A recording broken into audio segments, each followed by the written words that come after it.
time now is 6:14 p.m. on Monday, March 24th, and we will call this meeting of the City Council to order.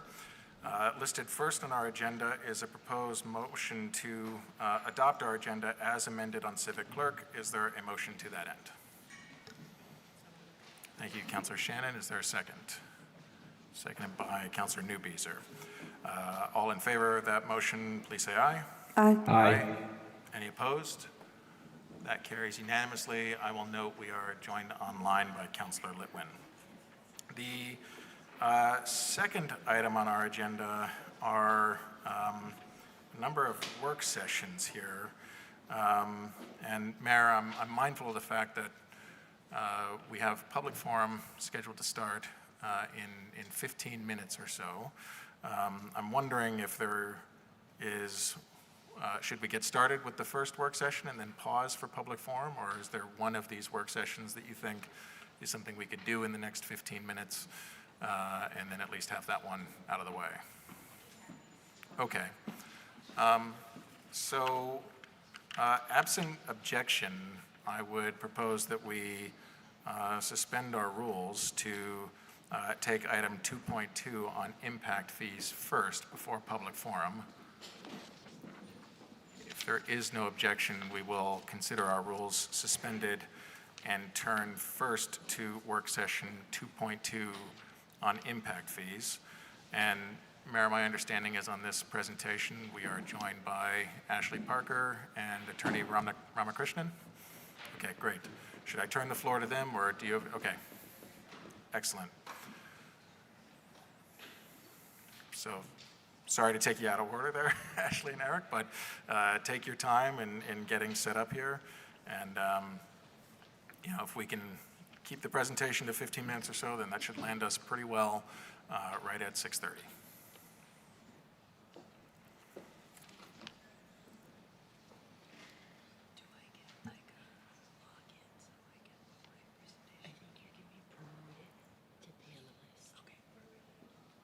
Yes, Councilor Carpenter.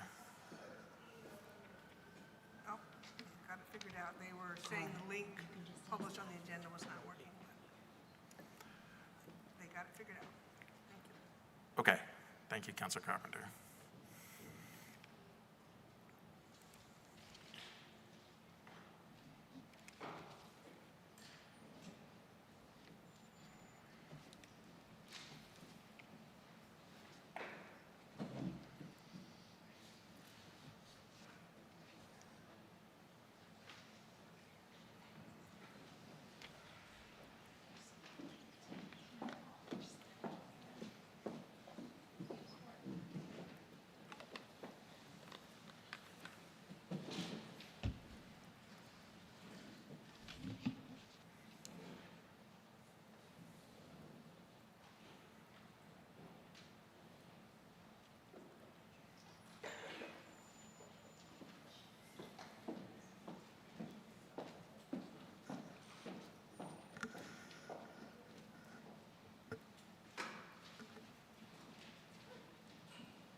Ashley and Eric, while you're getting hooked up, I was going to provide some context if you needed me to offer some words to take the pressure off of trying to do tech live.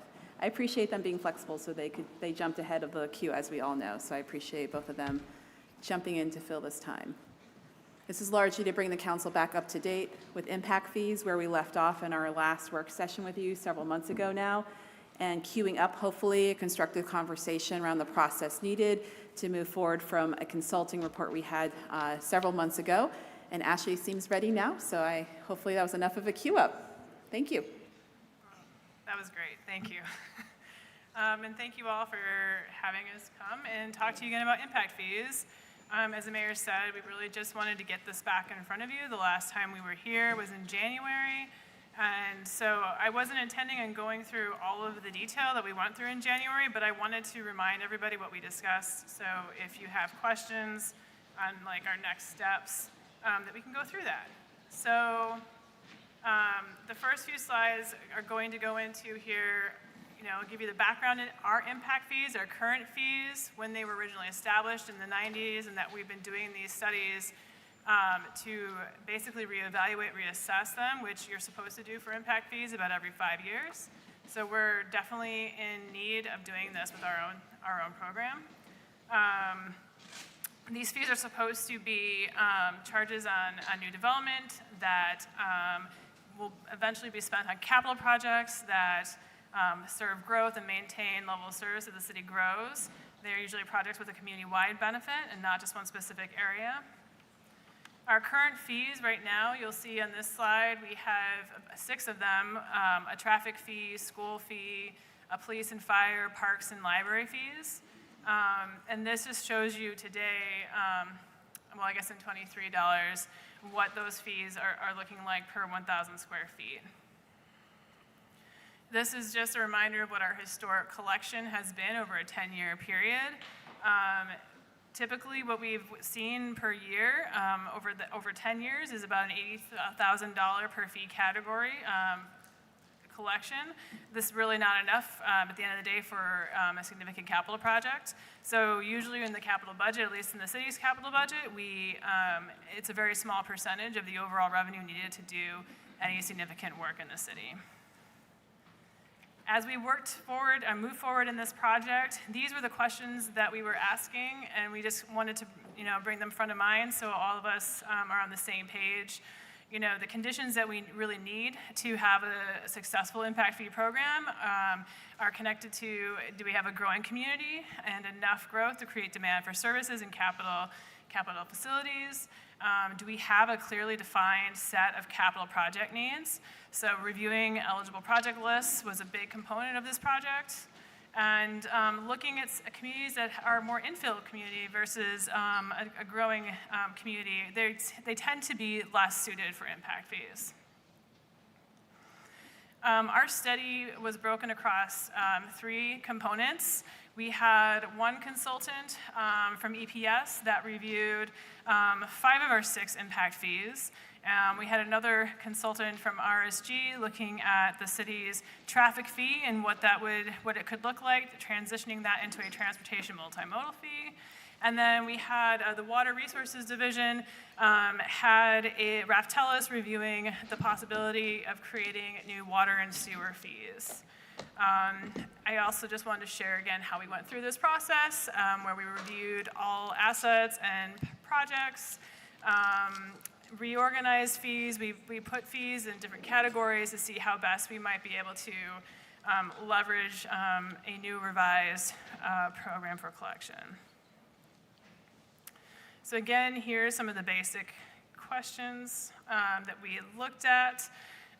Can we spend them on eligible projects? We do have a time period of 5 or 6 years that the fees need to be spent on, and it has to be connected to that growth development component that is a requirement. Will we need funding to close a gap in a capital project? If it's unlikely that we will have enough funding just by getting impact fees, and it may not make sense to collect the impact fees if we can't also spend other monies in that time frame. So here's a table that we shared at the last presentation where we showed how we went through our thought process on all of the fee programs. And I mentioned we looked at different ways of putting fees together in different categories. That's what you'll see in the middle column there in that section. But ultimately, the recommendation that we brought forward to the council in January was a focus on a transportation multimodal fee with an addition of water and sewer fees. We felt these 3 categories helped fit the nexus the best, and we were able to find enough projects that really were eligible criteria-wise. So moving forward, these studies recommend that we continue to collect these fees, but focus, as I said, on those 3 different types. Therefore, shifting that fee stack to the transportation, water, and sewer categories. It'll lead to more moderate fee increases versus if we were to maintain the fees, all of the fees, and just increase them based on today's numbers. Water and sewer fees would be recouped, would recoup the equity paid by current users from new users who have been paying rates. Here is another table just showing you how this all shakes out. The middle column is if we were to keep all of the proposed fee categories. You'll see it's a significant jump in fee collection, whereas if we focus on the transportation and water sewer fees, it's a more moderate increase to our overall collection. We did have some questions last time about how this looks in other communities, so our consultants put together this table to try to show, you know, in Vermont, you know, what does this look like across other communities that also have fee programs.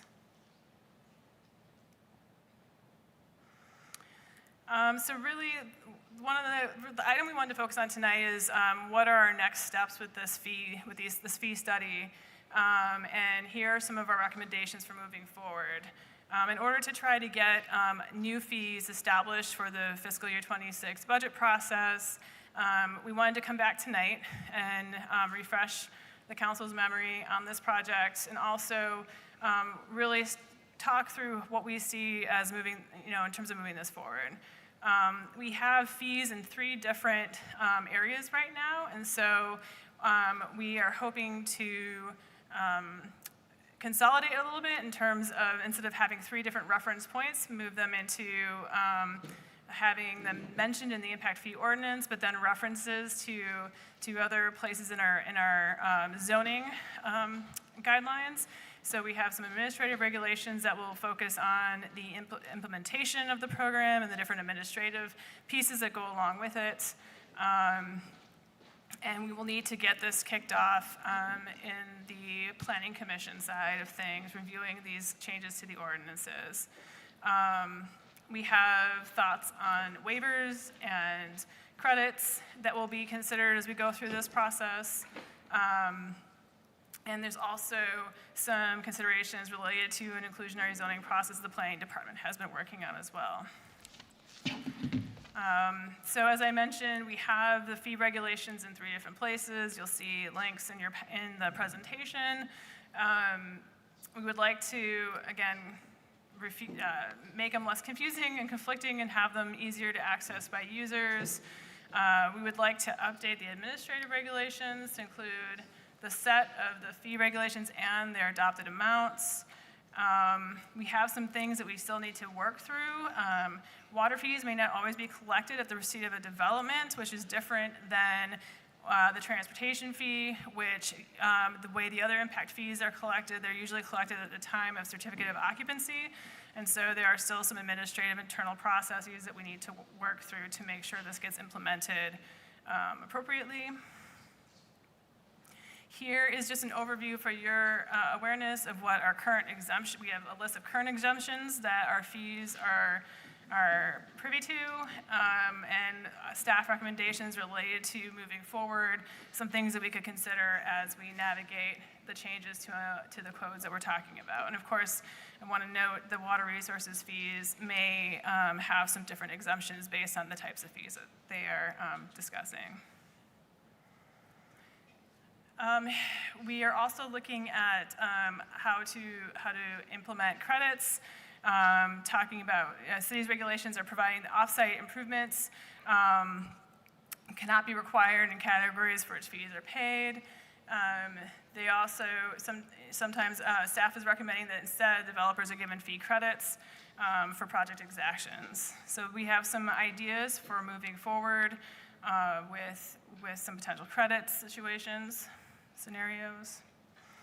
And then this last slide, I think Charles is here, so he can speak to this if he has anything else to add, but he and his team have been working on an inclusionary zoning project, and we just wanted to make the council aware that, you know, one of the things that is worth noting is there would be some moderate fee increases in terms of a payment in lieu that is being talked about. So, you know, but it would be coupled with greater flexibility in the inclusionary zoning standards and requirements. And we just wanted to point this out, knowing that we might be discussing potential increases in impact fee collection. I threw in here a slide that talks through our very aggressive and positive timeline of if all things go according to plan. This is what we're looking to do. Obviously, with some of the council meetings unknown, we have to fill in some gaps. But we would like to start talking with the Planning Commission on April 8th and moving through the process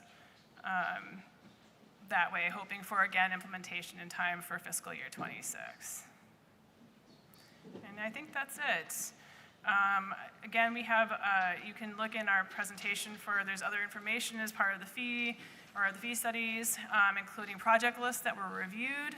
But yes, happy to take any questions. Again.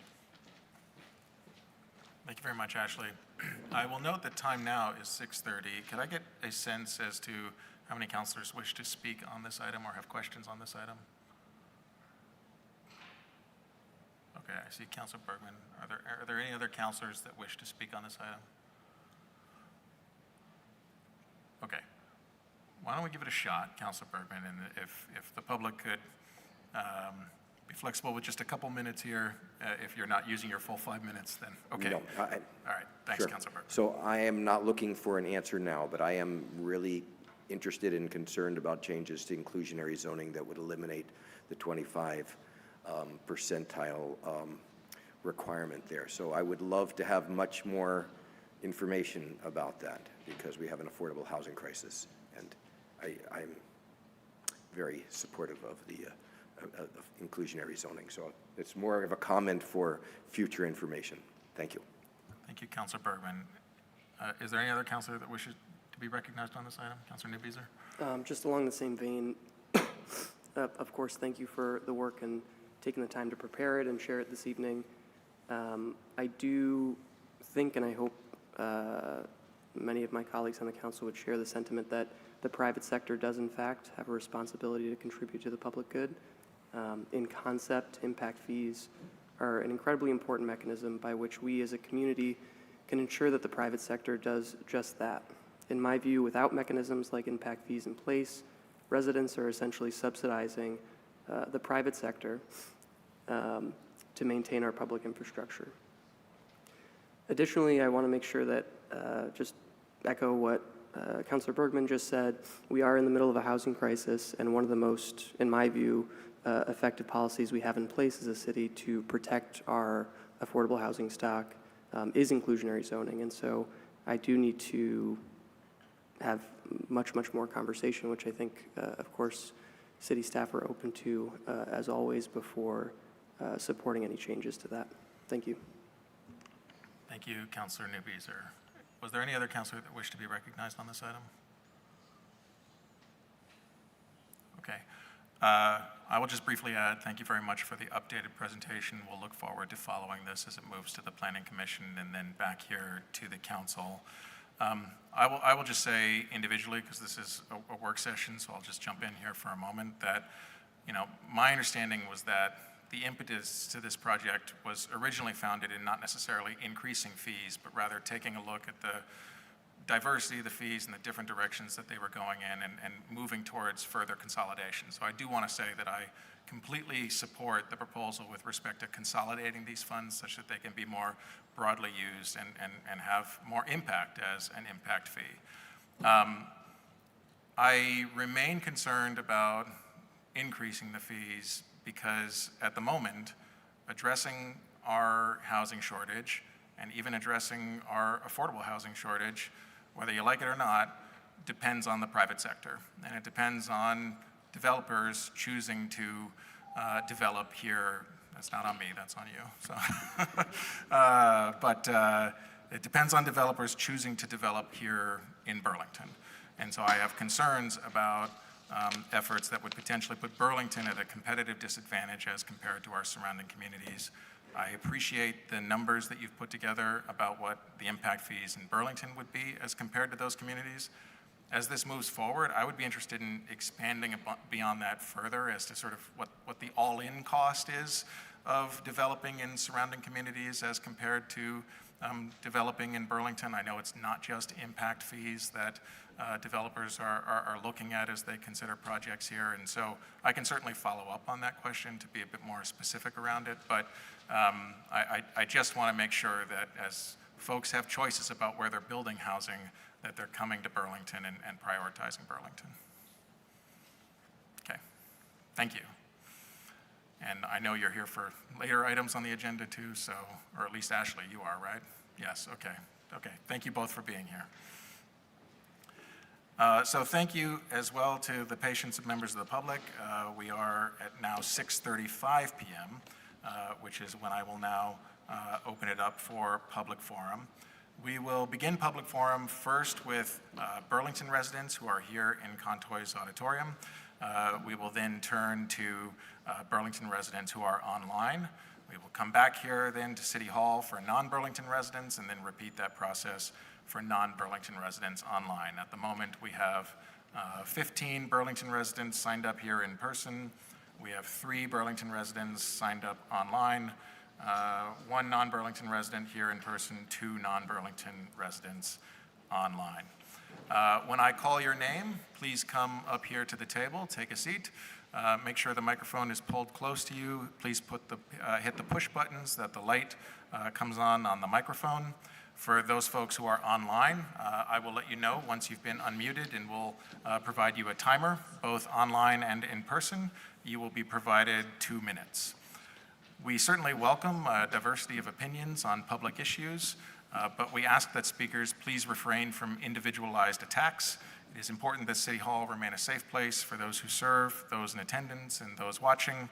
To that end, certainly we ask that speakers please refrain from individualized attacks and any comments that touch on any individual's legally protected characteristics. We also ask that speakers please refrain from being unduly disruptive or loud or engaging in curse words. Again, it is important that City Hall remain a safe place for those who come here to serve and to speak. If I interrupt a speaker at any point, it will be to ask that they please continue in accordance with these rules. If any speaker continues in violation of these rules, I reserve the right to end public comment at that point in time. So with that, and now a 16th Burlington resident here in person, we will begin public comment first with Andy Tracy, who will be followed by Dave Marr.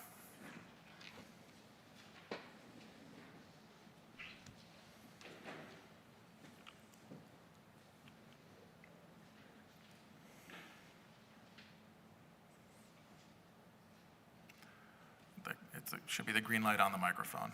Hi, my name is Andy Tracy. I'm a resident of Ward 4. And sorry, could you pull it really close to you? It has to be like very close to you, awkwardly close. Thanks. Andy Tracy. I'm a resident of Ward 4. I'm here to speak on 2 items. First, the public, the Arts Forum, support the change to make Pine Street Performing Arts Center. That'd be great for the city. Personally, I love going to see shows, and to bring more venues here would be a great thing, so more people could experience live music. And then I also want to speak in support of the animal ordinance. I think some very important changes are made to that. I like to see that cats and dogs are being treated more equally, so their policies are more in alignment. I really like the enhancement for the definition of nuisance animals. I think those are valuable changes. And also the support for removing animals that are left in vehicles, enhancing those rules and making it so that we can protect animals who have been left unprotected by those who should be protecting them. So I think these are all very important changes that I'd like to see us adopt, and so I advocate for you all to support both of those measures. I also would like to thank the people who worked on the animal ordinance. I know it was a difficult and long journey, and I think they did some great work, so I'm very appreciative of their efforts. Thank you. Thank you very much. Our next speaker is Dave Marr, who will be followed by Carolyn Bates.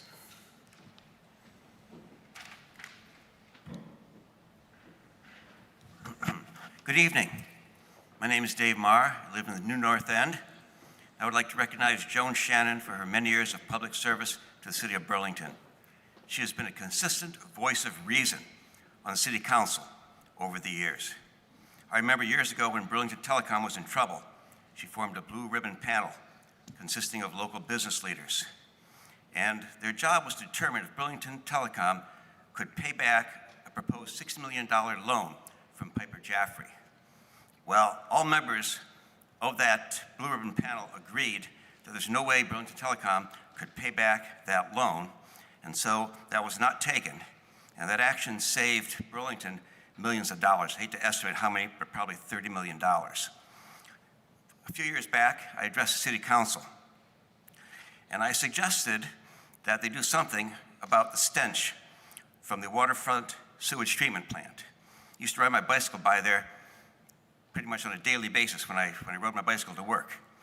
Well, after I spoke, somewhat after, Joan asked the Public Works Director if that was even on the radar. Well, at the time it wasn't, but it is now. And more recently, Joan Shannon worked to improve police oversight, working to make sure there was a process that was fair and equitable for all, rather than the alternative which had been proposed, which is more like the fox guarding the hen house. So thank you, Joan, and good luck in your future endeavors. Our next speaker is Carolyn Bates, to be followed by Lori Kettler.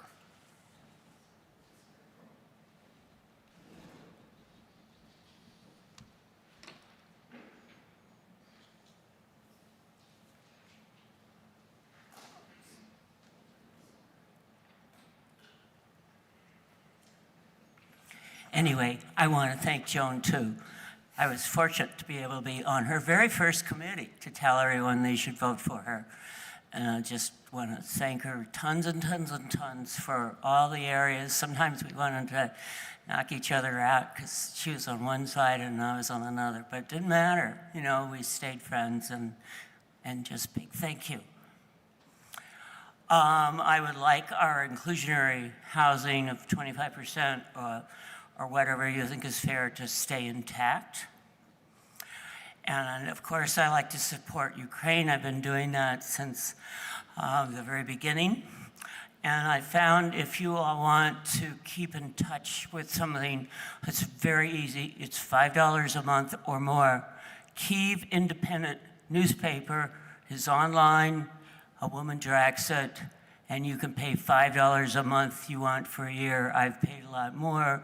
And if you do more, you get even Ukraine classes to learn how to speak the language. And Magicians Without Borders, who's going to Ukraine at the end of April, beginning of May, is in Lincoln, Vermont. I support them and have for years. But they're going to Ukraine, so perhaps if any of you want to either support them or you want messages going from Ukraine to them or vice versa, let me know and I can give you their information. But if you Google them, you'll find their information. And also, I'm very much for climate change. If you go to my house at 20 Caroline Street, there is grass, but that's only because it decided it wanted to grow there. And I have all of my rain collected in a gutter, and then it goes down underground, and then it waters my garden in perforated pipes. There are only plants there to grow for the butterflies and the birds. Thank you. Thank you very much, Carolyn. Our next speaker is Lori Kettler, to be followed by Andre Clark.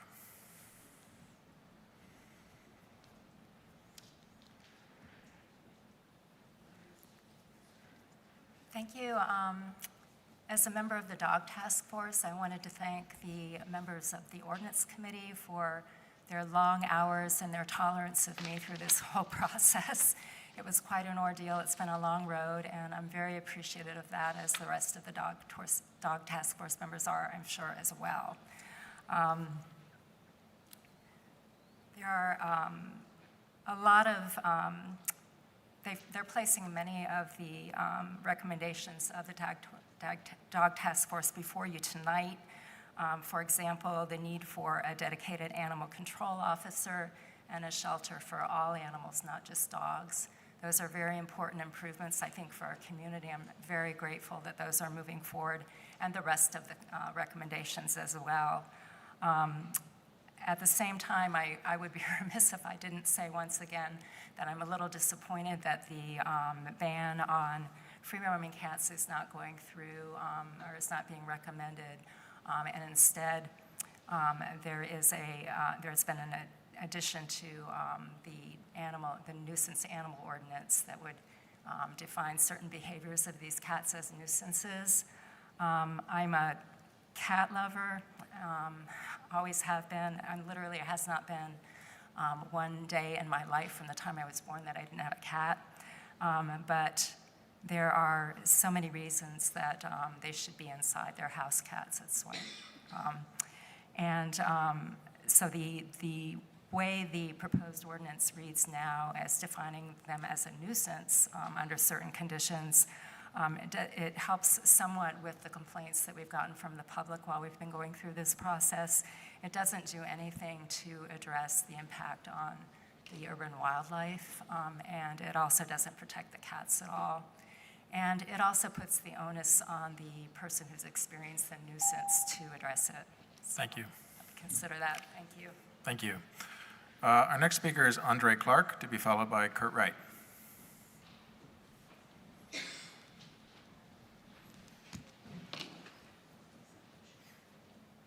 Hi, everyone.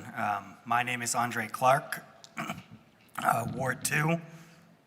I'm here today to express my solidarity with this body and the recent letter they sent to Governor Phil Scott. Thank you to the City Council and the Mayor for working together to advocate against the mass unsheltering of our unhoused neighbors. The Governor's decision to veto the Budget Adjustment Act and his hesitancy to pass the compromise bill puts the safety of over 1,000 of the most vulnerable Vermonters at risk. The legislature has agreed to every demand the governor has, and he still refuses to work collaboratively to keep our neighbors safe. Phil Scott has used the idea of fiscal responsibility to argue against the extension of the motel program, even though the proposed bill would place no additional burden on taxpayers as it uses existing funds to pay for the extension. It is not fiscally responsible to force our neighbors, including young children and people with disabilities, into unsheltered homelessness. It is more expensive and less humane to force people out of their shelters with no plan to help them transition to any form of housing other than living outside. I lived outside with my family when I was younger, and I am still dealing with the effects of that residual trauma today. I will always be afraid of returning to homelessness. I will always remember the pain and the lack of safety I experienced during that time. I feel it in my bones, I feel it in my soul, and it is imprinted on my mind. The damage the governor is doing by refusing to allow families and vulnerable Vermonters to remain housed will live with us for generations. You will see it in the eyes of our children, the distant and unfocused gaze of those who have experienced things no human should ever have to deal with. We cannot allow the governor to sacrifice the lives and well-being of our neighbors just to save a few dollars, especially when the funds for the program are already available.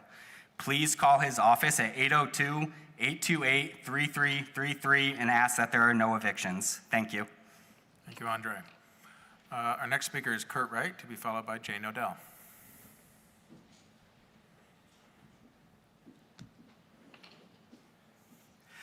Good evening, Mayor Mulvaney Stanek and the City Council. Great to be here. It's been a while, and I don't get out at nighttime very often these days, but it's a momentous night here tonight at the City Council, and I wanted to make sure that I came and spoke about Joan Shannon leaving the City Council after 22 incredible years on the City Council. And I really feel, Joan, like if there was a Hall of Fame for the Burlington City Council, you would be in it. Not just for the amount of time that you've spent, 22 years, which in and of itself, what you've given to this city is beyond anything that we can pay back. But the commitment and the dedication that you've shown to your residents, your constituents in the South End, and really to all of Burlington, also is part of the reason why you have been such an extraordinary city councilor. And even beyond that, it's your passion for the job of city councilor. Tonight, I know that you'll be focused on the agenda that's in front of you and all the issues that are on the agenda and your constituents right up to the last minute, because that's the way you are. That's the job that you do. And I can tell all of you that it's a lot more fun to be on Joan's side of an issue. Having been on the other side a few times, it's a lot more fun to be with her than against her, because she is a tenacious fighter for the causes that she believes in.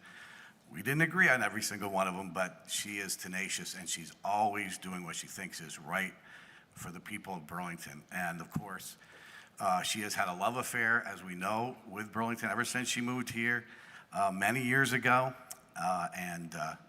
Joan, for a Jersey girl, you've done all right here. So again, I want to just thank you.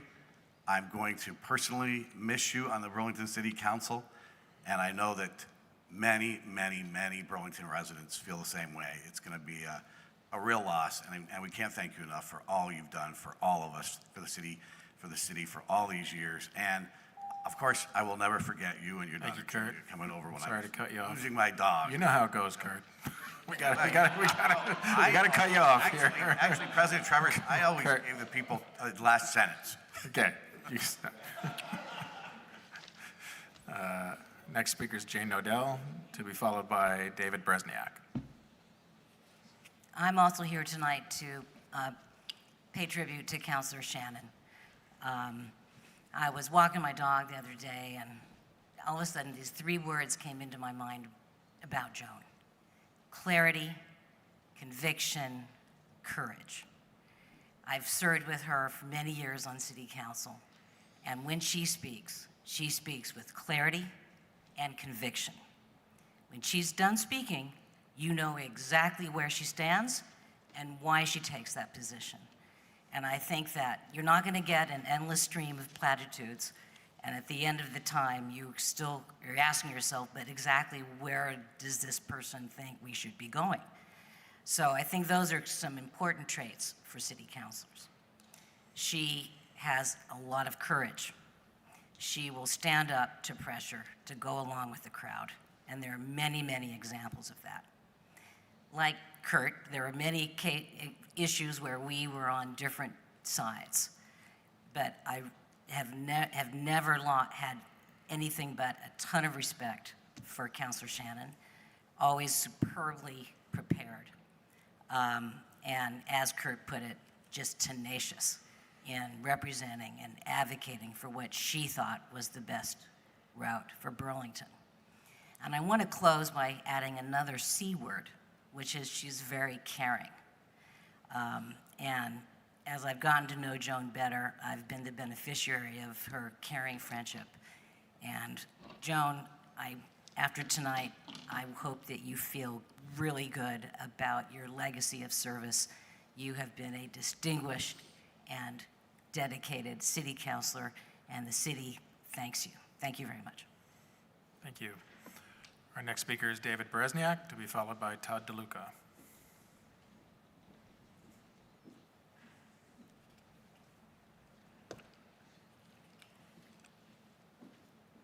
Hi, Dave Brosniak, and I just want to say all of us in Burlington have been very fortunate to have Joan's dedication and commitment. As a former city councilor, I was always impressed by the way Joan listened to people and then turned their concerns into action, always formulating solutions compatible with the greater good of Burlington. That greater good of Burlington has always been her primary focus. And for that, I'm here to say thank you. We're going to miss you. Thank you. Next speaker is Todd DeLuca, to be followed by Solveig Overby.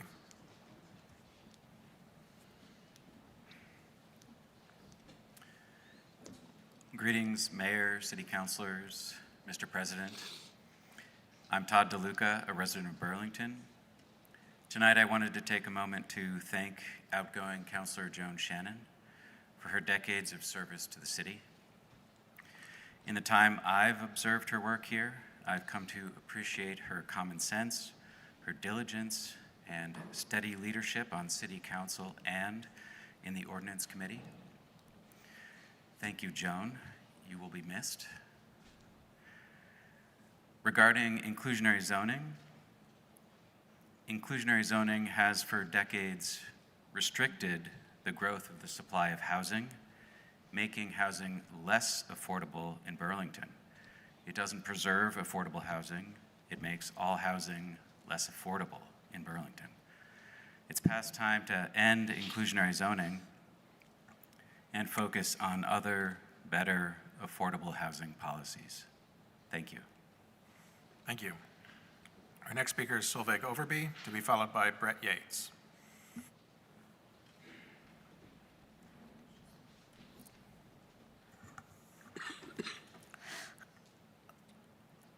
Hello, city councilors and the mayor. I think you know exactly why I'm here. I've sent you numerous documents to read, which I'm sure you haven't been able to get to.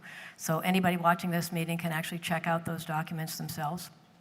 I'm speaking to you about the Memorial Block update, which is your item 2.3. It's just a work session and no vote tonight. But I really am trying to get you guys to get some information into your head that I've been trying to get into your head since last winter. Number one, I know you all know that you're going to be working on what to do with the Memorial Block, and in fact, you right now have a pre-development agreement that you're going to be discussing that is basically granting the developers, Eric Farrell and Joe Larkin, a complete ceding control of that lot, and how did that be developed. That, obviously, in my opinion, and I think there's supporting documentation for that, there was a 2019 RFP in process that was aborted, and it was transitioned to being a special negotiated deal with those folks. I have to say that, you guys were told that you were not making a decision on committing to those folks. But if you read the materials you got in your materials today that you just got last Thursday, and which I got last Thursday and wrote to you about after that, you'll see that pretty much things are just moving along under the guise of due diligence. Everything is, we're not making any commitments, we're just have due diligence happening here, which really is, if you read the documents, it's just not going on. There's actually a $10.8 million price tag that's been put on those 3 acres, and that's where we're heading, under the fig leaf, actually, of due diligence. I got a letter that I've been communicating with Kara Al-Nasrawi about this, and I can tell you that there's certification that there's no sale in progress here, but in fact, if in fact there was not, there would be a... Thank you. Sorry, we're at time, and I'll have to keep you to 2 minutes, Solveig. You would absolutely have a prioritization of the ground lease, which is not in your... Okay, thank you, Solveig, and any additional comments if you have in writing, or anyone else here. I know you've sent some in writing, but if there's more, please feel free to send it. Our next speaker is Brett Yates, to be followed by Michelle Sagalchik.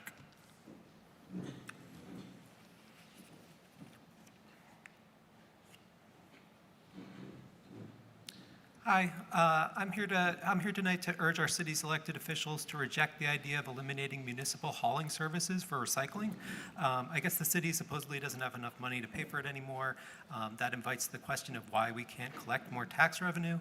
Since moving to Burlington, I've heard politicians attribute their disinclination to seek an increase in the tax rate to the regressive structure of the municipal property tax. But if the fairness of how we pay for things is your top concern, then tonight's proposal should be very distressing. Under the current system, the owner of an $800,000 house pays a lot more for recycling than the owner of a $300,000 house does. But if they both had to go out and hire a private hauler, they'd have to pay the same amount. A flat fee for service delivered to the private sector is much more regressive than a property tax. The mayor's office may view this plan as a necessary cost-saving measure, but it doesn't reduce costs. It simply shifts a cost from the city's balance sheet to the private balance sheets of its residents. The problem is that the residents are the city. If I save $700 a year on property taxes, but now have to pay $700 a year to a private company, the size of my bank account will be the same. It's just an extra bill that I have to keep track of.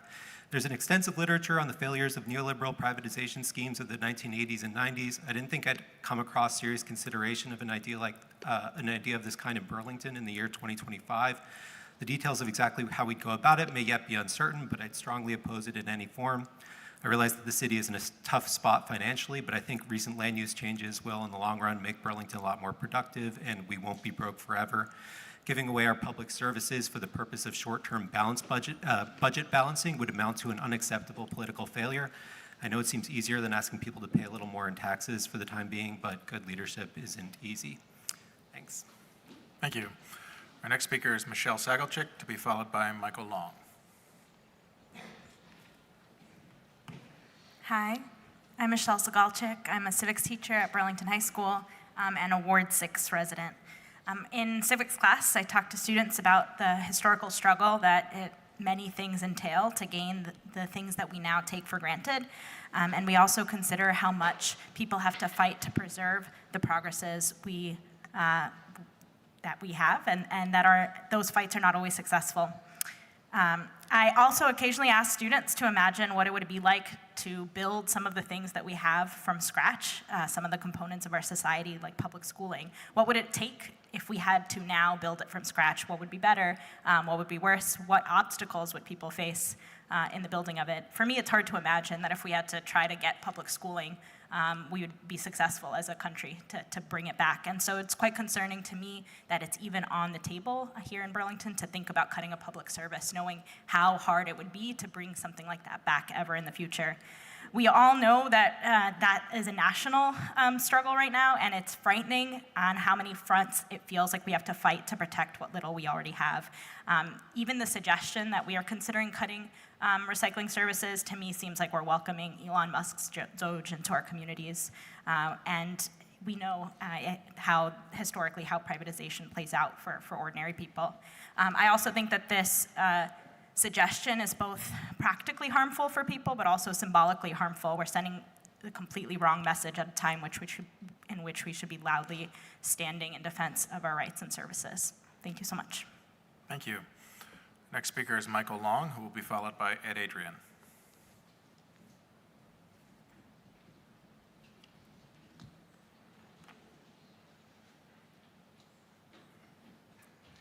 Good evening. Memorial Auditorium has stood for nearly 100 years, first as a civic center commemorating those who served in World War I, and as a sign of confidence in the vitality and the future of the city. Regrettably today, it stands as an emblem of failed civic leadership, shut down, blighted, not proud, abandoned to demolition by neglect. There's no question that Burlington has squandered much of the value of this public asset by not fulfilling its responsibility to manage and maintain it. What were we thinking, and who was calling the shots in the years that this public asset and community gathering place was falling into ruin? The shutdown of Memorial, along with instances of selling or leasing public property imprudently, point toward a possible pattern of unloading public assets instead of taking care of them. While Memorial was in decline, we were selling city land for tax-exempt commercial and college housing development, not to mention raiding property tax funds meant for city services and schools to pay off TIF loans instead. Memorial fell by the wayside along with the public interest. The future of civic leadership regarding Memorial must be consigned to the failure of civic leadership regarding Memorial must be consigned to the past and not continued in the future. Burlington and the larger community that Memorial Auditorium served so well for so long are counting on the mayor, the council, and other civic leaders today to do whatever it takes to restore and maintain the integrity of this public asset and its positive legacy in the century before us. Thank you. Thank you. Our next speaker is Ed Adrian, to be followed by Jack Tiano.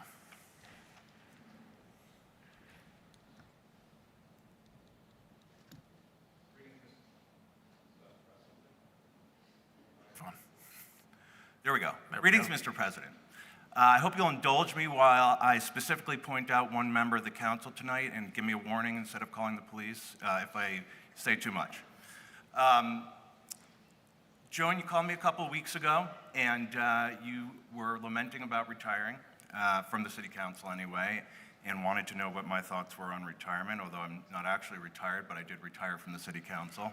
And I thought of a mantra for you, but it's from a movie, but I grabbed it from the movie. So the mantra is, I have served, I will be of service. And I think, Joan, that's what personifies you, is that notion of public service.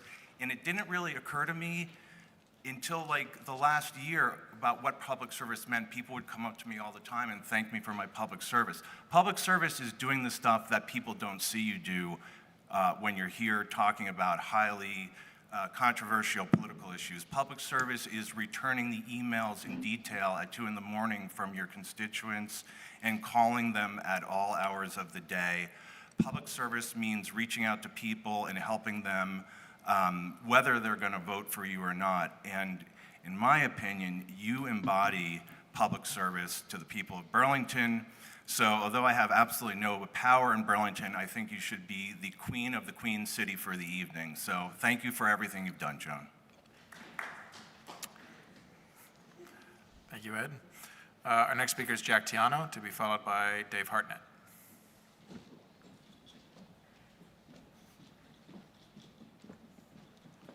Good evening. My name is Jack Tiano. I live in Ward 5. So I just quickly wanted to say that I am in support of the zoning change for the Pine Street Performing Arts venue. I live just up the street on Marble Avenue. I think that would be a tremendous asset to the city, especially as other private arts facilities like the Roxy have left the city. I think it's important to attract those things to the city. The rest of my comment, I just want to kind of connect some dots around some things I saw in the Memorial Auditorium kind of language. I saw that it called out public parking as a possible use for that site, and I just have some thoughts about that. Basically, I think public parking as we run it today is probably a net loss for the city. I think businesses, make a big deal about it, but around the country, when parking is traded for high quality, human scale urban fabric and active mobility options, business owners see the benefit and become staunch supporters of city blocks designed for people and not cars. I think the city should right now be seriously considering a full parking audit of at least the downtown, but also probably the Old North End to understand exactly how many public and private parking spots there are, the utilization rates of those existing spots by zone, the actual averaged cost to provide each parking spot, the amount of transportation facilitated by those spots, and the expected financial benefit those spots give to the city. It is my understanding that our existing garage is underutilized to a certain extent and losing money downtown, or was, and I don't understand why this is even a conversation to add more parking garages to the downtown unless we're going to demolish the old garage and put up 10 stories of municipally owned housing, which maybe is in the cards, I don't know. The last thing real quick is I also want to call out that there was the relocation of the fire station and the recent general obligation bond that passed this month that calls for a new fire truck. The city should use this opportunity to begin the adoption of a physically smaller fire truck fleet so that our urban streets can be safely designed for narrower lanes, smaller turning radii, both of which slow non-emergency traffic and make the city quieter and safer for people outside of cars. Thank you, Jack. Our next speaker is David Hartnett, and then our last Burlington resident here in City Hall will be Theo Wieland. Hi, everybody. I'm also here to talk about Joan, but I was just thinking today, Joan, it doesn't seem that long ago that you were battling a severe case of Lyme disease, hardly could get out of bed. You show up at a meeting at the Public Works Department on Pine Street, you rode your bike from your house, and after the meeting was over, you came up to me and you said, Dave, I'm exhausted. I'm not sure I can get back to the house. Would you follow me? And if I can't make it up the hill, would you push me up Lakeside so I could get home? And I immediately thought this was payback for all the battles we had here on the council floor. But there I was, pushing Joan Shannon up Lakeside for her to get home. And I'll just never remember it. And it was a moment that really brought us all together, I think, and what goes on here at this council on this floor sometimes really doesn't matter. And then the other thing I'd like to mention, and Lisa wanted to be here tonight, but she was under the weather. Lisa and I would like to thank you for your years of service, but more importantly, for your friendship and your support, particularly over the last 20 months. It's been a difficult time for Lisa and I, and there have been some tough days. And to get a text from you and Ken and Julia checking in, to get a phone call from you to say, hey, I was thinking about Katie today. This is what I'd like to do for her foundation. Your energy and spirit to keep her soul alive.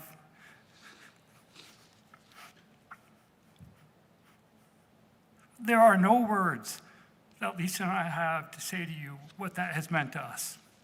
We look forward to many more years of friendship, working on Katie's foundation, and we wish you all the best.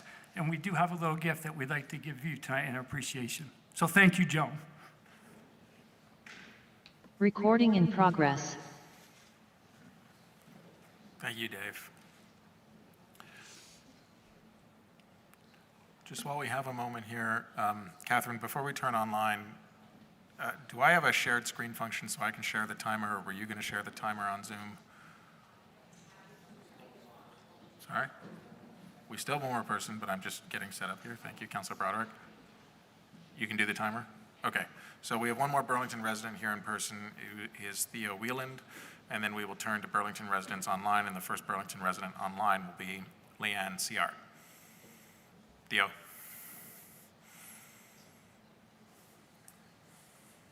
Good evening, everyone. Good evening, Mayor Emma. Thank you for the opportunity to speak this evening. As someone who has long admired your commitment to equity, sustainability, and public investment, I must confess I was deeply surprised and concerned to learn of your proposal to privatize our municipal recycling service. This is a decision that, in my view, risks undermining the very progressive values we work so hard to advance. Thanks. Thank you. We will now turn online, and as mentioned, the first Burlington resident we have online is Leanne Ciart. And Leanne, you should be able to, hold on one moment.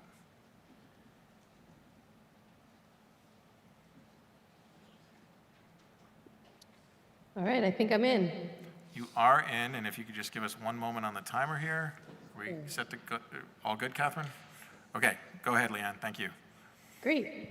I'm Leanne Ciart. I'm a resident of Ward 4, and I joined in on tonight's meeting to speak in support of the animal ordinance and express my hope that the council votes tonight in support of the proposed changes.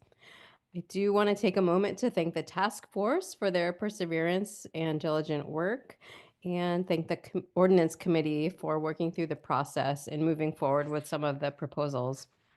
The animal ordinance, as it's currently proposed, is a great first step, including providing a shelter for all animals and an enforcement officer, as well as the licensing of cats, which to me makes a lot of sense to keep laws in line with what is required for dogs. I think that's fair for the residents of Burlington.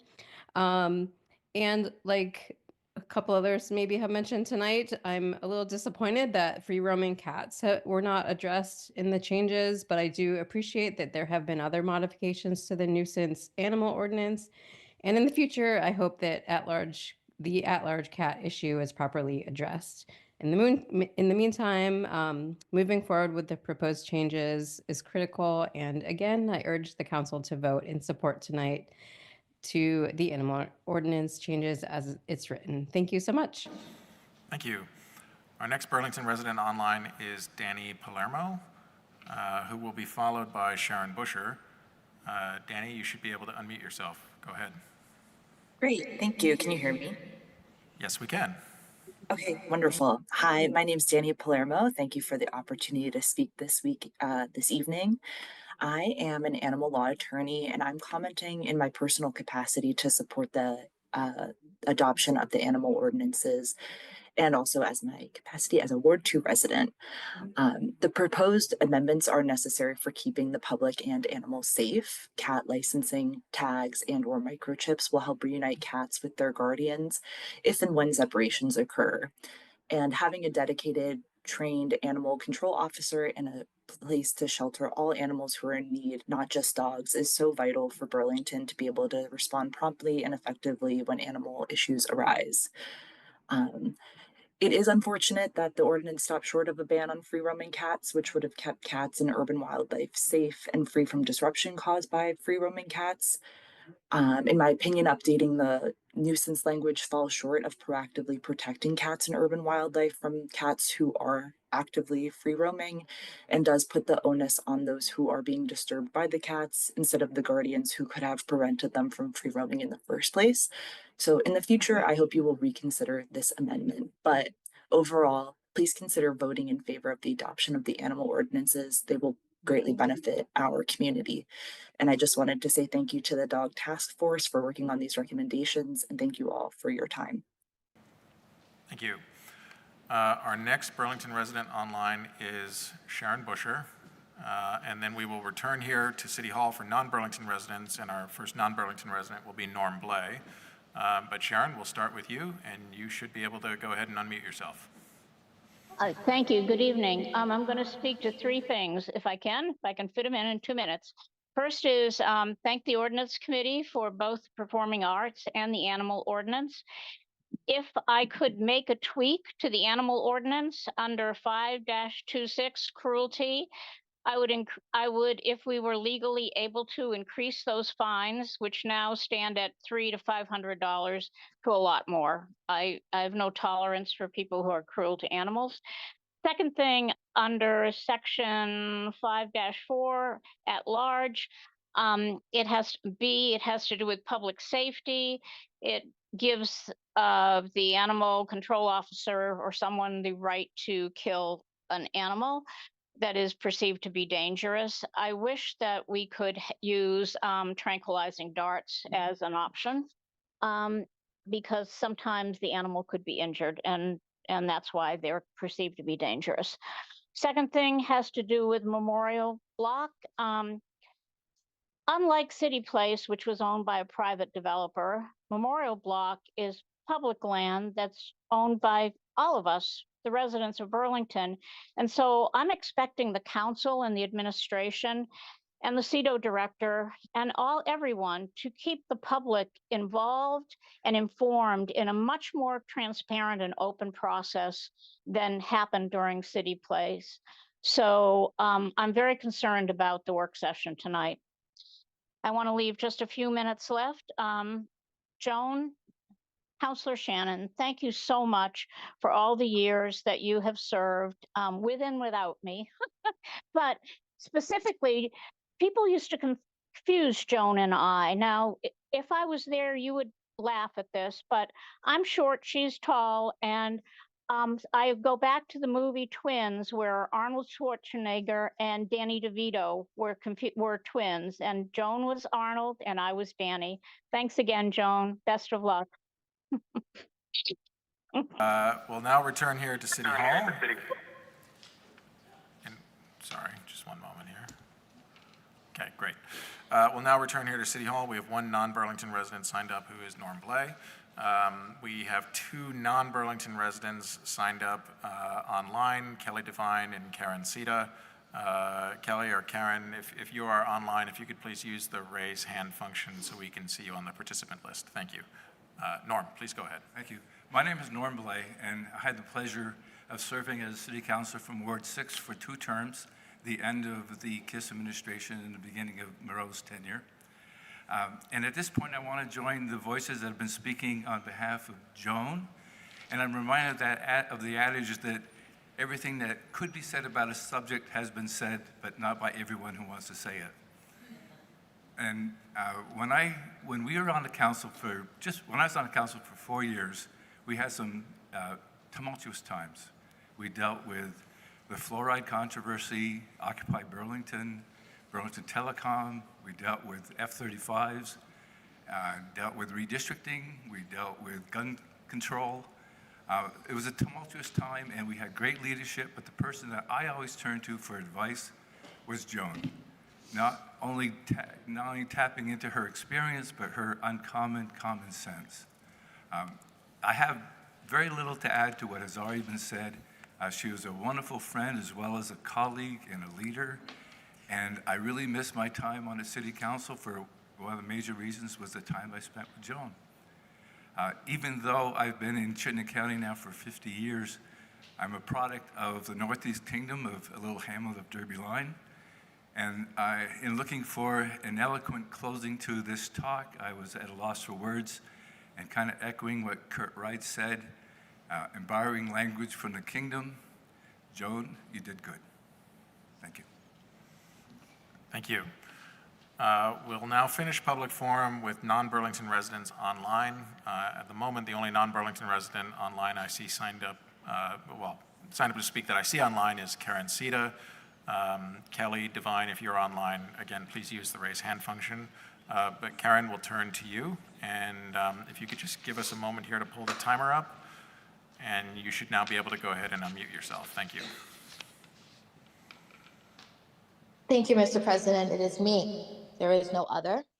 I just want to quickly shout out to Joan Shannon, Councilor Shannon. You are that girl. always have been, always will be. You know, we can get into it sometimes, but she is that girl. She looks like a model. She's tall. She pretty much, Joan, all you got to do is start that fashion business that you had when you were a young girl. Again, the bathing suit business. That's what you got to do, and all my homegirls will buy it. Okay, since it's Women's History Month, I want to talk about women. I used to show up a lot during city council meetings, but I don't show up anymore because I don't let women think that they can copy me. Okay? And if you think what Selena Gomez has been going through with Hailey Bieber is crazy, wait till I show y'all what that Olympian has been doing to me. I don't tolerate it. That's why I don't show up anymore. But I want to make it very clear. This is the first generation of women that are finally going to learn to stop allowing other women to behave in such ridiculous conduct. We are the first generation of women that are going to actually learn how to compete with one another for professional jobs, not just for men. I mean, for men, it's not that hard. If you want to get the man, just look good. That's all they require. But anyways, regarding professional jobs, we're going to learn how to finally compete. And women don't know how to compete. That's why they lie. That's why they backstab. And I'm just so glad that this generation is going to learn how evil women are. They're going to learn how backstabbing they really are. And we're going to be the first generation to really go and compete. When I saw the mayoral race of all these women, I said, where is the spirit of competition?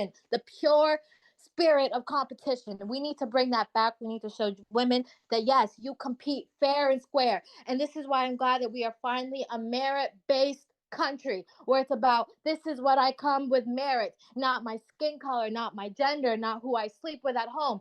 This is who I am, my merit. And we are the first generation to actually believe in that and live that. We're going to teach our young girls how to properly compete. Don't backstab. You know, replicating a girl is not competing her. Becoming her is not competing with her. It's just becoming a loser. We're going to teach young girls that it's not cool to be a loser. Happy Women's History Month. That was our last speaker. We will go ahead and close public forum now at 7:21 p.m. And return to item 2 on our agenda. We have work sessions, item 2.1 on an FY26 budget presentation and ModernGov update, and item 2.3, a memorial block update.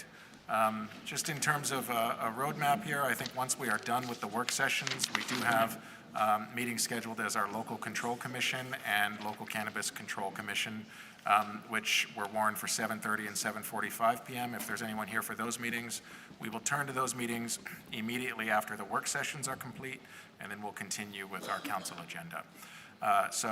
Mayor, if your office is prepared, I think we would turn to item 2.1, which is the FY26 budget presentation and ModernGov update. Okay, we have, I feel like half the department heads here tonight, so I just want to appreciate all of them for being here for many items. And so we're going to begin with the ModernGov initiative update, and I'm going to hand it over to Scott Barker, who's been our project lead on this for the administration. And we are dovetailing it with the fiscal year 26 because they are pretty intertwined. But we'll have Scott begin, and then we will move into the budget. Pardon me. Thanks for having us tonight, and I appreciate the opportunity to give you a bit of an update on at least part 1 of the ModernGov initiative, which is mainly encompassing the Department of Finance and Administration, as well as recycling, and then what's coming next. So Catherine is going to jump to that. So before we dive into the specifics about where we're at, we wanted to talk a little bit about how are we handling all of the various pieces of ModernGov from now through what we consider to be probably through FY27. We came into this knowing it'd be a 1 to 3 year process, and we're looking at several guiding principles for how we're going through it. First and foremost, valuing people in their work. We know that the city has grown by 98 people over the course of the last 5 years. That's not financially sustainable. But it does mean that we need to pare back, but do so intelligently and where it makes sense in a way that honors the work of the people and the work itself. We're also coordinating with the unions and making sure that they're on board, and we're partnering with them on the decisions. We started coordinating with unions as soon as we get to the point that decisions are going to start impacting people. And then we're also applying lessons learned. So every time we do one phase or one part of ModernGov, we look at taking some time to say what worked, what didn't work, how can we make improvements on how that process went so we can continue to get better as we go. And finally, ultimately, we want to look at creating strategic cost savings and improving the overall processes.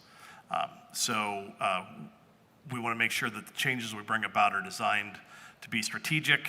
Which services should we provide to the community? How can we deliver those services in a more efficient, effective, and equitable ways?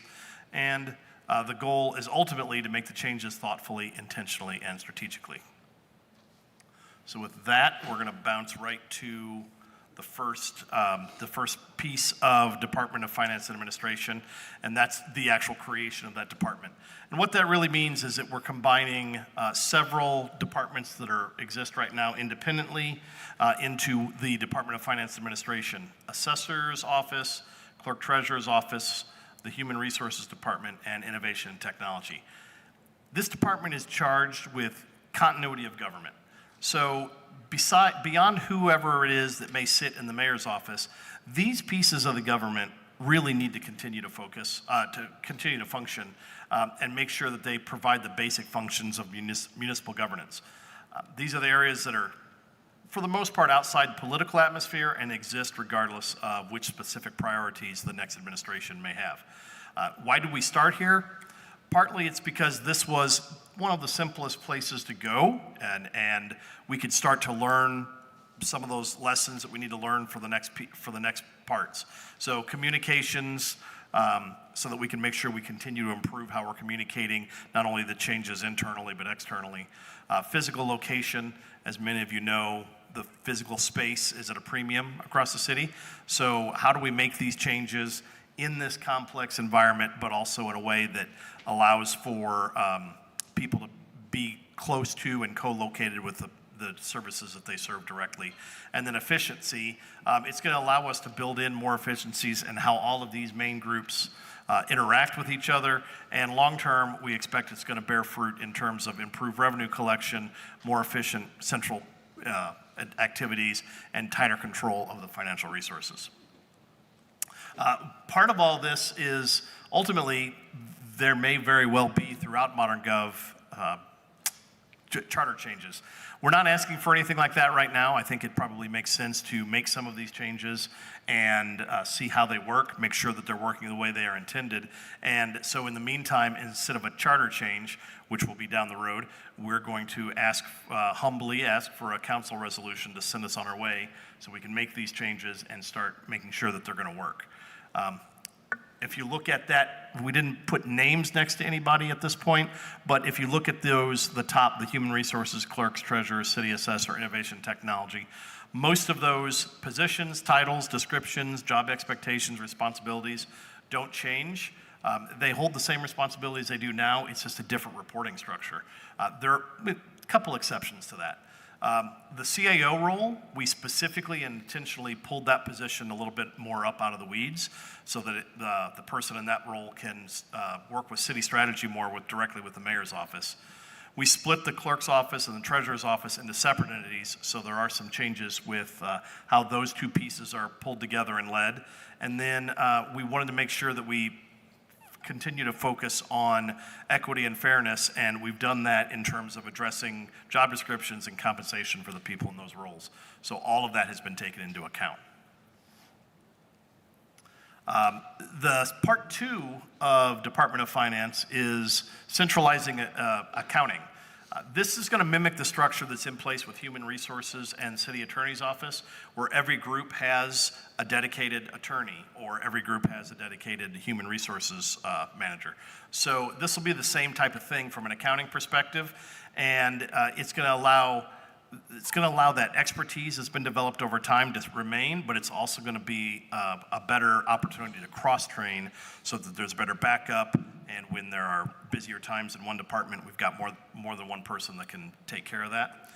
As we move through parts 1 and part 2 of the Department of Finance and Administration, we're expecting a savings of 4 FTEs, but this second part is just getting underway. So we're kind of looking for more updates to you as we get through, with the goal being parts 1 and 2 will be done by the end of fiscal year 25. So going into FY26, the new structure would be in place. We'll jump from there to recycling. Just a quick, we started recycling in 1989 because there were no commercial haulers collecting recyclables at the time. In 1993, the change was made to include all the residential units in recycling programs. And when we started, we were ahead of the curve from a municipality. 30 years on, the landscape's changed, and now we're the only municipality in Vermont that has municipal employees collecting recycling. So ending the recycling program, it has been discussed at various points since the beginning. It was mentioned in an operational efficiency study recently and was proactively suggested by the AFSCME union that we take this opportunity to look at that. Some of the benefits that we see as to the community first, there's one hauler to pick up trash, recycling, and even compost, all in the same day, so there's less coordination of when to get something out to the curb, but also fewer trucks, which makes it better for the streets and ultimately better for the climate. Reducing the solid waste tax generation by up to 31%, from $6.90 a month to $4.76 a month. The residents should be able to use their bins still. We're working with the haulers to make sure we can leverage them as long as their useful life expectancy. And then there is still the free recycling drop-off at Pine Street, and many people already avail themselves of that and can continue to do so.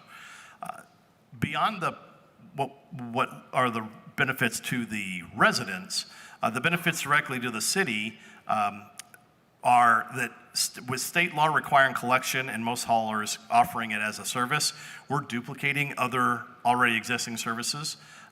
We didn't used to pay for dropping off the CSWD for our recycling. We now pay over $200,000 a year to drop off recycling from the city. We also by moving away from recycling, we allow Department of Public Works to get back to more core functions. It's going to improve staff morale, reduce workplace injuries, and workers' compensation costs. In most recycling positions today, there's 4 of them on the books. Most of them are already vacant and have actually been pulled from posting at this point. And they're being temporarily filled by other people from our other positions across DPW. Ending that recycling program saves 3 to 4 FTEs in the budget without having to conduct layoffs. So ultimately, eliminating the recycling results in a net positive to the general fund of $200,000 a year, and it allows for the removal of 4 high-maintenance vehicles from service and from the roads, and it allows our fleet technicians to do more billable work to other departments like BED, water, traffic, and such. So the last thing before we open it up for questions, what's next for modern government? Like we said at the beginning, we're just getting started. We started this back in late fall of last year, and we're at a point now where we're talking about the Department of Finance Administration, and our next piece is the CEDO-BWD merger, but very, very beginning of that. We also have set a goal to have that structure in place by the end of FY25, and we're looking to create a community housing and economic development group that better addresses the administration's housing priorities, have a reduction in the duplication of work, a more focused effort on what services we deliver, and an opportunity to build a better, stronger overall economic development strategy. We expect over that process to have a staff reduction of 3 full-time equivalents, but nothing's been decided on that, and there's a lot of conversations left to be had. And then overall, FY26 and further, we plan on looking at centralizing communications and marketing across the city, community safety and public health, programming through parks, the arts, and other pieces like that. And as we move forward, these questions continue to get bigger. The answers get bigger, and they're going to take more time, more discussions, and more collaboration with each other, all of you, and throughout the city. So I think with that, we'll open it up for questions, unless, Catherine, do you want to jump in and do yours before we do the questions? What's up?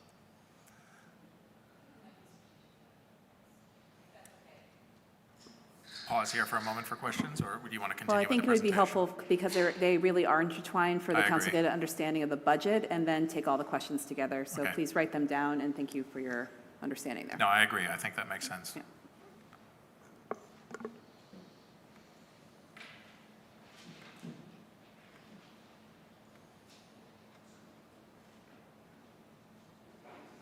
So rolling right into our FY26 general fund budget update. The goals for this conversation, we are still in March, so we do not have final answers, but we do want to get you the updated information that we have before we go into detailed review in May. We'll talk a little bit more about the savings through ModernGov and the service inventory initiative. We'll talk about what we expect for revenues next year, as well as the expected budget gap as of this point. Some general context for the discussion. We began working on this year's budget not exactly one day after last year's budget was passed, but almost. In August, the mayor got all of the department heads together, and we really debriefed what worked and didn't work from last year, and started embarking on a vision for what we wanted to envision in the budgeting process. And that included some great work on budget equity. We also looked at how we have successfully closed gaps in the past. I also want to note here that we are reducing our use of one-time funds throughout that pandemic era. Like many municipalities, we have grown reliant on some of those one-time funds, so they're almost entirely out of the budget in FY26. I mentioned that we are following best practices, including budget to actual reports monthly in Board of Finance. We have also developed a raft of new policies and procedures that are helping guide this process. And all of that is leading towards more sustainable, longer-term budgeting that is to provide more predictable information for our tax and ratepayers. Some context about the local taxes. Some of you may know our municipal property taxes are about 60% of all of our general fund revenue. And that, we call it the tax rate. And confusingly enough, we have a school rate and a municipal rate. But just looking at the municipal tax rate, that is actually comprised of 13 different dedicated taxes. We also call them splinter taxes, and I've listed some of them here. Almost all of them are what we call revenue neutral, meaning that after every reappraisal, those rates go down, and they require voter approval to increase. And that forces a structural budget gap unless the city keeps raising taxes. Every year, our expenses go up. You know that from managing your own budgets. And we have those costs. We also have contractually required cost of living adjustments. And we have to make room for those every year in our budget, and the tax revenue is not going up. So when we started building the budget, what were the assumptions we made in building it? Knowing that we had a budget gap last year and we were going to have one again this year, we asked all departments to level fund their budgets. And I want to just emphasize this point because level funding essentially means each department is projecting at least 4% reduction.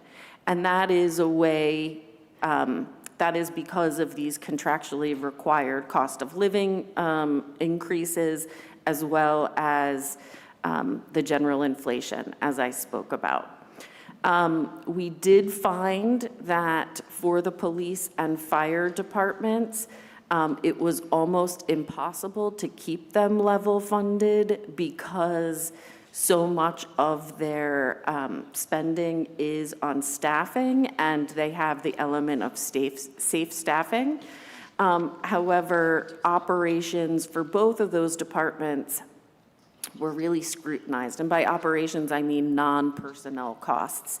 One example of that is over at the police department, we've been working with Scott, our CIO over there, to make sure that wherever possible, the police are leveraging city contracts for software so that they are able to get the most discounted bundled rates we can, and that wasn't always happening before. Also noting in this budget, there were $2.4 million of ARPA funds used in FY25 specifically for police and fire, and that's no longer available. Some other assumptions: no new projects or initiatives were included. We are looking to prioritize affordability for taxpayers.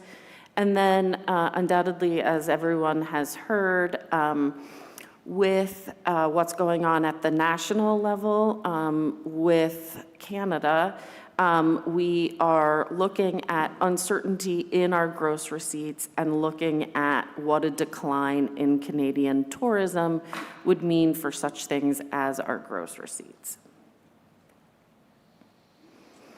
So these numbers are small. It's okay. You don't have to read every small number. The big takeaway from this part 1 and this part 2 is up here in the big letters. Over 10 years, the general fund increased by almost 100 positions. That is a 23% increase, and we were able to start reducing that in last year's budget. But that is a large increase across all of the general fund, and that is certainly contributing to the budget pressures that we are currently facing. And lastly, kind of some of the other drivers of the budget. We talked a little bit about one-time revenues. In the news, a lot has been the cost of increased health insurance and health costs. We are expected to have those rise about 11% next year, which is better than some, but still a large amount. And the police and fire contracts for the city both expire on June 30th, and we are in the middle of those negotiations with those unions. Those two budgets are almost 40% of the city's entire general fund budget, and we have no idea how much we'll be paying for cost of living adjustment for those employees next year. Of course, we have put in an educated guess, but that years when we have contract negotiations are much less certain for our budget than years when I can just plug in a number and we're good to go. Some of the caveats here, we do know that numbers are going to shift during this process. As I mentioned, we just have informed estimates for the police and fire unions. And as a self-insured entity, our health insurance budget will continue to fluctuate each month. We don't expect that to change by a lot, but those are all factors that could change what I'm about to tell you. All right, so with all of that background, let's dig into the numbers. We, at this point, have expenses over this current year. We are projecting about $8 million. Again, don't get too attached to that number. We are in the midst of working with department heads and CT staff, and we expect within just a couple of weeks, we'll have even more refined numbers, but we didn't want to wait to provide this update to this body. Of the $8 million of additional expenses over FY25, The vast majority of that is from fire and police, as you can see. And the additional 11% is made up of small amounts throughout various general fund departments for necessary one-time investments. This is where we expect some additional revenue beyond the FY25 levels. We last year approved a 3-cent increase to the public safety tax. We only taxed at the 2-cent rate. So if we apply the additional 1 cent, that would bring in close to $1 million. I kind of skipped over this first one called Grand List Growth, but that is as we bring on new properties, residential and commercial throughout the city, our property values grow, our grand list grows, and we can take in more taxes. So this first one is gonna happen anyway. And so that's money, that's additional revenue that we can count on. This third one, retiring of, and then there's a lot of initials, that is the Waterfront Tax Increment Financing District. And those of you who have been around for a while may recall that TIF district is almost entirely closing. And we timed that to coincide with the reduction of our business personal property tax. The business personal property tax brings in somewhere close to $1 million. And with for this 1 year, with the retiring of the TIF, but keeping the business personal property tax, we anticipate having this sort of extra $1 million just for FY26. And then this is what I've talked about for a long time, the actual quarters in the couch. We have $280,000 of remaining ARPA funds that we will deploy in FY26. We are also very much working, as Scott mentioned, on how to save costs, not just generate revenue. And you can see that here, building on the slides Scott talked about. We have savings from the Department of Finance and Administration, the consolidation of CEDO and BWD, and ending municipal collection of recycling. Part of the changes in the DFA is freeing up treasurer staff to improve collections of property tax and gross receipts. So that is also included here. And we are also taking a deep dive into every service provided to the public by any general fund department. And we've been working on this for several months. You can see here the process that we have followed. We asked every department for a lot of information about each of those services. And then we did a first cut to figure out if it was required by charter or ordinance. If it was, we deemed it essential, and we have not reviewed it further at this point. If it was not, it's something that we've taken a further look at. And we are doing this, making these recommendations with the goal of cutting budget, but also, as we mentioned with recycling, because in some cases we've experienced scope creep, and these services may not be part of the core mission of the department. And there may be other reasons, efficiency-wise, we may want to consider that. We have gotten to the point where we are able to quantify the cuts so far of about $1 million. We're really sort of at the beginning of this process. We've only looked in depth at a few of our departments. But we'll use the month of April to work with those departments and all departments to incorporate changes into their proposed budgets, and then get those details to the City Council in the May budget presentations. So, doing all of that math gets us to a current gap of $2.5 million. Bullet 3. It is not a deficit. This is just a small point of education. Last year we had some real confusion where people were using the word gap and deficit interchangeably.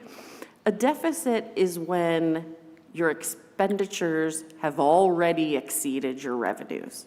Like, you are in the hole, you are in the red. We are not in that case yet, thankfully. We just have a gap in our budgeting, as we always do at this point in the budget cycle. And it is about 2% of what we expect the budget to be next year.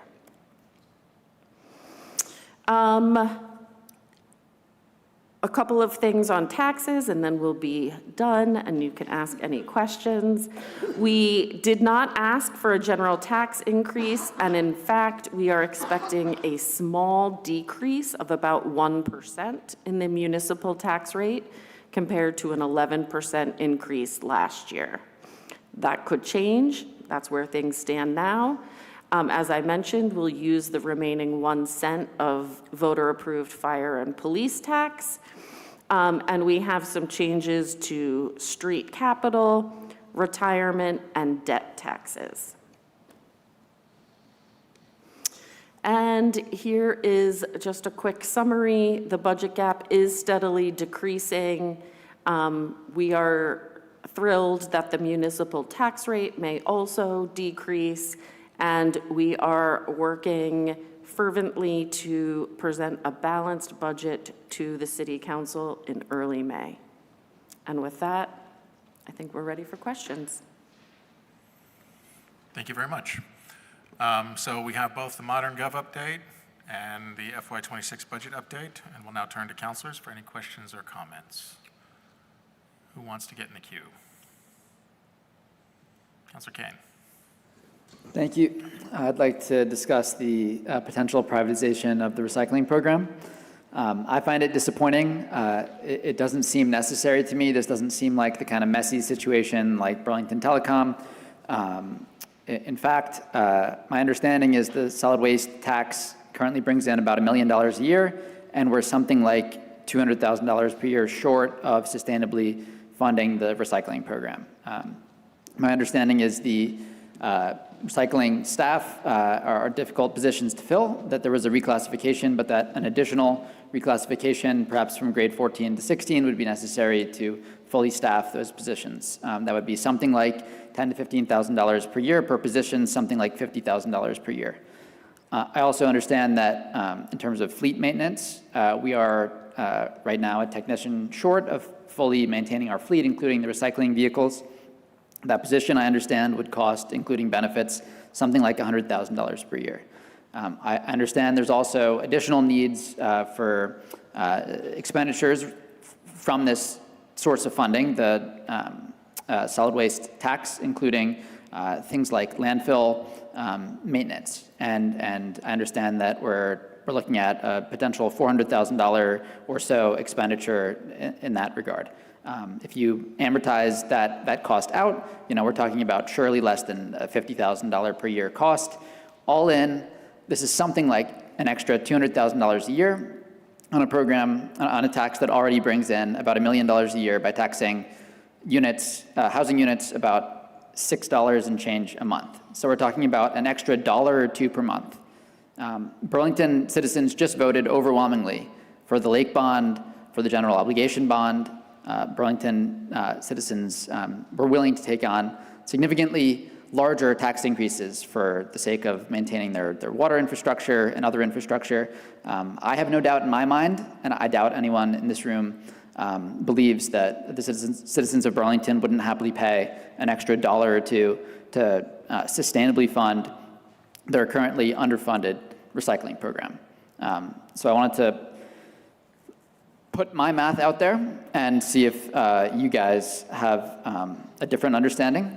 I will have further comments, though.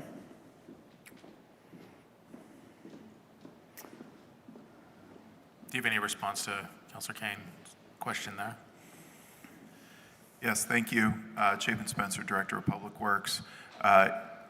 Generally, there are a number of areas, thank you, Councilor Kane, that are a challenge for us currently. Our mission continues to broaden with similar resources year to year, which means our operations get stretched as we manage more traffic calming, more bike ped infrastructure, et cetera, more stormwater features. So yes, there are, if we were to continue recycling, those are some of the areas where we would need to invest. The challenge in my mind is that we are trying to achieve a broader mission than we have the funding resource to adequately deliver. We have not adequately maintained our 2 post-closure landfills. We have a soil management facility that's suboptimal and we need to relocate. These are some of the pieces that we can address if we can transition recycling.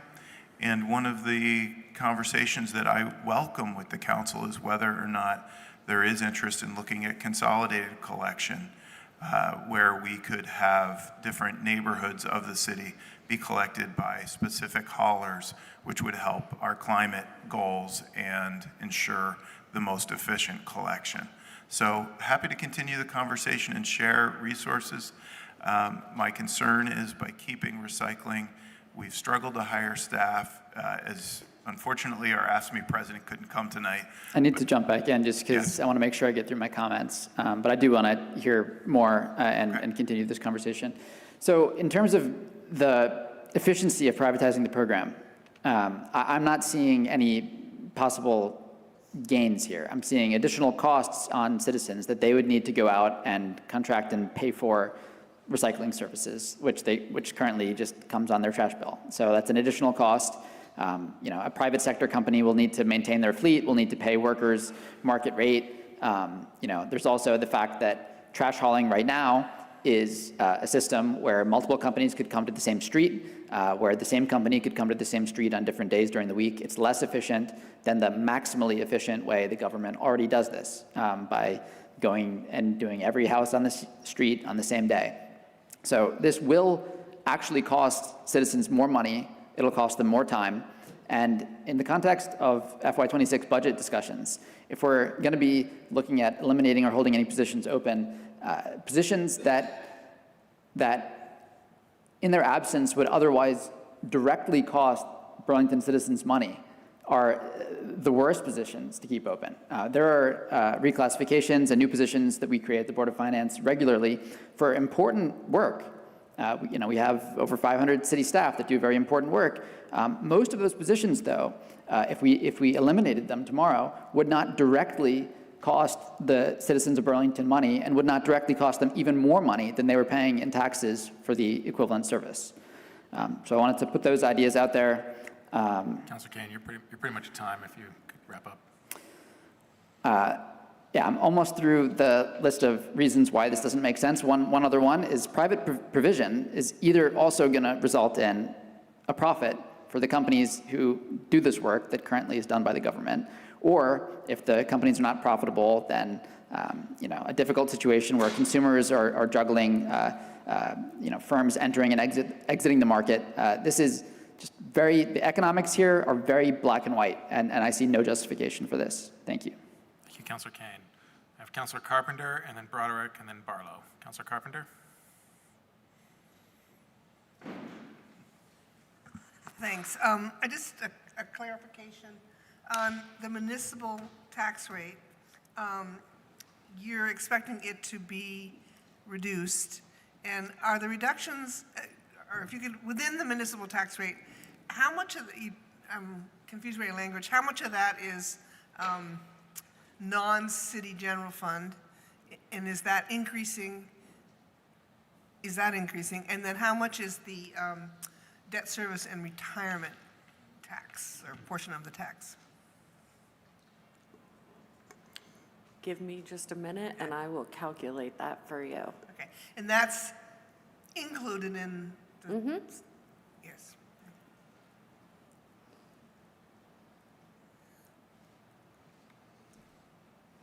Oh, do you want me to do that right now? No. I can do that. No, I was like, no, I it's can not do ur- this I while just- everyone I'm- watches me. Thank you. That's just But fine. yes, why don't I, sometime in this conversation, it won't be Thank you. difficult to do. Yep. Anything further, Councilor Carpenter? All right, Councilor Broderick, and then Councilor Barlow, and then Bergman. Thank you. I just wanted to throw my 2 cents in on the prospect of privatizing our city recycling service. Solid waste hauling of all kinds, I would consider a public good that we all, by virtue of living in a city, need.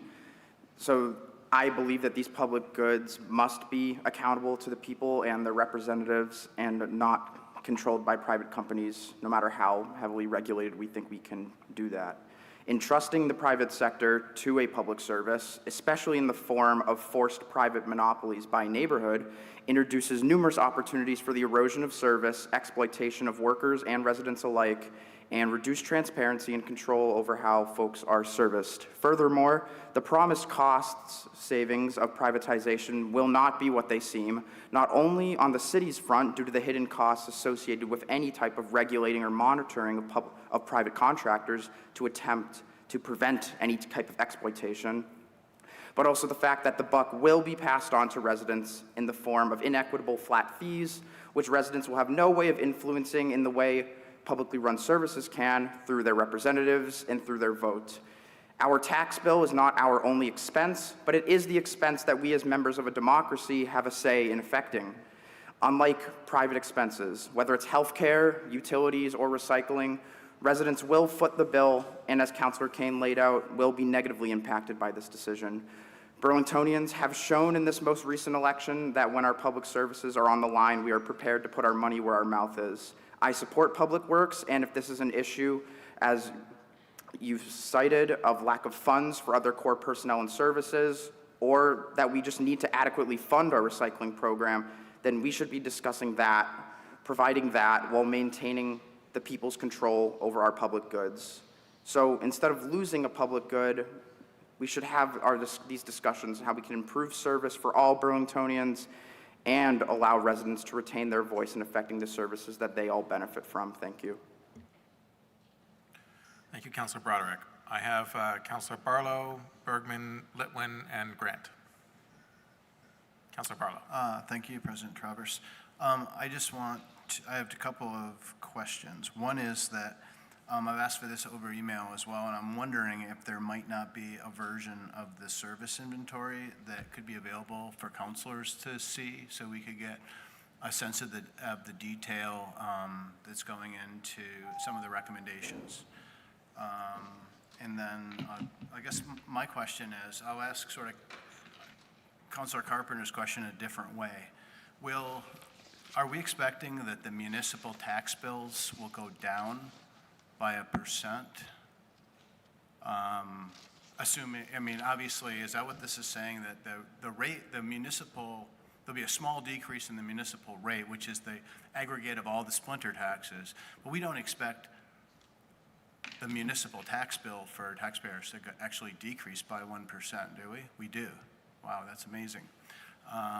And I would totally be thrilled with that. I know that we still have the rest of the budget gap, 2.5 million to fill, so that could have impacts to that in that sort of interim calculation. Is that correct? Okay. And the other question I guess I had was around the impact of gross receipts reductions, which you hit upon. We were already sort of seeing us not hit our targets on gross receipts collection, and now with the relationship situation being caused by the national government around our Canada, our biggest economic partner, we can probably anticipate that's going to go down as well. And I'm just wondering, I mean, how will you even model that in your sort of exercise of trying to figure out where we're going to land with this budget gap? And I guess that's it. So can we get a version of the service inventory, and can you talk a little bit more about gross receipts? I will start with gross receipts, and then I will ask the mayor to weigh in on service inventory. Gross receipts is very interesting. We live in interesting times, but we do have something that is somewhat analogous, and that is COVID. Because we have such a large proportion of tourists coming from Canada, those numbers can be informative for us. And I have not talked about this with the mayor, so surprise. But what I would like to do is to come back to Board of Finance with, a high, medium, and low scenario, and we can discuss all of that. You can see what Brad and I pulled together for those projections, and then none of us know, so I welcome that input. But as usual, it will be a mix of art and science. Okay. Well, thank you, and thank you for all your hard work on this. And I will add, welcome to the extreme challenge of trying to manage a city and its finances when we have a federal administration that we do right now, because it is very hard to predict. Tariffs today, federal grants yesterday. I mean, it's really tricky. I appreciate the real-time share that we're going to be doing that, because I think that is honestly the most responsible way to do that. Is our best efforts to predict and to estimate. And then also, of course, we're going to do our best to be proactive with our Canadian neighbors to make sure that they understand that we are not the extension of what's happening in Washington, D.C., and we encourage and welcome those visitors to come and to maintain what they usually do in terms of their behaviors and their visits here in Burlington and Vermont. But again, it's moving targets, so we have to be pragmatic around how we build our budgets and the assumptions we have around what we can get from gross receipts. Also in the larger context, of course, around the other trends we've been seeing with gross receipts. To the service inventory question, so we, at this point, have built, because we wanted to make sure we had a presentation for all of you with the assumptions where we think we could be having savings within our service and program inventory work. This is the first time I want to emphasize for the city doing this, and this is quite the undertaking, and I know I can speak for the CAO on this and probably every single department head.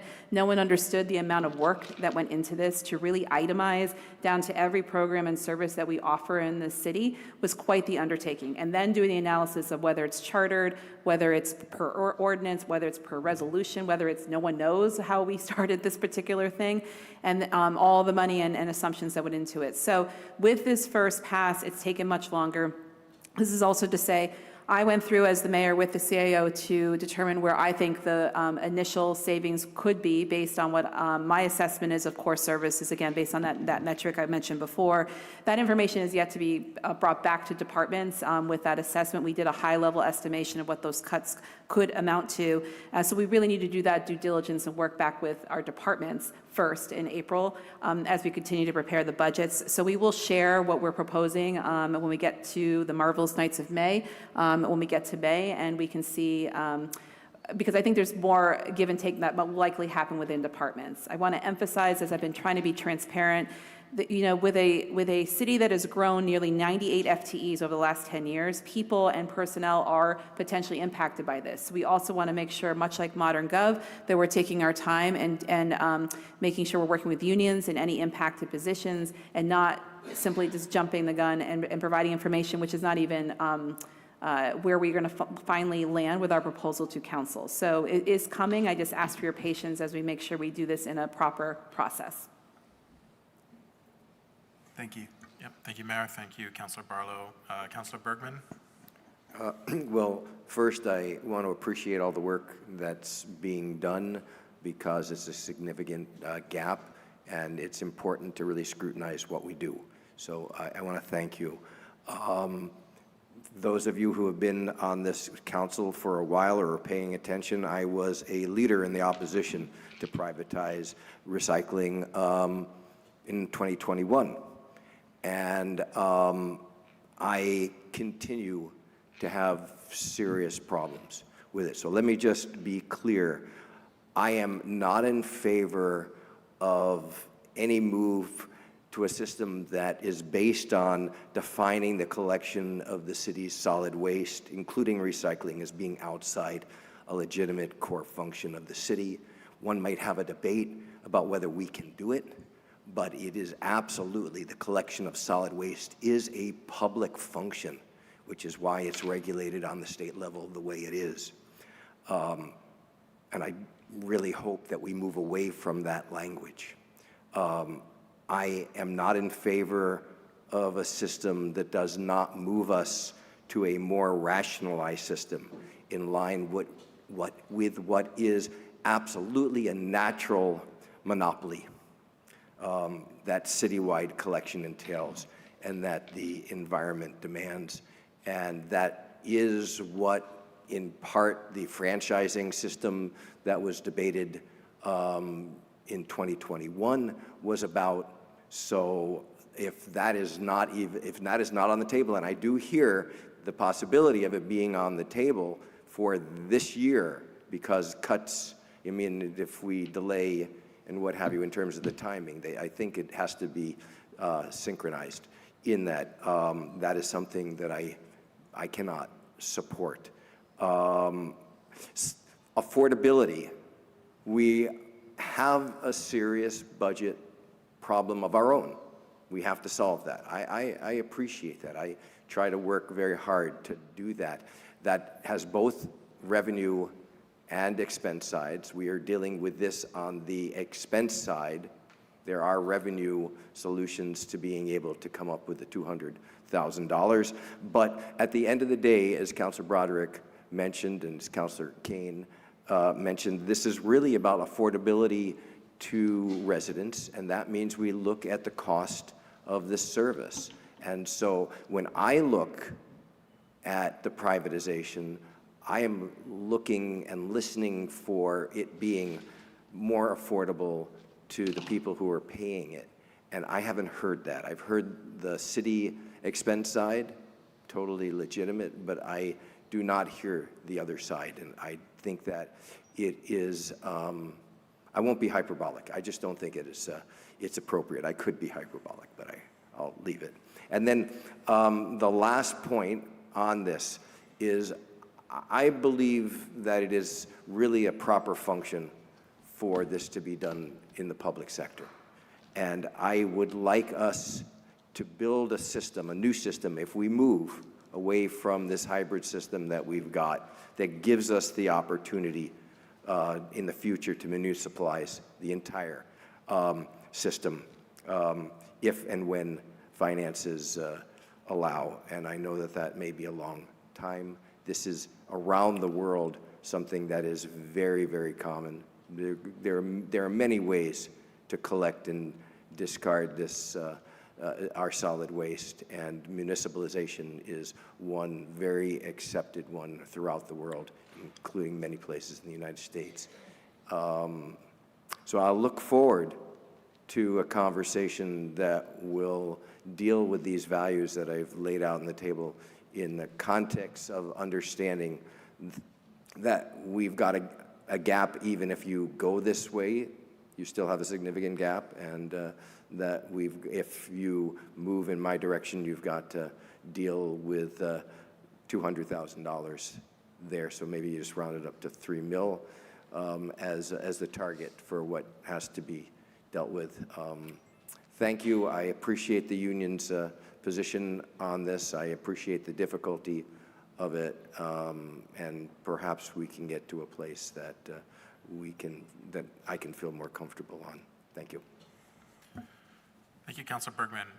Before going to Councilor Litwin, I will just note that we are a bit over time on this topic. I have Councilor Litwin and Grant in the queue and have allowed time to go over because of the importance and timeliness of this subject. But could I get a sense, outside of Councilor Litwin and Grant, are there any other councilors that wish to be recognized? Yep, Councilor Newbeezer. I'm sorry, you went over time, Councilor Kane. So, all right, so I think we'll try to wrap up then with Councilors Litwin, Grant, and then Newbeezer, and then move to the next work session. Councilor Litwin, go ahead. Thanks a lot, and I recognize a lot of my questions have been answered tonight, and so I'll try to save some of them for email. But one of the questions I had about the recycling program, which I am still up in the air about, is why we haven't been able to fill those positions. Is it because we're not competitive to some of the private haulers? And so therefore there would actually be, if we were to keep the program, there would actually be an increase in the cost. And then additionally, related to that program, if we were to move it off of and privatize it, I guess, one, would we end up would folks who get reassigned work end up having to be reclassified and then there being a cost to that? And then two, I guess, how would we ensure that folks are being compliant with recycling and getting private haulers, or would people, a percentage of people, turn to just throwing their recycling in the trash? And then I'll stop there for a second.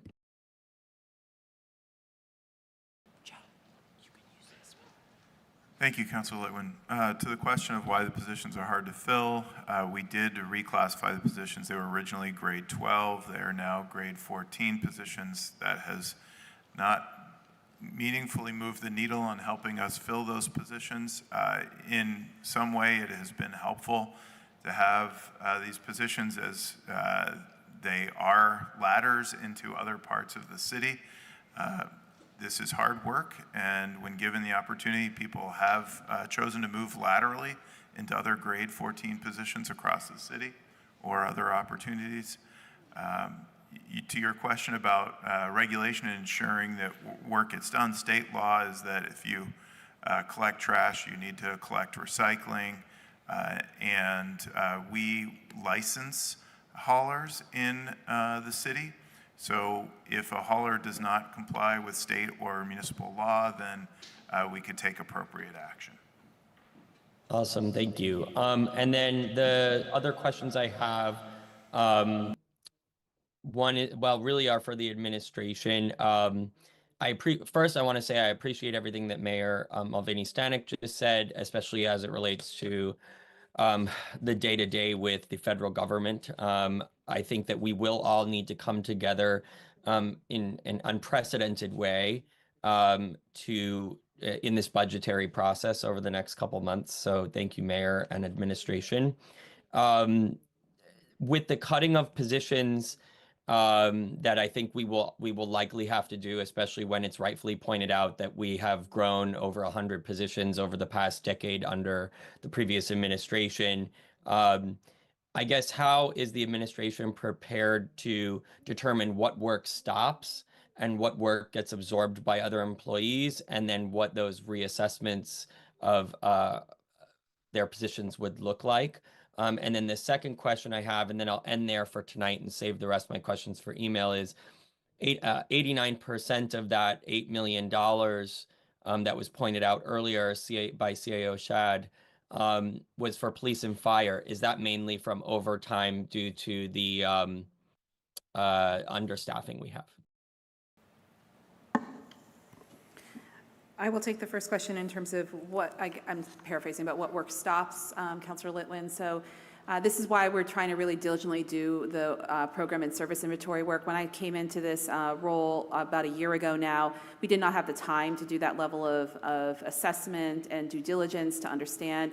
And with that, we had to default to holding open several positions that were vacant at the time, but that was not necessarily strategic. It was to have minimal impact with no runway whatsoever for the individuals holding those positions. And so part of what we, as I mentioned before, what work stops, we're looking again at defining core services of what's required by charter, what's required by ordinance, what's required by maybe resolution, and then things that start to fall in between those cracks because there isn't a clarity on it, and or looking at usage, and or looking at the ability for that service or program to be offered in another setting to residents of Burlington. Those are the metrics for which I use for the initial assessment I did around what could potentially be cut. And I was doing that in partnership, of course, with the CAO. of looking at where we could not simply end pieces of programming and not have a work shift, if you will, to overload remaining employees. And so we were trying to be very thoughtful on that, because that does no one no good. It would overwork the workforce. It would be overpromising services we couldn't deliver effectively, among many other things. Back to why we are not ready to offer this information to council yet is there's a lot of work still needs to be done with department heads to make sure that those that initial assessment lines up with what department heads know we can back out of. I want to emphasize, this is incredibly hard work to do as a one-year mayor, to come in and have to be facing 2 structural budgets, back-to-back fiscal years with all the uncertainty on federal level, the reduction of one-time funds. Nothing about this is fun nor, I don't know, positive work to do.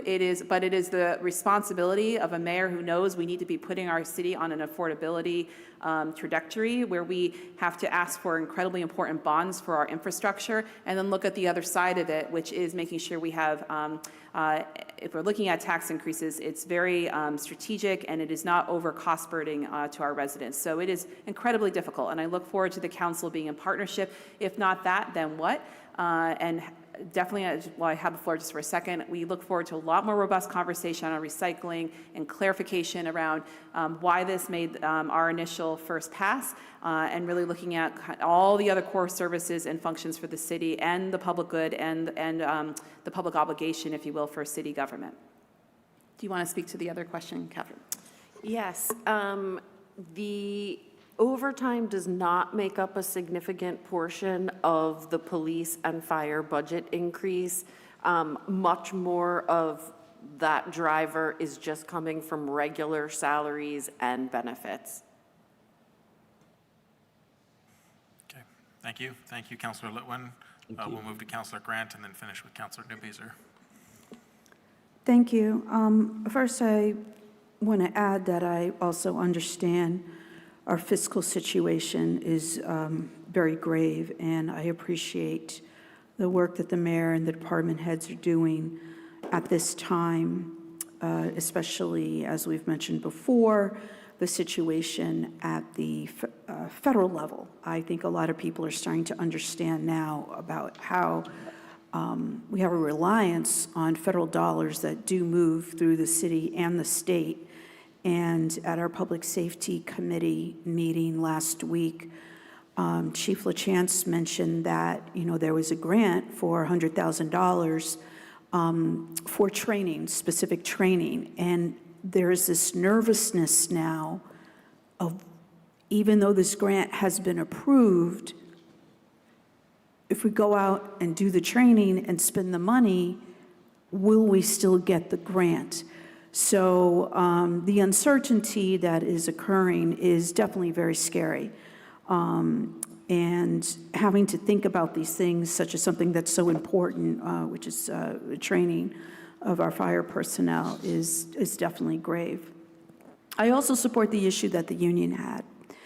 And I believe it's important to listen to the unions. So knowing that people that signed on to do other jobs specifically were being pulled in to fill in for positions that have been hard to keep people in.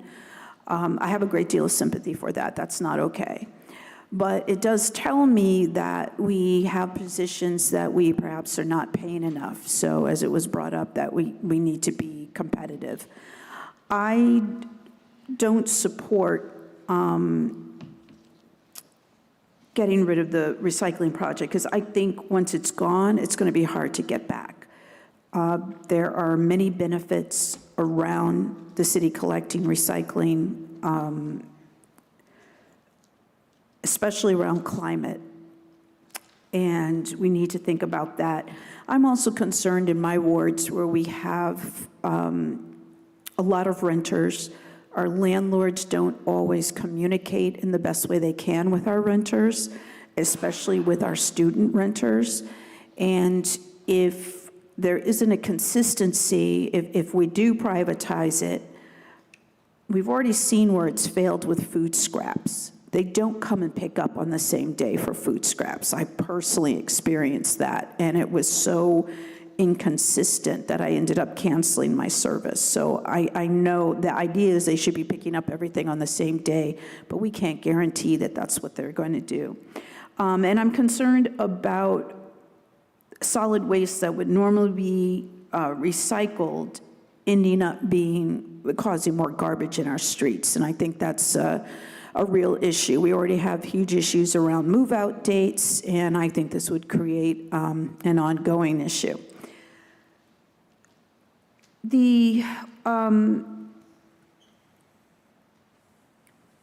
Actually, I will leave it there. I have one, we didn't really talk about this department, but I just wanted to put it out there with the Racial Equity, Inclusion, and Belonging Department as we go through this process of continuing to review departments and possible consolidation. There has been the community's being very clear that they'd like to see RAIB kept as a separate department, and I'll probably be talking about that more in the future, but just wanted to state that as well. Thank you.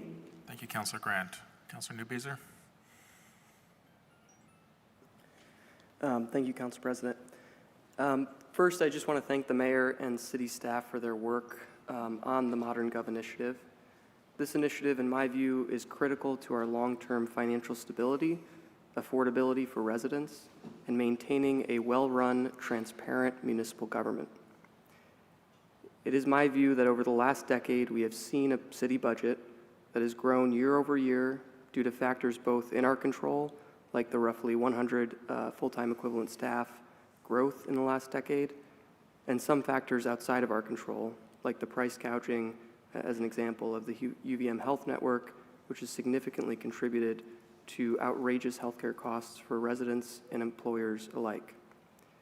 We have a city budget too heavily reliant on a regressive property tax model that does not take into account residents' ability to pay. It is my strong belief that, in my view, the folks at the federal government who we've already mentioned tonight do not have a monopoly on words like efficiency or effectiveness. In fact, I think it's quite the opposite. If we believe that government has a role to play in residents' lives, then it must be nimble and impactful for those who are not a part of the economic and political elite and do not spend most of their time with those individuals.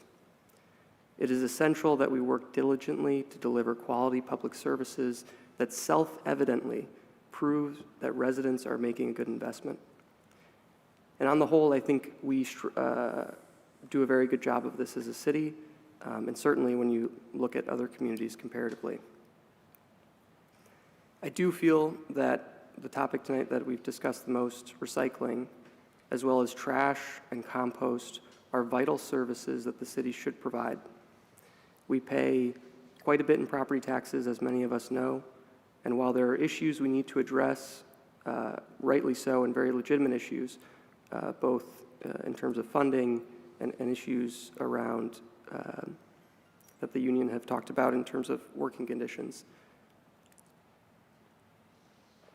I do feel that we ought to be pursuing a reality where residents do not pay a monthly fee for waste collection, but that our tax dollars cover trash, recycling, compost pickup, and that we consider those services as a necessary public good. It is also a reality that we are in a very tight financial position and that we don't have a ton of cash on hand, so to speak.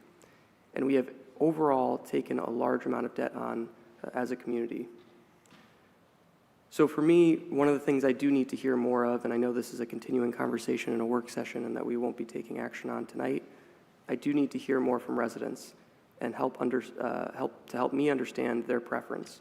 Are we okay with an increase in revenue for these services, mainly recycling, or do we believe that moving to private haulers is preferable?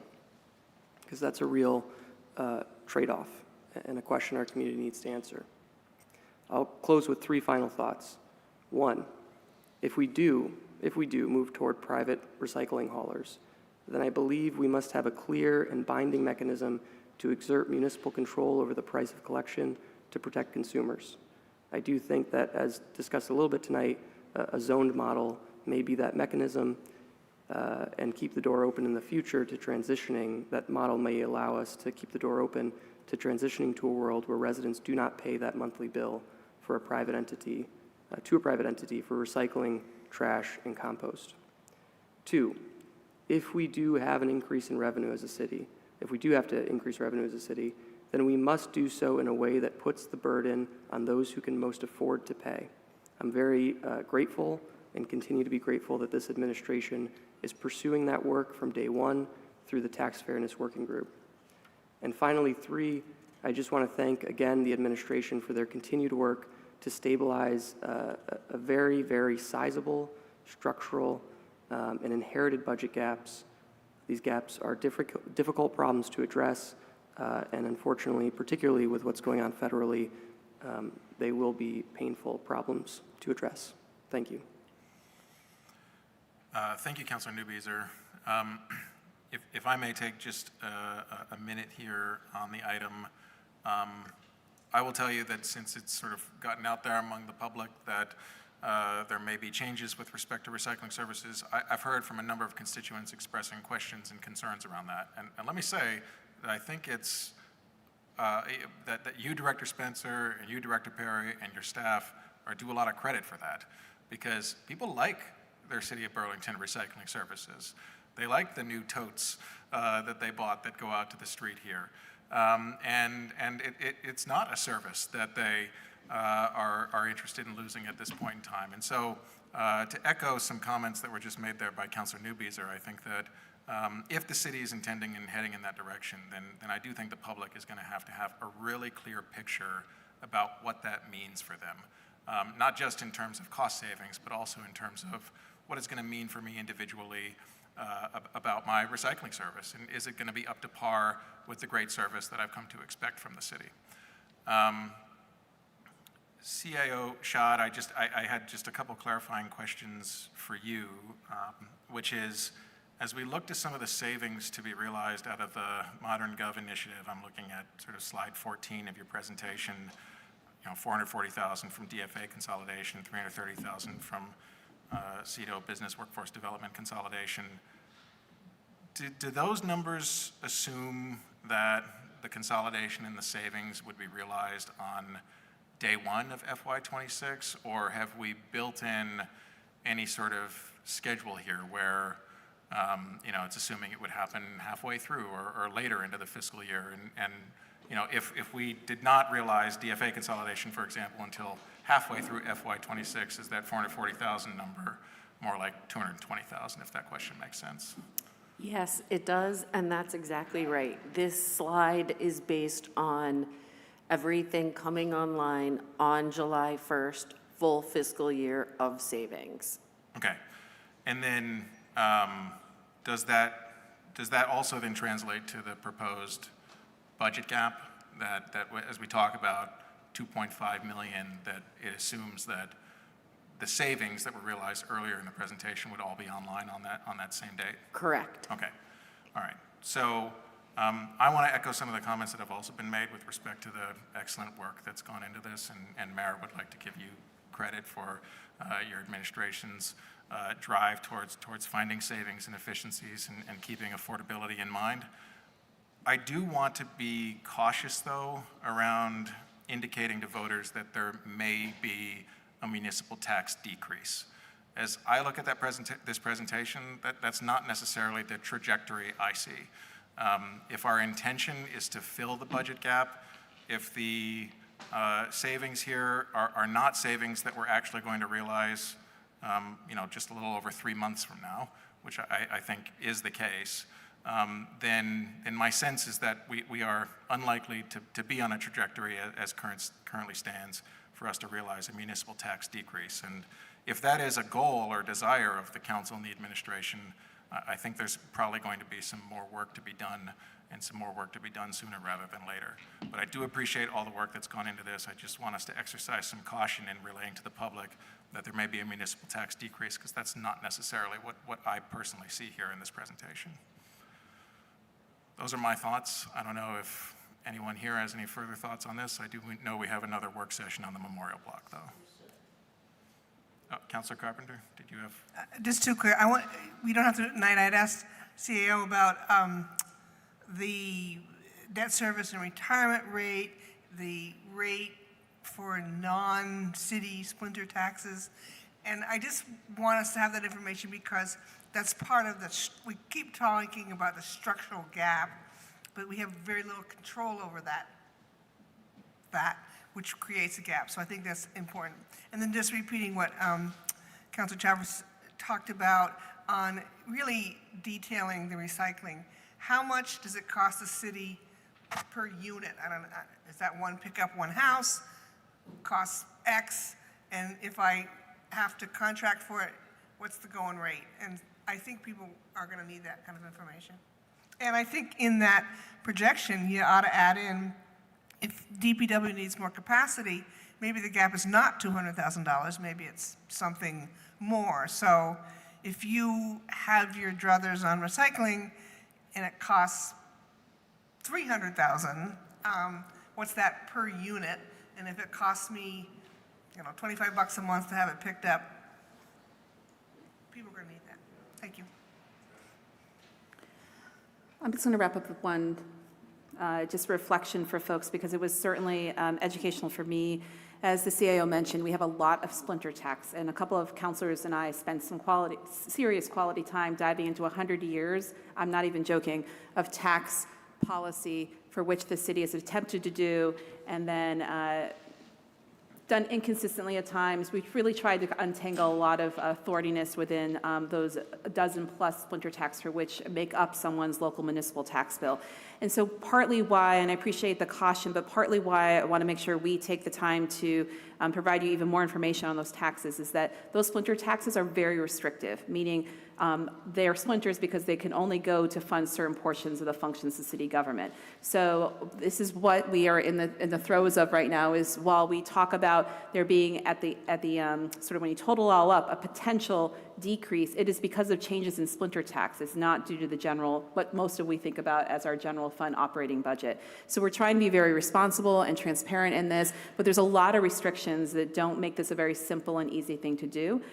Because believe me, my first question to the CAO was like, oh, if we have a decrease, we don't have to, we can stop cutting. And it is simply not that simple. So look forward to a lot more information coming. This is partly for the new counselors coming in. We're going to do a whole orientation on city finances. And for those of you who didn't have a benefit of an orientation because of, frankly, a brand new mayor last year, we hope that you'll have a lot more insight into the restrictions and why and how we have this challenging structure for how we raise revenue on our tax bills. Thank you, Mayor, and thanks as well to the City Attorney's Office, and particularly Attorney Ramakrishnan for his work on that deep historical dive into our taxes, which will be a conversation to continue, and I think will be a great resource for years to come.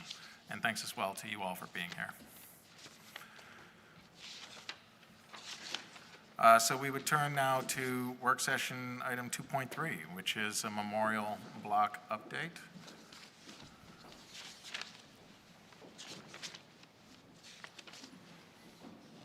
We'll ask that the city team take the table.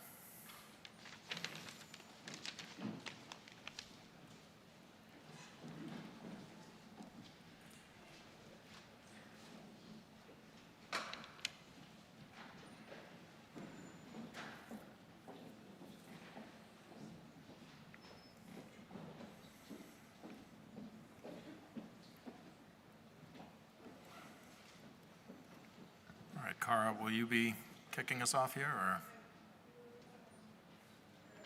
Great. Good evening. I'm Cara Al-Nasrawi, the Director of Business and Workforce Development. I'm the project lead right now for the Memorial Redevelopment Project. And maybe I'll just let everyone introduce themselves so you know who's sitting up here. Brian Pine, the Director of the Community and Economic Development Office. Samantha Dunn, consultant for the development team. Joe Larkin with the development team. And Eric Farrell is still part of the development team, but wasn't able to join us tonight for a pre-planned trip.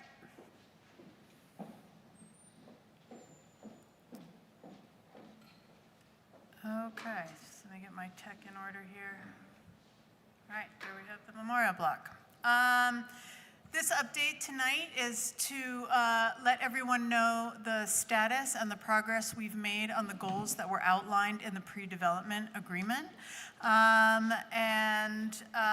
dive right in. So you can see the memorial block up there. As some background, I won't go into all of these items. There have been several rounds of attempts to save the memorial building. There have been several robust public processes and public engagement around Memorial Block.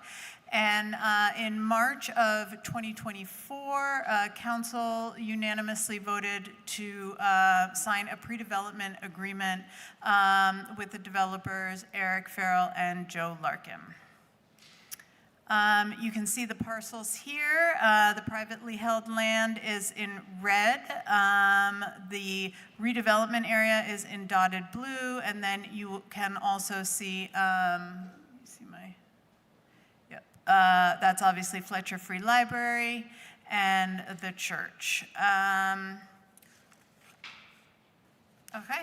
So the 5 main points for update tonight, the first are community engagement. Under Director Pine's leadership, CEDO engaged in multiple series of public engagement, including an open house at the Fletcher Free Library, a survey which received over 500 responses, engagement with the City Lake semester students from BHS, and engagement with Preservation Burlington. And this was all to get feedback on what the public would like to see happen in that block.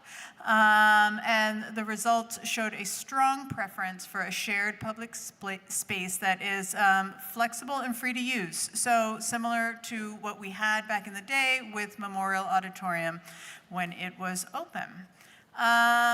The second bullet point to update you all on is the financial due diligence. This was conducted by a third-party consultant. You have the financial due diligence, which was done on our 2 developers, is a public document and was shared on Thursday in conjunction with this update. You can all read it for yourselves. It does note that they are strong local partners and that there is an importance to have local partners, but also recognizing that the project is complex and will require phasing and multiple sources of funding and financing. Overall, the financial due diligence was reviewed internally and by external consultants and was deemed satisfactory. Just to let you know, this does not lock the city into anything. By accepting the financial due diligence, it just means we look further to next steps that are outlined in the pre-development agreement. Our third update is on the relocation of the fire station, Central Fire Station, and relatedly, a public health and safety building, which you will be receiving a separate update on from Ashley Parker. The city is now engaging in a feasibility study to relocate the fire station, noting that it would take upwards of $4 million to rehabilitate the current building and make it a modern fire facility. The city has engaged the firm Dorr and Whittier, a local firm, after winning a proposal for an RFQ that was posted. Our next update is the land appraisal. An appraiser was jointly selected between the city and the developers. That appraisal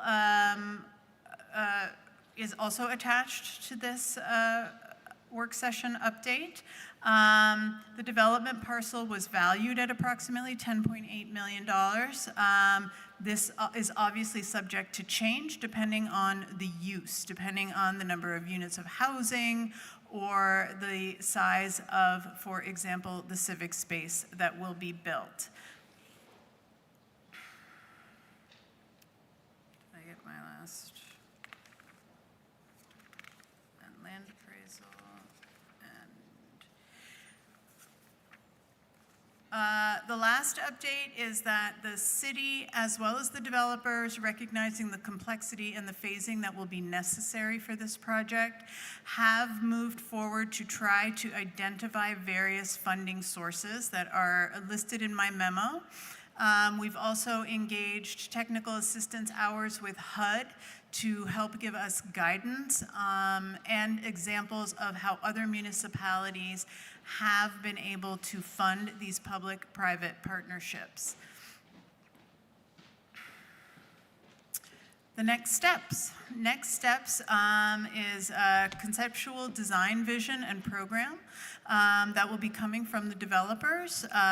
We have a meeting planned for early April with the administration and leaders from both caucuses of the council to review the program, which will include housing units, hotel rooms, commercial space, indoor and outdoor civic spaces, and underground public parking. All of these elements are outlined as well in the pre-development agreement. We will also be receiving from the developers a preliminary project budget to give us a better idea of sources and uses for the budget, and it will serve as a foundation for identifying the funding and financing sources that we may pursue in conjunction with one another.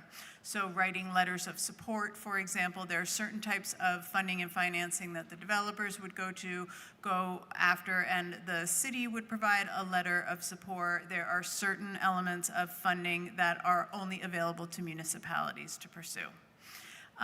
We will then, once this design and the preliminary budget, once we have those elements, then CEDO staff will be going out to engage in further community engagement with visuals so that people will have a chance to react and get a feeling for what may or may not be proposed for this block.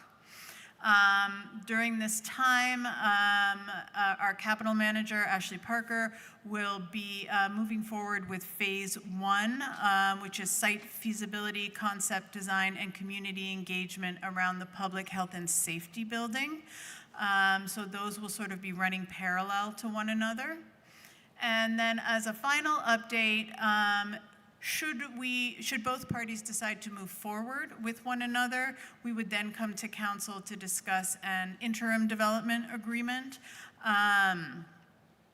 And that would be a much more complex agreement. We would discuss valuation methodology, the more specific funding sources that we would be looking to pursue, and looking at finer elements of the deal, such as moving of the central fire station, in addition to moving forward with thoughts and methodologies around land lease.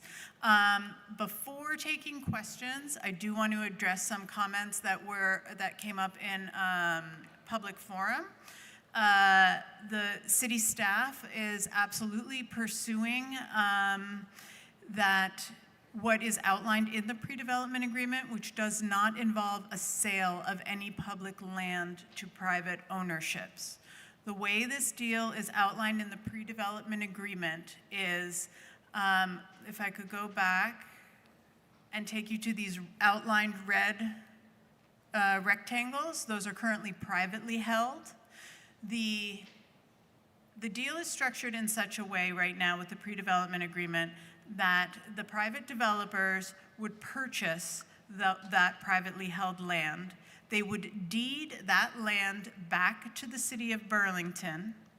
Then the city of Burlington would lease the entire blue outlined section in a long-term land lease to the developers upon which they could build the housing and other elements such as the civic space that will be envisioned for this. So I want to be clear with council that there has been no change in our stance in terms of how we are managing our public lands. The lands are not slated to be sold. That is not part of this agreement. It's not part of the pre-development agreement, and it would not be part of the interim agreement.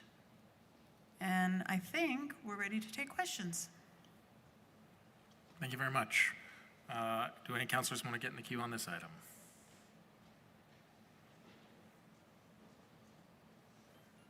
Councilor Newbeeser, and then Councilor Grant.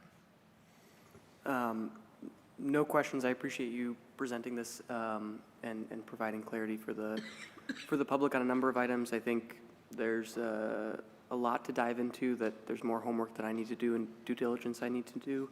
But I just want to reiterate for folks that we are not taking a step to commit us to building X, Y, or Z tonight, even in the deliberative agenda.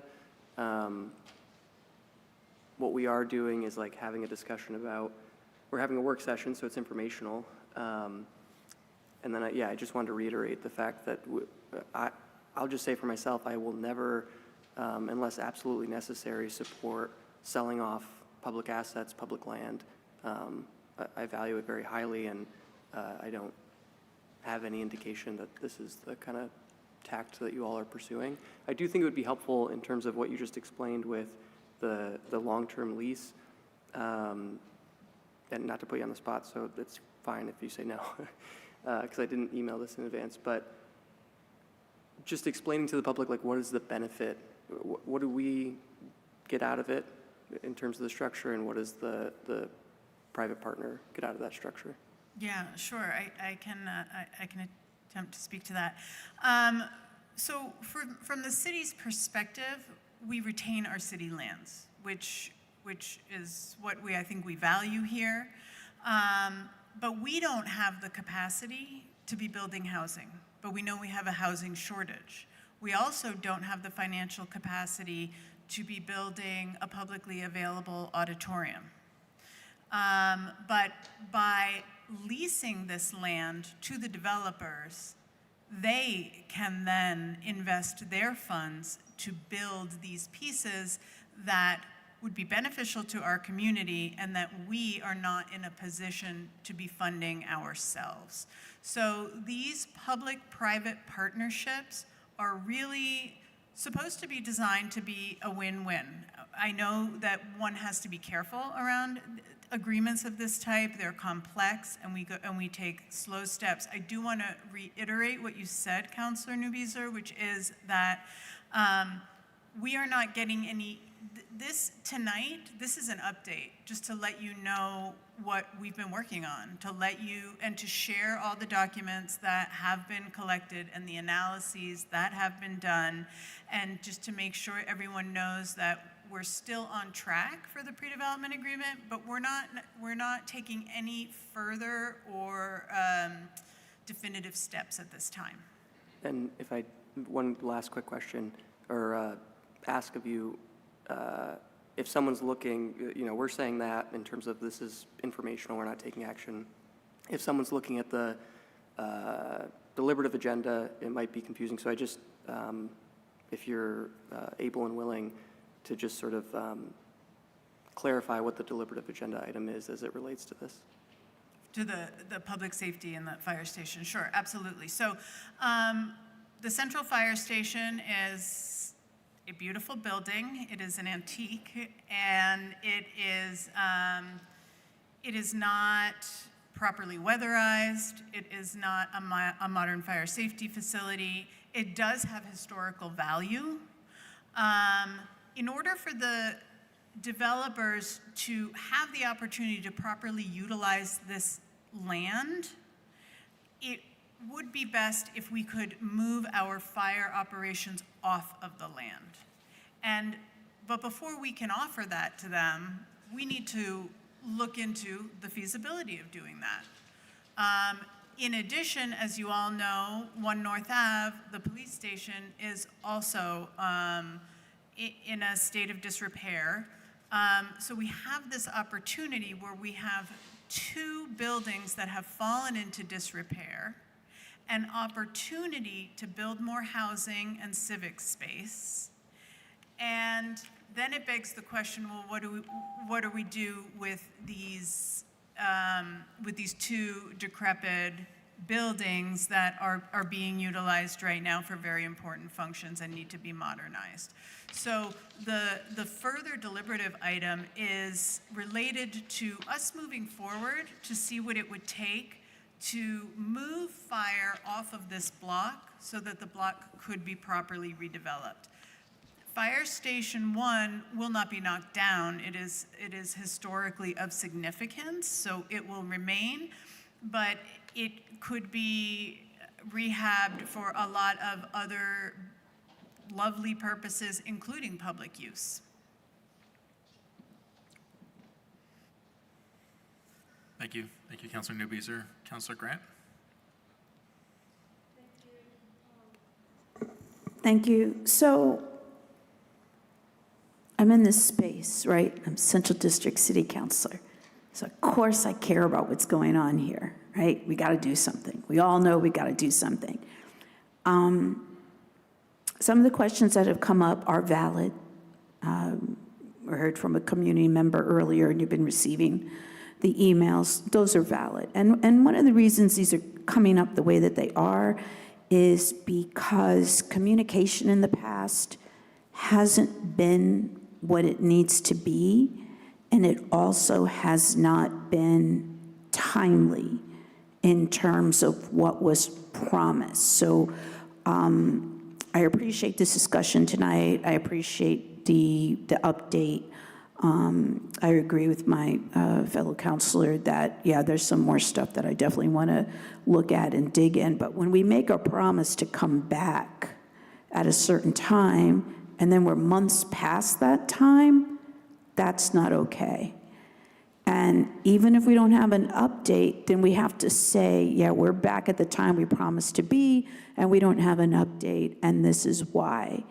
When we're not sticking to these schedules, that breeds mistrust, because I do agree the issues with the RFP process in the past was clear as mud, and that breeds distrust. And then we had a little incident where one of the developers was a little upset, called out a counselor and said, hey, nobody else was going to do it, and that left a bad feeling in the room. So I just want to express those concerns. I thank you for your work that you're doing, but I just think it's really important if we say we're going to come back and we're going to give an update and we're going to report, we need to be doing it even if things aren't going exactly as planned. We just need to stick to those timelines for transparency and trust. And thank you very much. Thank you, Councilor Grant. Is there any other councilor that wishes to be recognized on this item? All right. Councilor Bergman? So I'm trying to scroll through the appraisal, right? Because it seems to me that this is a key document. It relates to then how the work can be financed, right?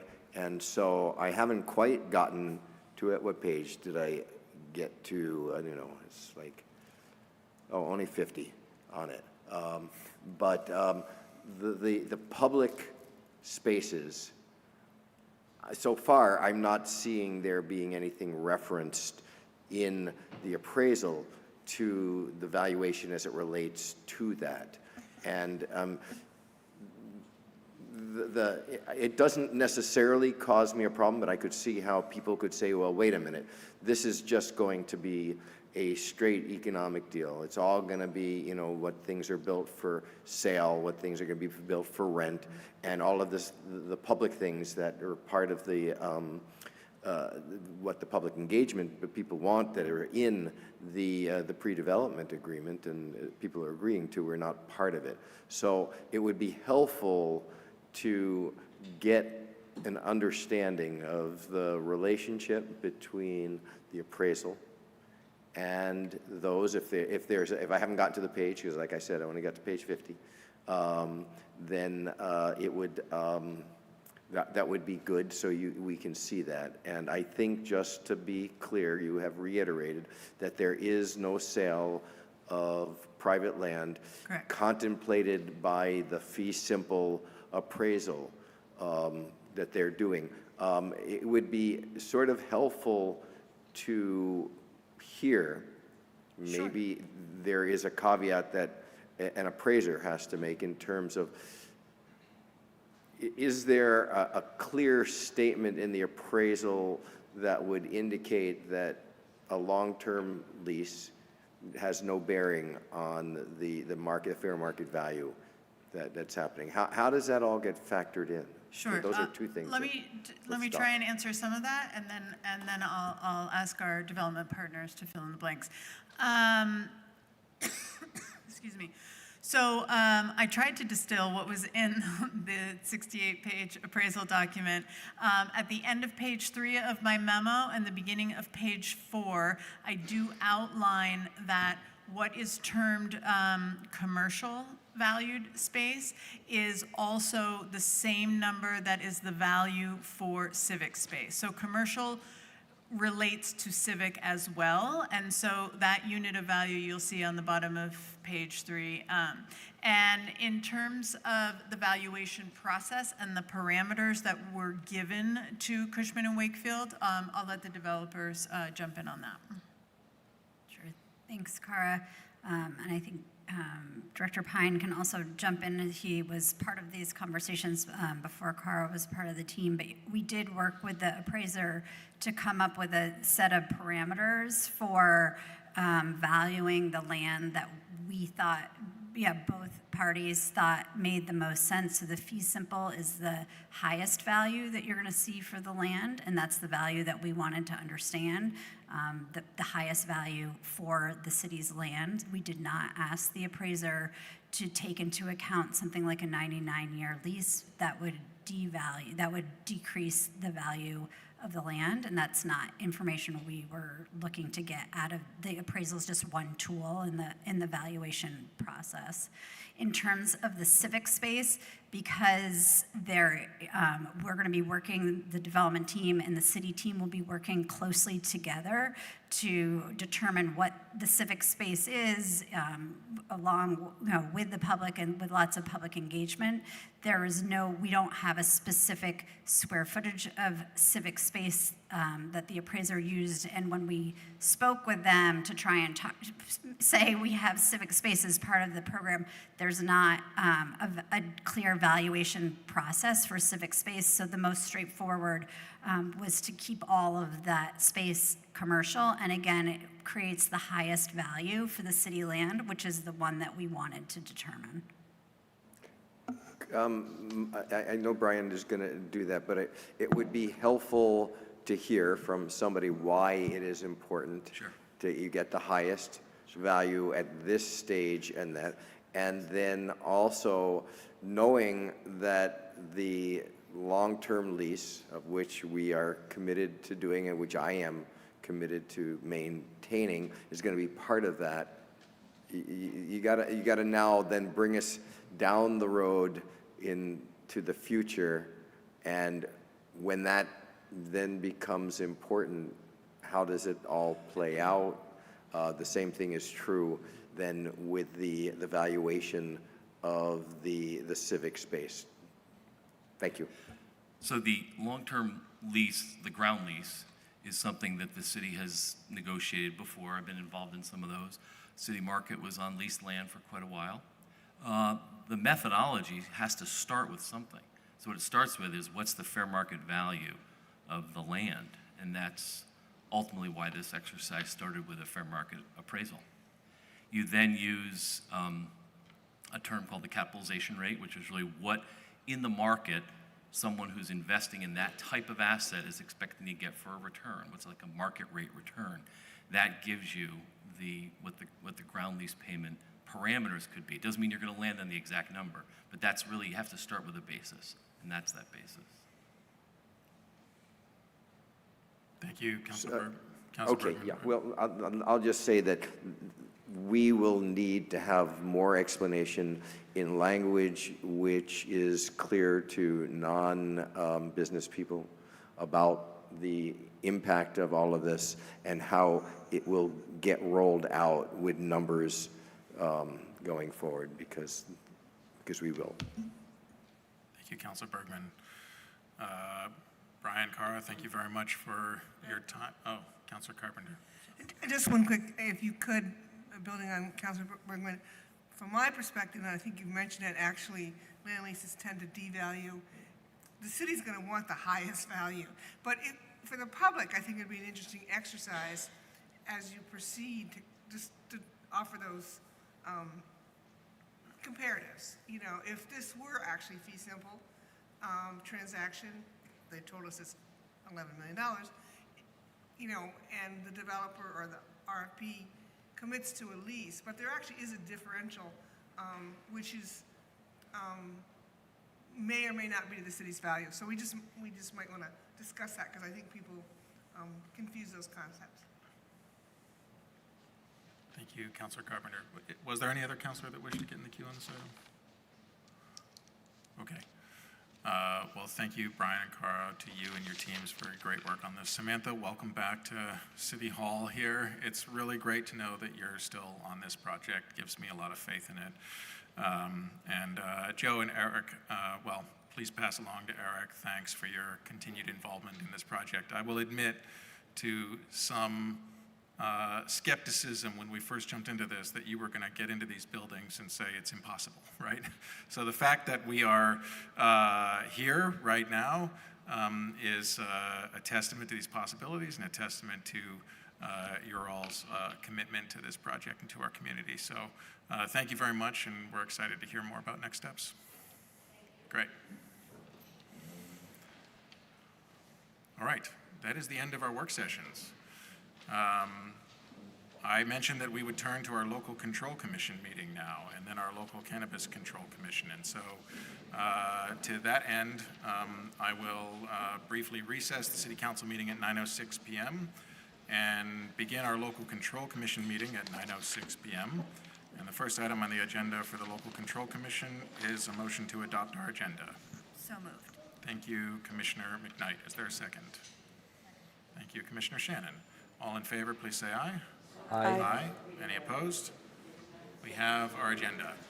The next item before our local control commission is the consent agenda. Is there a motion to adopt the consent agenda and take the actions indicated? So moved. Thank you, Commissioner Shannon. Is there a second? Second. Thank you, Commissioner McKnight. Any discussion on that motion?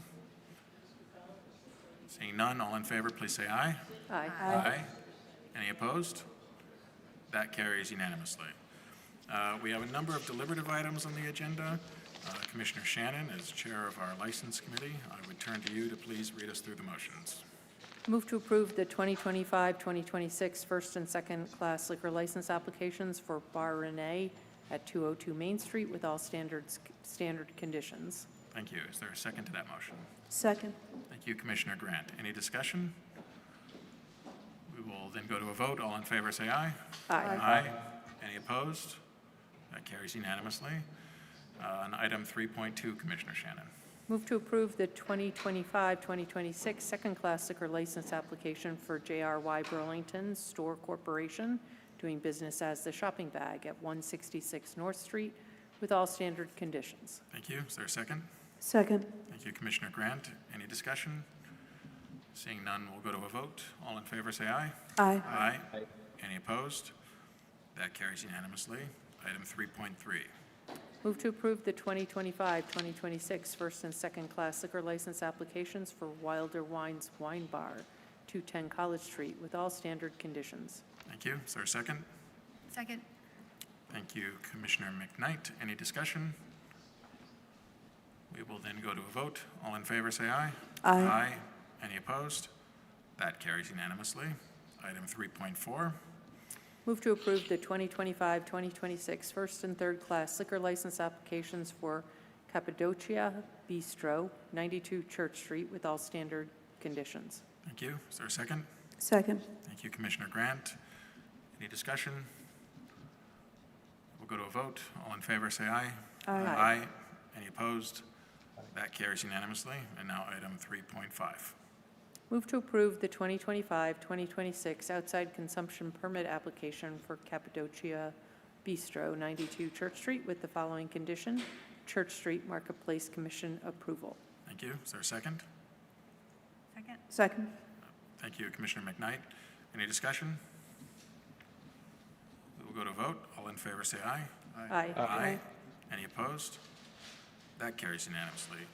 Seeing no other business before the Local Control Commission meeting, I will adjourn that meeting at 9:09 p.m. and now turn to our Local Cannabis Control Commission meeting, which I will begin at 9:09 p.m.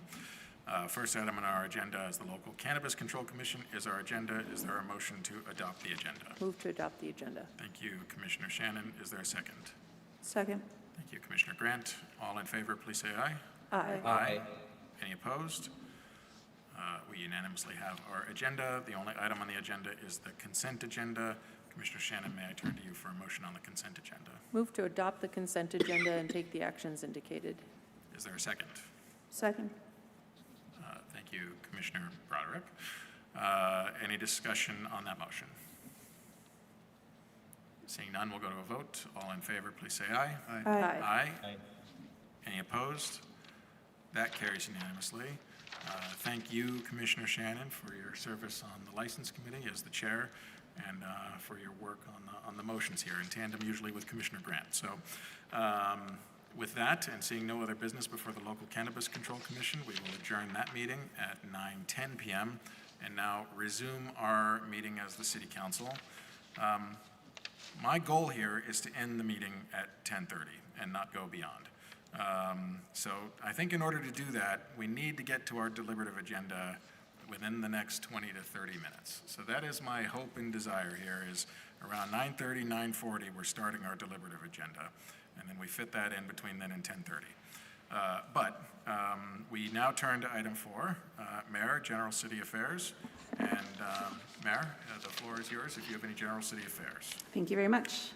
And I just want to begin by thanking, I was joking before to folks when I was not on the mic, we had nearly half of all the department heads here tonight, really reflecting a lot of important and deep work we've been doing over the last several months in my administration. So for those who've left and those who are still here behind me, I really appreciate the hours of work and prep that has gone into these thoughtful work session presentations for the council. And I look forward to continuing to share our further deliberations as an administration on bringing these pieces back to you. Just an update, I always start with community safety. Today was Chief Sean Burke's first day at the Burlington Police Department. And my team and I went over to welcome him here to the city, back to the city of Burlington. It was great to see him in the building.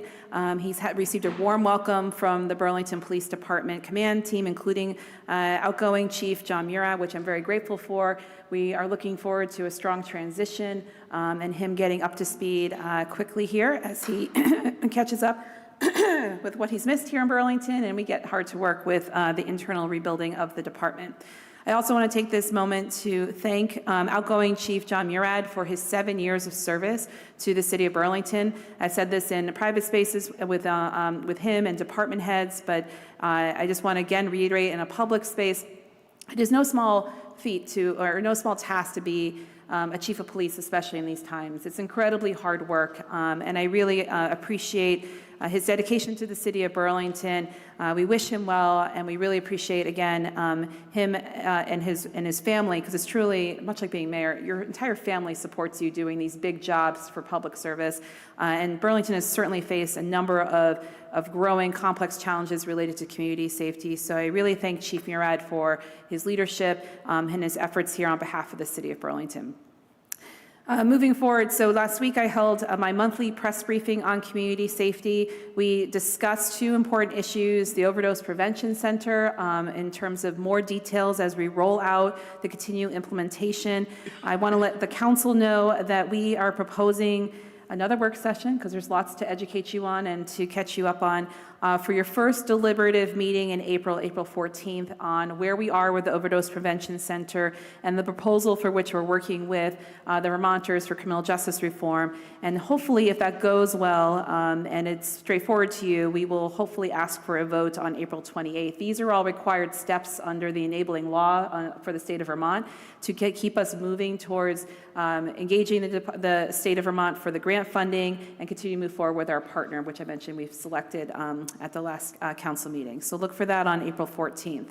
At that press briefing, and as we continue to do, we spoke a lot about the Budget Adjustment Act, which is still being considered in a different iteration now in the Vermont legislature, specifically because of the General Assistance Emergency Housing Program, which continues to be sort of in the crosshairs of debate between the governor and the legislature. I want to express deep gratitude to the city councilors who joined us for a joint letter. I think that spoke very well on behalf of the city to speak with such a unified voice around the deep concern we have as a city, around the impacts that continuing to unshelter many Vermonters from the motel program without an actual off-ramp and solution is continually an unsustainable situation for the city of Burlington and so many large towns and cities in Vermont.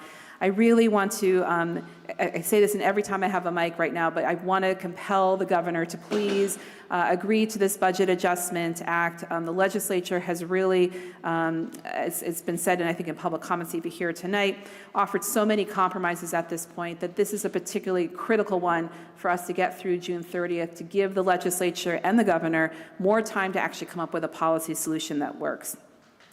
Also to our legislative work in general, I'm hoping for an update to bring our lobbying team here on April 14th to update the newly seated council on where we are. We just went through crossover, and it'll be important to hear how we're doing on our 5 unanimous legislative priorities that this council endorsed last fall. One of those was advancing gun reform policy, and as the citizens of Burlington, or sorry, the voters, I should say, of Burlington approved it by 86 point margin, the banning firearms in places that serve alcohol in the city of Burlington. That has already been introduced as a bill. I want to thank Senator Baruth. We're starting on the Senate side because he has expressed his deep commitment. He did here last fall of making this a priority bill for him in the Senate. So we're starting the charter over there, and I really appreciate his support, and we'll continue to push that through, hopefully successfully, in the legislature.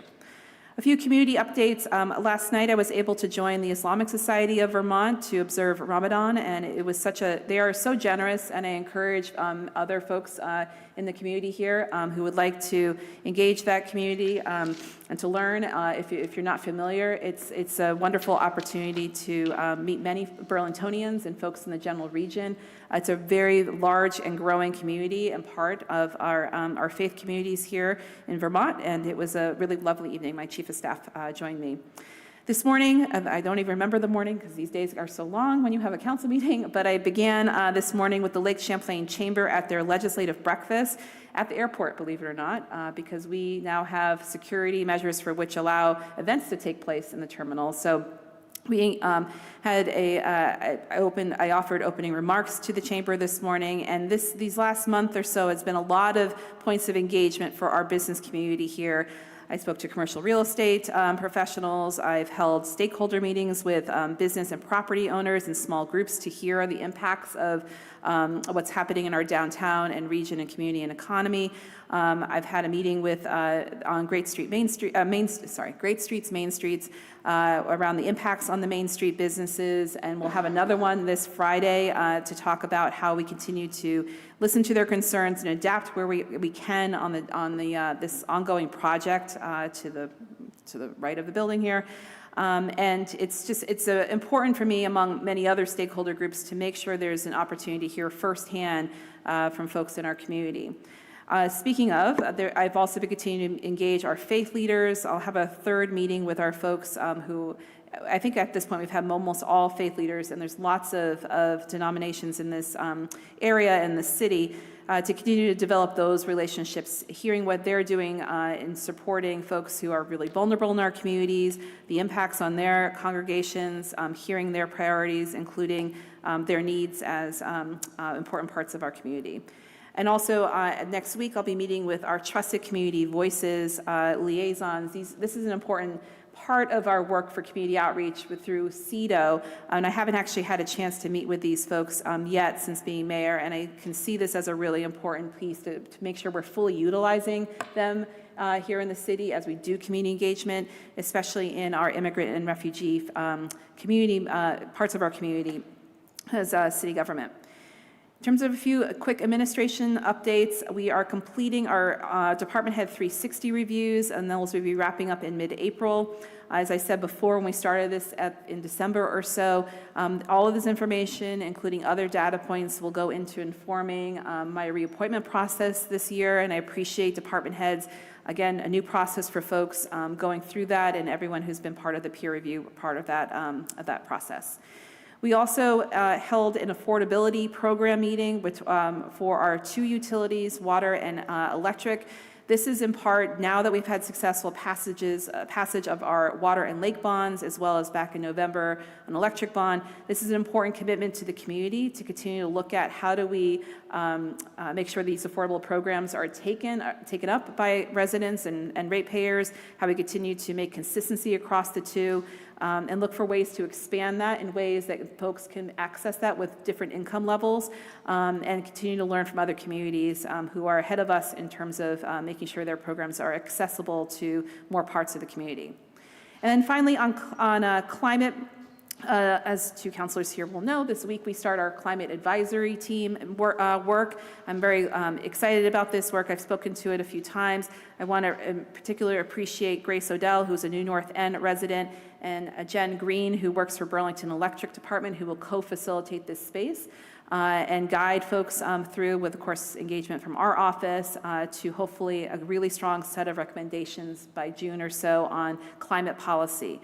And also one last piece, we've brought the budget advisors, it sounds like a band, a weird band, but a budget advisors back because you saw our deep work we've been doing on fiscal year 26 and some of the tricky challenges we still have to close that structural budget gap. And so our budget advisors will meet for a second time this week to provide some more advice on things that perhaps we're missing and issues that we're going to want to chew on a little bit more. We'll convene them one more time in April before delivering you our final budget for the marvelous nights of May. And with that, thank you. Thank you, Mayor. That takes us now to City Council, General City Affairs. I will mention at the outset that Councilor Shannon had requested to go last here in City Council, General City Affairs, so I will allow her to do that, and we'll also, at her request, allow her a bit more time than our usual 5 minutes, given the special circumstances of this meeting. But are there any other councilors that wish to get in the queue on General City Affairs? We'll go Councilor Grant, and then Councilor Newbeezer, and then Councilor Barlow. Councilor Grant. Thank you. I had a couple of things. First of all, just a quick update on the fire department and the success of their lateral transfer recruitment program, which utilized social media and digital advertising. They've actually going from hiring 5 to 6 new individuals because they did have an additional notice where someone would be leaving, and because they received enough applications from qualified individuals, they were able to offer a 6-person position. As the mayor just said, Chief Sean Burke started today. This, I think we are all in agreement, is one of the, quite frankly, the best we could hope for with regards to an interim chief. We were emailed on March 17th a talk that Chief Burke had done back in 2024 on contemporary policing. I've actually seen this before, but for my fellow counselors that have not watched it, I really, really highly recommend that you do. One of the great disappointments that I've had, especially as chair of the Public Safety Committee, is to not always have my expertise and experience appreciated with regards to the conversations on recruitment and retention. It was really refreshing because I did go back after I received the link and I started rewatching parts of it, but this is an individual who understands 21st century policing, the pillars of 21st century policing. He goes through them, especially the use of technology and social media, and does very clearly state that social media is important for recruitment.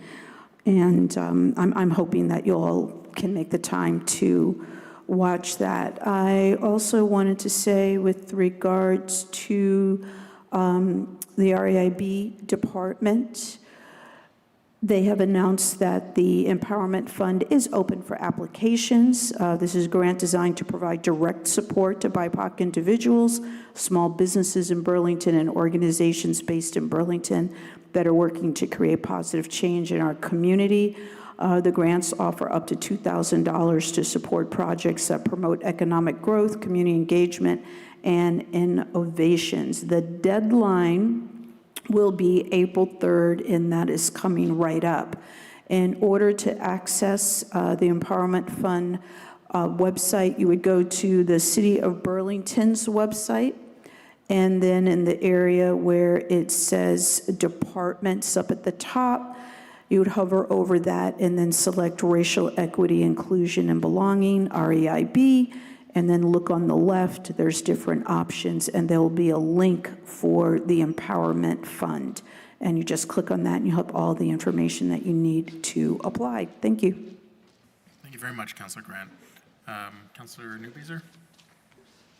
Thank you, Council President. I will try to be quick. I mean, first, I just wanted to say thank you to Chief Murad for his service and welcome Chief Burke. I'm really excited that he is coming on, and I think he's got quite a bit of expertise that is going to be very valuable as we move forward in addressing public safety challenges, including retention and recruitment of officers.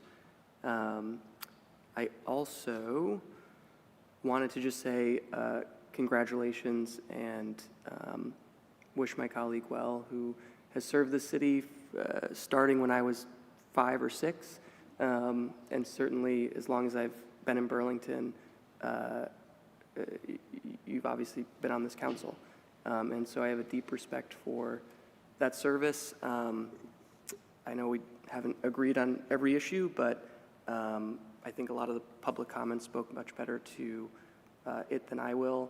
The fact that on a pretty consistent basis, you're straightforward and you are tenacious in advocating for what you think is the right vision for the city, and I do have a deep respect for that. So thank you, and I'm sure we'll celebrate you more. But yeah.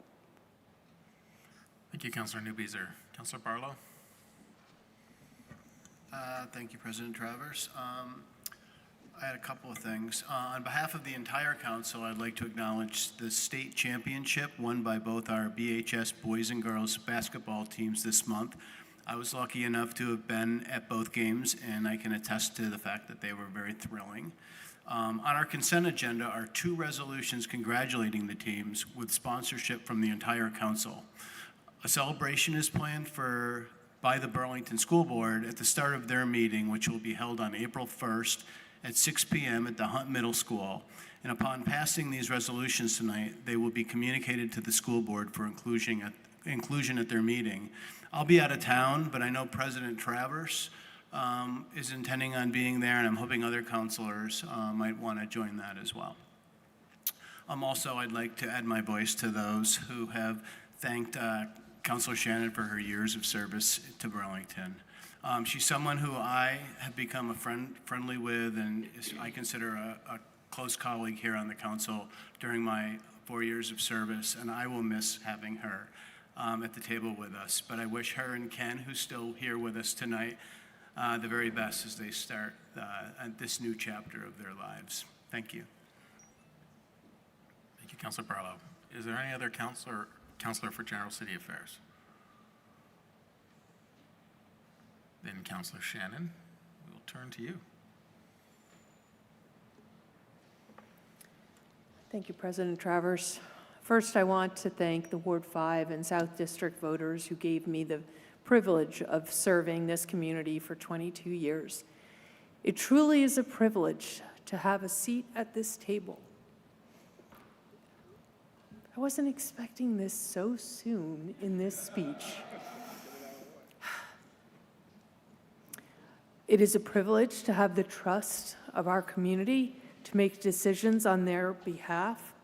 I am grateful to have had your trust and confidence for more than 2 decades, and thank you for the numerous emails and texts that I've been receiving today and over the weekend and even over the last several weeks and months.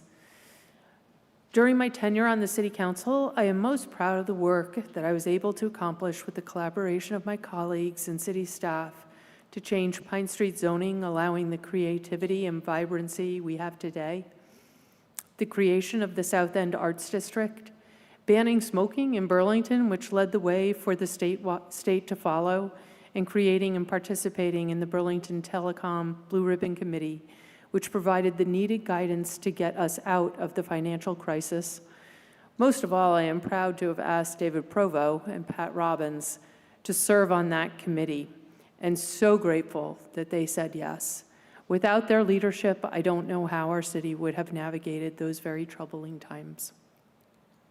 I will always be sad that I failed to stop the diminishing of our police department in response to the defund the police movement, born out of a very justifiable outrage regarding the murder of George Floyd.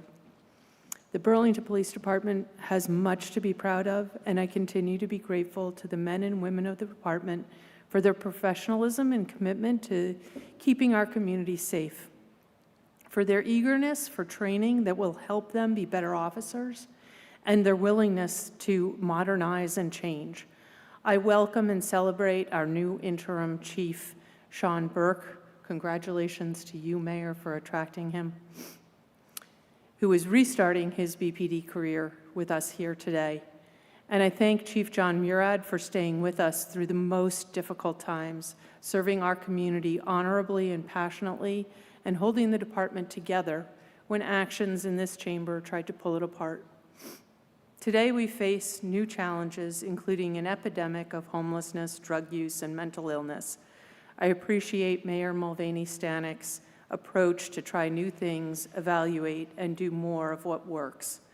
I also support and echo our unanimous request of Governor Scott to support the budget adjustment and make sure that our most vulnerable community members are housed, those who currently are able to be housed in the motel program, that continues through June.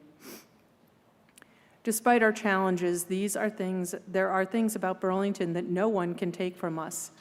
Our unique geography on the shores of Lake Champlain and the foothills of the Green Mountains, a population that deeply values community, the environment, and caring for one another. Our flagship university, UVM, bringing a steady flow of youthful energy. Our community's core value for supporting our strong and diverse public schools, as demonstrated by the multiple state championships we are celebrating tonight.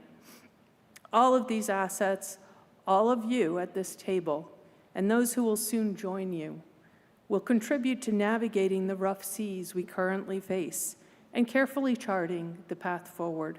I trust you all will find our way as we have in the past. Thank you to our city staff. They are truly the unsung heroes of our city. Those of us who sit at this table quickly learn how reliant we are on their expertise and hard work. Not everyone fully appreciates the talent and dedication of our professional staff. Their jobs are hard and often made harder by those of us with the privilege of sitting here. And that includes me. I want to thank Councilor Barbara Perry, who very early on in my council career kindly informed me, after I may have been a little aggressive, that the city staff and department heads are often nervous about coming before the council, and to be kind and gentle with questions, and always ask them the questions, let them know the questions in advance when possible. Despite my efforts, I haven't always done that. Both my tongue and my pen can be sharp. and I apologize to anyone who's been at the other end of that. I hope you will all keep Barbara's wise words in mind. There are few people who have served the city even longer than I have and have helped us through so many difficult times. Chief among them would be Doreen Kraft, who has loyally served and advised both progressive and Democratic mayors, and even one Republican. And as director of Burlington City Arts, she has taken on every assignment asked of her for many decades, even if that assignment seems unrelated to the city arts mission, such as managing the design of a park, raising money for another department, or planning for the whole world to descend upon Burlington for an eclipse. She is the ultimate team player, and her wisdom goes beyond her decades of service, breadth of experience, and partisan politics. I cannot depart without thanking Doreen for her sage wisdom to me over the years. Lori Olberg, you may want to sneak backstage now, but oh, she has. She already has. I may meet her there soon. The fog and mist machine in this room has overwhelmed me. I know Lori doesn't like the spotlight, but she is the person who is behind the scenes making us look like professionals and making sure all the details are ironed out so we don't have to worry about them. She creates our agendas, gathers all the materials we need in support of the council president, fields all the questions, and finds ancient documents, as well as staffs our license committee, working with licensees to make sure they have all issues worked out before we get to our public meetings, and coordinating with other staff members. She does this for us while having other key responsibilities for elections and records in the clerk's office. Lori's diligence and pride in her work benefits all of us, and I am so grateful to have worked with her for all of my 25 years here, I think, or at least all I can remember. I'd also like to give a shout out to the Progressive Democrat Republican Three Musketeers, Jane Nodell, Dave Hartnett, and Kurt Wright. Each of them loathed me at times, a feeling I'm sure many here can relate to. But despite our feverish and passionate disagreements, it's fair to say we gained respect and true admiration for each other. I am grateful to call them friends, colleagues, and supporters after overcoming much adversity and disagreement. Our bonds are stronger because we were willing to argue passionately, not despite those arguments. I wish the same for all of you, that you may overcome the disagreements and offensive words of any given debate to see the value and good in one another, and maybe even in me. I appreciate each and every one of you for stepping up to serve our city, and know you do it with great care. Thank you. I also want to thank all of the former city councilors who showed up here tonight, and all of their kind words. David Berezniak, Norm Blay, Ed Adrian, and Sharon Busher were not among those who tended to loathe me, but I appreciate them for their consistent kindness, and also had many arguments that we were able to get beyond over the years. And I want to complete Kurt Wright's story that got cut off. Sorry, President Travers. But back when Bob Kiss was mayor, and probably Mayor Mulvaney Stanek, you were sitting over on this side of the table, my daughter, who sat through many city council meetings, wanted to participate and had written the mayor a note. And the mayor he walked away, and Kurt Wright walked up and said, well, share your note with me, Julia. He was running for mayor at the time. And he got the note, and Julia's note was, Dear Mayor, I think that when dogs die, we should have parties for dogs. And Kurt made the commitment to honor that as a campaign resolution. Most of all, I have my family to thank. We all know you cannot do this job without a supportive family. While city council meetings have never been my husband's idea of a good time, and governance generally has often been a source of frustration, I'm sorry, Ken, I still support the leaf blower ban. He has fully embraced and supported my commitment to serve our city, our community as a city councilor. My daughter Julia was 7 months old when my first campaign for city council started, and 11 months old when I was sworn in. She grew up, so even younger than you, Carter. She grew up going to meetings and listening to speeches, grandstanding, public comment, and me debating other counselors over the phone in the living room and at the table. From the age of 4, maybe younger, she loved coming to city council meetings, a labor of love for Ken. She also loved city councilors. She especially loved sharing with me how much she loved certain city councilors from opposing parties. I never had the experience of a child who parroted my opinions. To the contrary, at a very young age, she would challenge me and share what she heard that countered my opinions. She was listening to everyone at this table. Service to our city became a family value, a culture, and a way of life, not just because I was serving, but because of how Ken and Julia chose to embrace me and support me in this endeavor. So thank you to Ken and to Julia. Thinking about what I would say tonight, I've thought a lot about what others have said in their departures, which brought me to Ollie Jang's parting comments last year, when he confessed that I had been coming to him in his dreams, advocating my position on contentious issues. We all had a hearty laugh about that. I am not sure what is next for me, but I got into this because I was not good at sitting on the sidelines and keeping my opinions to myself. And because I have a deep-seated need to help Burlington move in a positive direction, that has not changed. Like Ollie Jang, you will likely continue to hear my advocacy on contentious issues. But I am happy to be passing the torch to the very capable hands of Buddy Singh. And I'm grateful to Buddy that Buddy has answered the call for service. I'm confident that he has the wisdom and demeanor our city needs today. Buddy and Ali Schachter are going to be wonderful additions that you will enjoy working with. I am glad to be leaving with the confidence and faith I have in these successors and in all of you, and I wish you well. Thank you, Joan.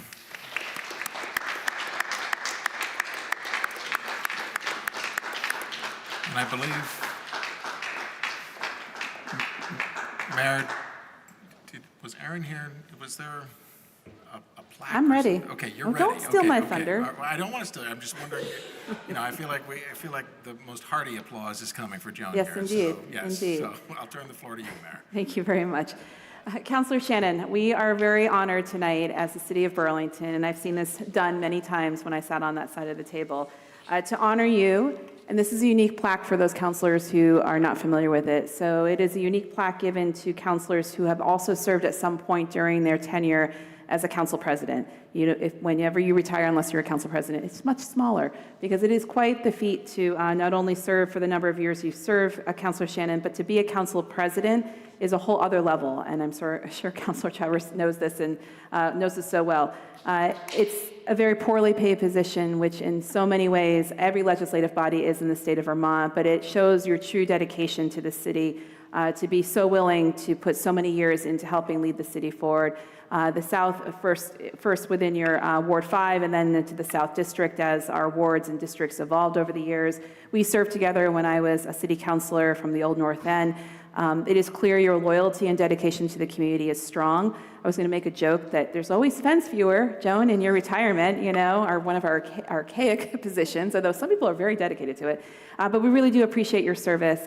We know you won't go far, and we will always consider you one of our, if there was a Hall of Fame, as one of the people mentioned in public comment, there are many folks who have dedicated so many years that they really stand out, and you are one of them, Councilor Shannon. So I'm happy to present you this particular very wonderful plaque. I hope you hang it in a place of honor in your house. And with that, I would encourage everyone to really appreciate you for your years of service.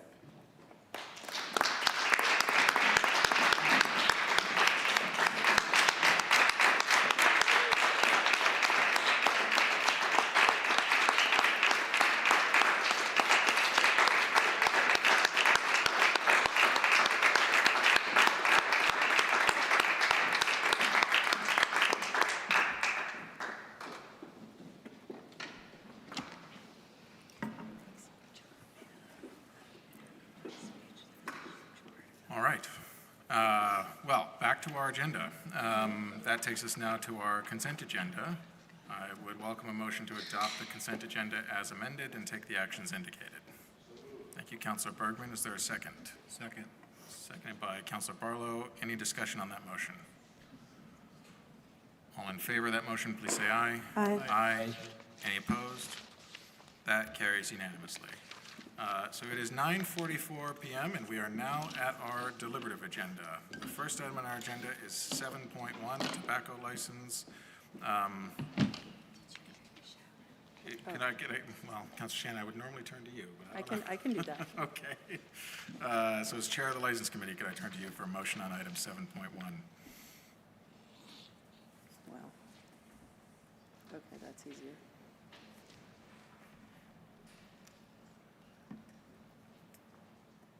I move to approve the 2025-2026 tobacco license and tobacco substitute endorsement license for JRY Burlington Store Corporation doing business as the Shopping Bag. Thank you. Is there a second to that motion? Second by Councilor Broderick. Any discussion on that motion? We will go to a vote then. All in favor, please say aye. Aye. Any opposed? That carries unanimously. So we turn to item 7.2 now, budget authorization for Phase 1 of the Public Health and Safety Building. I would welcome Ashley Parker back to the table here, and Ashley, when you're ready, would turn the floor over to you. All right. Thank you. So tonight in front of you is a budget authorization request for the funding of the beginning planning stages of the Public Health and Safety Building project. Just wanted to note that earlier at tonight's Board of Finance meeting, the project budget in the motion has been amended to reflect a budget of $172,000 instead of $200,000 per the original motion in the packet. This is a project that we issued an RFQ. It's connected to the Memorial Block Development Project as part of the Central Fire Station relocation, but also consideration for how to best move forward with our current police department out of 1 North Ave. And then also to look at what we might be able to do with public health response in the city. So this RFQ was issued to try to find a design team to help us look at the feasibility of putting a new facility in the downtown area that would basically house all of these different departments and all these different services. This RFQ was issued in November of '24, and we received 7 very qualified proposals, and a team of 4 city staff sat down to review and evaluate all of these proposals. There was myself and a representative from our central facilities team, as well as our public works team, and Ingrid Jonas, the senior advisor on community safety to the mayor's office. We evaluated all 7 proposals. We narrowed it down to 4 and then brought those folks in for in-person interviews, which is a really great opportunity for all of us to better get to know these folks and get a sense of how they might fit in with this project and with the city. As a result of that, it came down to Doran Whittier, the firm, their proposal, and they're the firm that we have chosen to move forward with to get us going in this feasibility stage for this part of the project. This project, their budget for their consultant time is just over $151,000. We are asking for an additional about $20,000 on top of that for a total project budget of $172,000 to capture any potential costs that we can't imagine right now that might help us narrow down any parcel selection that we'll be looking at, and site fees of anything that might pop up that we don't have on our radar. So that is the budget authorization piece. The funding for this project is coming from funds from the FY24 general obligation bond allocation.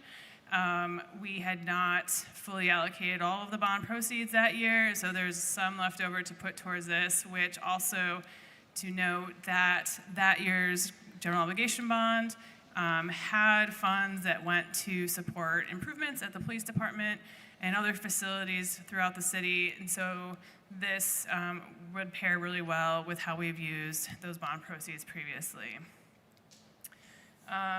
Once, if we can get a final contract in place and a budget authorized, the goal would be to move forward, getting all of the internal and external stakeholders really engaged in process of determining next steps, talking through some parcels and examining that, and also beginning programming discussions and having a professional team lead us through those conversations of all of the needs of these very different public safety responders and how best we can efficiently bring them all together. So there's a lot to talk through in this project, and this is just the beginning, but hopefully it will set us up for a way to share also with the development team at the Memorial Block, here is what the city feels that it needs to carry out these services in the city of Burlington. So. Thank you very much, Ashley, for that presentation, as well as the presentation before the Board of Finance. Are there any councilors here with questions or comments on this item?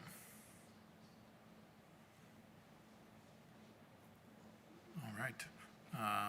Well, seeing none, then Councilor Barlow, could I turn to you as a member of the Board of Finance for a motion? Certainly.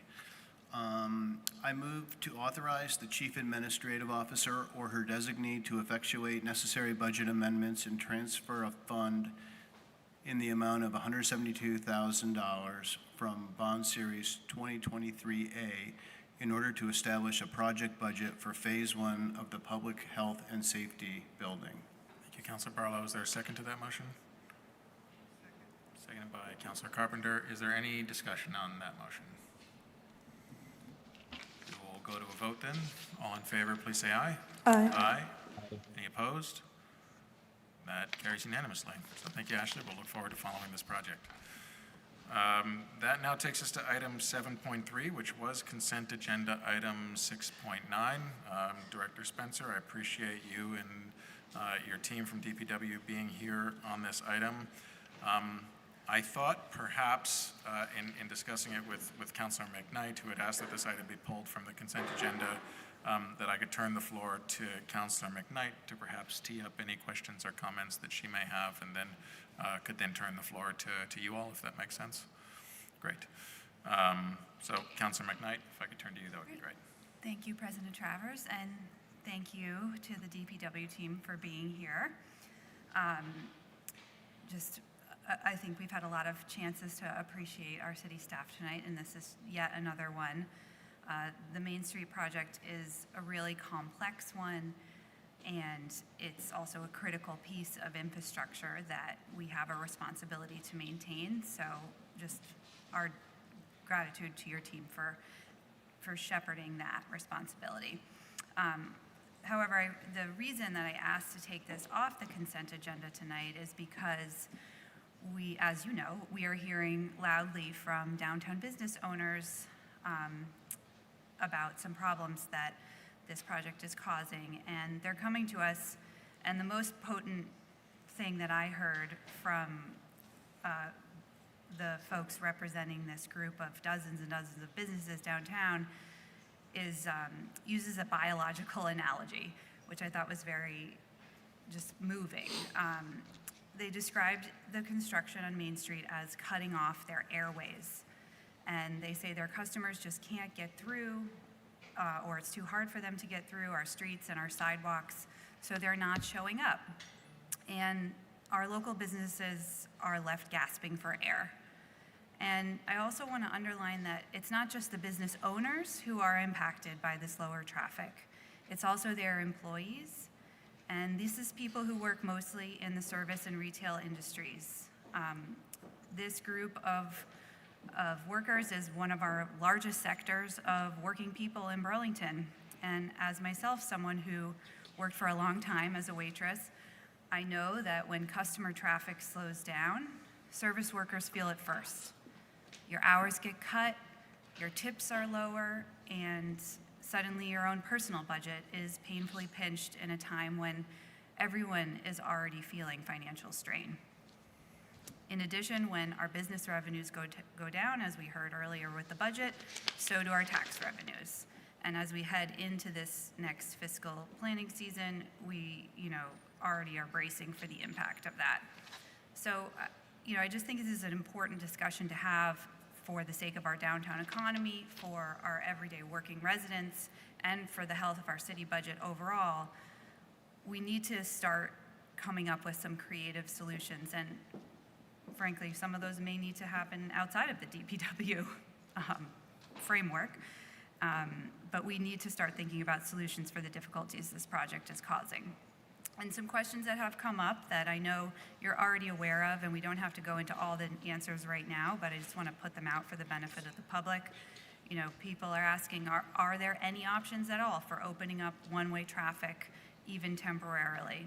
Will Main Street or certain intersections along Main Street be open for big events coming up this spring and summer, like the UVM graduation weekend, like busy summer weekends, July 3rd, and the marathon, et cetera, et cetera?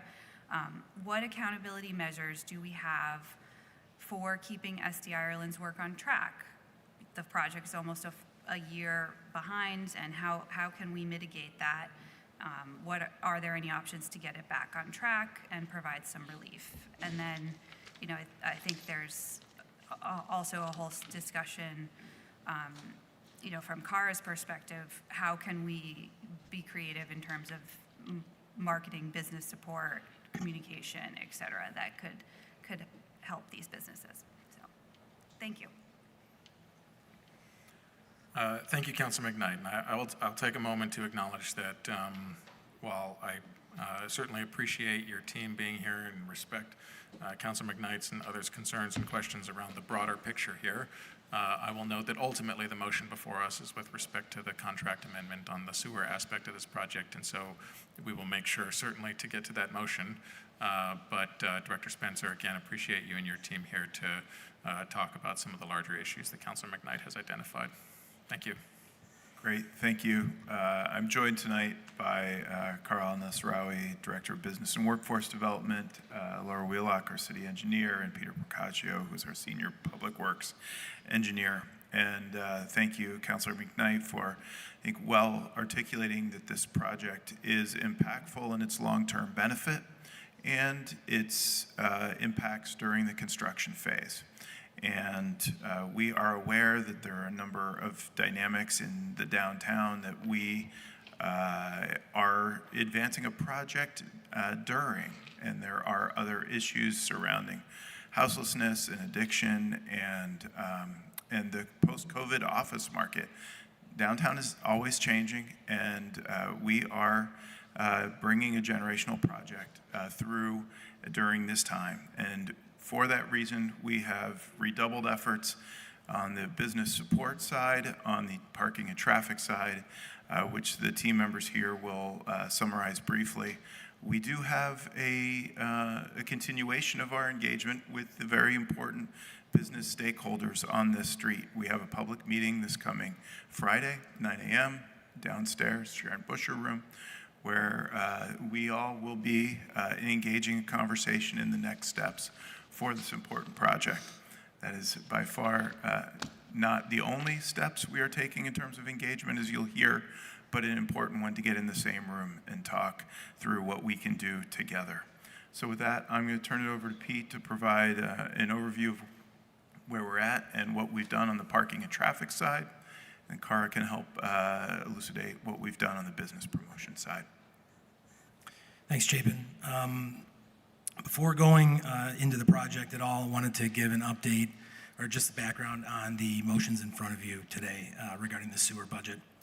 The Main Street sewer between approximately 227 Main and South Union needs replacement due to age and condition, posing future risks to downstream improvements if those are left unresolved. This section of sewer is outside of the Main Street project limits, and it's not eligible for the downtown TIF funds. Therefore, DPW and Water Resources sought a separate authorization in July of last year for approximately $291,000. It was approved. That previous approval did not include some certain costs, specifically abandoning the sewer in place, and the additional cost of traffic control and flaggers. I think we all know has been one of the successes of the Main Street project is having that directional assistance from flaggers and traffic control. These additions require us to seek this additional approval. And just to note, this work is funded via Water Resources Wastewater Capital. A brief touch point on where we are with the project. We reported on the project to City Council in February. Since then, or when we were here, we talked about how this project to date has consisted of water and sewer work. That work is still ongoing. SDI is continuing to construct a new sewer main. We see them moving from the South Winooski intersection eastward towards the South Union intersection. Additionally, large stormwater detention tanks have been installed, and they're in the process of being backfilled and connected to the larger sewer system as we speak. SDI has also completed new water main and service connections west of Church Street and is placing temporary water east of Church Street. This temporary water will maintain service to customers while the two aged water mains that are in Main Street are replaced. Mitigation. It's no secret that the project has been disruptive to the downtown core. The DPW has met with businesses over the weeks, months, years. I shouldn't say years. The project started February 5th of 2024. So it's definitely not years, plural. The overwhelming sentiment from businesses was to have the work that we're seeing now be conducted over the wintertime and away from the busy summer and fall and holiday seasons. But as we've all experienced, this winter has been a little stronger than winters in recent memory and has probably contributed its own share of difficulty to the experience.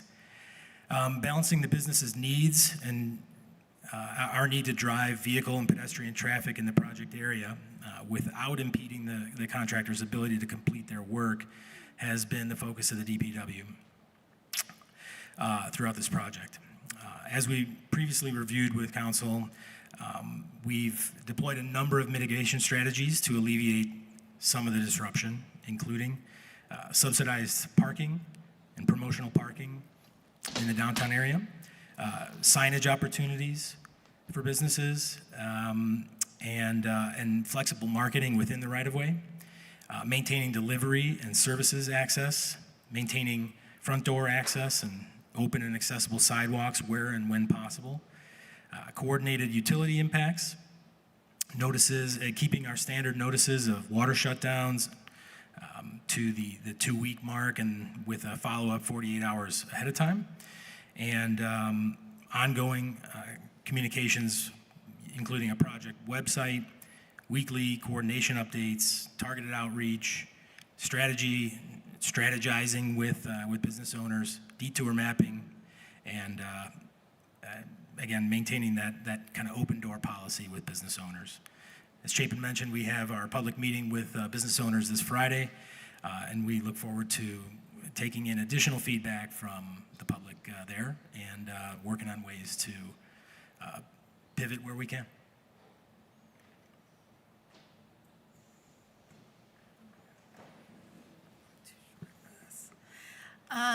In terms of supporting the businesses, mostly from a marketing perspective, I've had a great collaboration with Director Spencer and his team. My team and his team meet every single week on this project. My team also secured a $25,000 downtown vibrancy grant from the state to support extra marketing efforts to support the businesses that are being impacted by construction. And I'm just going to do a brief rundown of how we have attempted to tackle this issue. So we have purchased print advertising in 7 days in all the Bang newspapers, so that is Shelburne, Charlotte, Williston, et cetera, trying to target our surrounding communities who may want to come in and shop and dine, and also paid print advertising in North Ave News. We have paid for digital advertising in 7 days, paid ads in Instagram and Facebook, paid radio ads on 92.9. We have created a Burlington is Open page on our Love Burlington website. It's a construction support page. It's a high-level project overviews, helpful links, and highlights of all the Main Street businesses. We add a construction portion to all of our Love Burlington newsletters. We have 25,000 subscribers, and we are currently sending those out bi-monthly. On Instagram and Facebook, Main Street Businesses features get extra love, with a special construction call out in the caption reminding people that these businesses need extra traffic. We have weekly and bi-weekly stories highlighting all Main Street businesses. Through our collaborations with DPW, we collabed on an Instagram and Facebook reel of where to park that had 16,000 views. We also did a Love Burlington Main Street project video highlighting our city engineer, Laura Wheelock, where we interviewed her on the project that currently has 14,500 views. We purchased a large banner to put on the bottom of Church Street where the sort of black fencing had been to direct people. We were finding that pedestrians were sort of stopping and feeling like it was closed, so it had arrows to direct pedestrians to let them know that those businesses were open. We have paid for and put sandwich boards out on the intersections of Main Street, indicating all the businesses that are there and that they are all still open. And we did wayfinding sidewalk art where staff went out and painted the sidewalks to encourage pedestrians to keep walking into the construction area to visit the businesses, and that was mostly at the Church and Main intersections. So moving ahead, once we get through the sewer work here over the next several weeks, it does open opportunities to explore what additional work we can do. We will hear from businesses on Friday. The water work is less deep work this coming summer and fall. So you have our word that we will continue to look for ways to mitigate the impact on this project as we deliver a successful project. And I heard a comment earlier that the project's behind schedule. The project is expected to finish on time. The initial ravine sewer construction is taking longer than expected. But at this point, the contractor has looked for ways to do work in tandem and in parallel. And at this point, we are still expecting the project to be completed at the end of 2026. Happy to answer any questions. Thank you very much. Councilor Newbeeser? And again, I apologize. For all of your presentations, haven't sent you questions in advance, but thank you for that information. I wonder, just thank you for all of your work. 3 out of the 4 were divorced. Parents of mine are small business owners and entrepreneurs, and so, you know, hearing about the amount of work that our city does to support our business community is appreciated and is certainly recognized. Do you, and again, if you don't have it off the top of your head, completely fair, because I didn't give you any notice, but do you have a sense of when other communities across Vermont are having these sorts of generational projects and investments in infrastructure, what sort of resources are available to businesses? What sort of education goes out to residents? Do you have any sense of sort of the best practice curve? Where are we?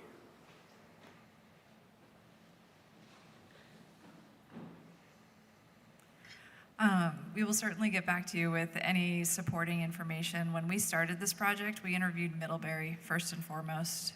How did they endure their construction? What did their town do to prepare for this? We've taken several of those steps. One of the key things that they kept emphasizing is that the community needs to come together as a whole community. And where you might have left a community for a new experience, you need to refocus yourself back internally. They talked about having anchor businesses that continue to support their other neighboring businesses throughout this experience where a stronger business might survive. Those are things that we struggled with Burlington being a little bit larger of a community to find those people who were going to be those icons because we have so many. I do still see that throughout this project, but those are the voices that you're hearing from right now that are having a hard time. They are having a hard time with their personal experience. They maybe are not feeling the love necessarily from their other larger pillar community businesses that are not on this street front. So yes, we did seek that out. As it relates to the financial support, it's not there. The grant that Cara is getting is the same thing that Middlebury got. They got a slightly larger amount because they were a state-funded project over the numerous years. By the time that Cara finishes this project, if she's successful getting this grant over those years, she'll be probably about halfway there. So we are trying, but ultimately state statute is pretty harsh as it relates to municipal roadway projects and what they can offer and what we can offer. I would add, what's interesting is, Winooski is going through their own Main Street. They reached out to us to get pointers from us, so we sat down with them as well and gave them pointers around signage and also around providing social media assets to the businesses so they don't have to spend time trying to design them. We have also started to reach out to municipalities outside of Vermont to better understand how they're managing large projects. Particularly, we've opened lines of communication with Denver, who are finishing a massive project on, I think they call it the 16th Street Mall. And my head of marketing and their head of marketing have now made contact to try and see if we can get any pointers from them around that. Thank you. Anything further, Councilor Newbeezer? Okay. Councilor Grant, we'll give you the last word on this item, and then we'll need to go to a vote because we'll be at time on the question. Thank you. So a few things. So even with the Main Street project, they kept a lane open, like a lane going up, and then you had to go over to the other street that wasn't the Main Street in order to come back down. So they kept the lane open. And the greatest frustration around this project is having like the streets completely closed, and the frustration of looking at construction equipment that's parked and nothing's happening at times. So they can't help but think that why not have at least one side of the street open to have something flowing. And I was walking around downtown about 2 weeks ago in that area, just one morning for about hour and a half, and you really get, not just this project, but the construction happening that's bringing new housing in the old VFW area. There's another building down the block that's almost finished. They even have a sign up that they're leasing now. So when you take that into consideration, it's not just Main Street that's closed, right? You have this whole area that is just blocked from traffic. And the idea that we're just not going to have all the businesses left after the construction is done is very upsetting to people. And they feel like the city is willing to let this happen without really fighting for it. So I just want you to think about that, because that is what they want. They want at least one lane open, one way, to give some transportation down, some of those parking spaces. I mean, the amount of parking that is just not available in that area is pretty significant. I would also say that what I would like to see, and something I've talked about before and still don't see, is some dedicated marketing for off-campus college students. I just don't see that. And they don't have cars, a lot of them, and they're within walking distance of these businesses, students that live in Ward 2, 3, Ward 8. We're not maximizing educating them about downtown Burlington. Like if they come down to some of their favorite bars, I was in looking at the renovations that Bar Renee is doing. They're going to be beautiful when they open. I was in talking to Cafe Hot this weekend. I just think there are certain businesses that we can make sure that with digital advertising, we are specifically targeting off-campus students, and that's just something I haven't seen.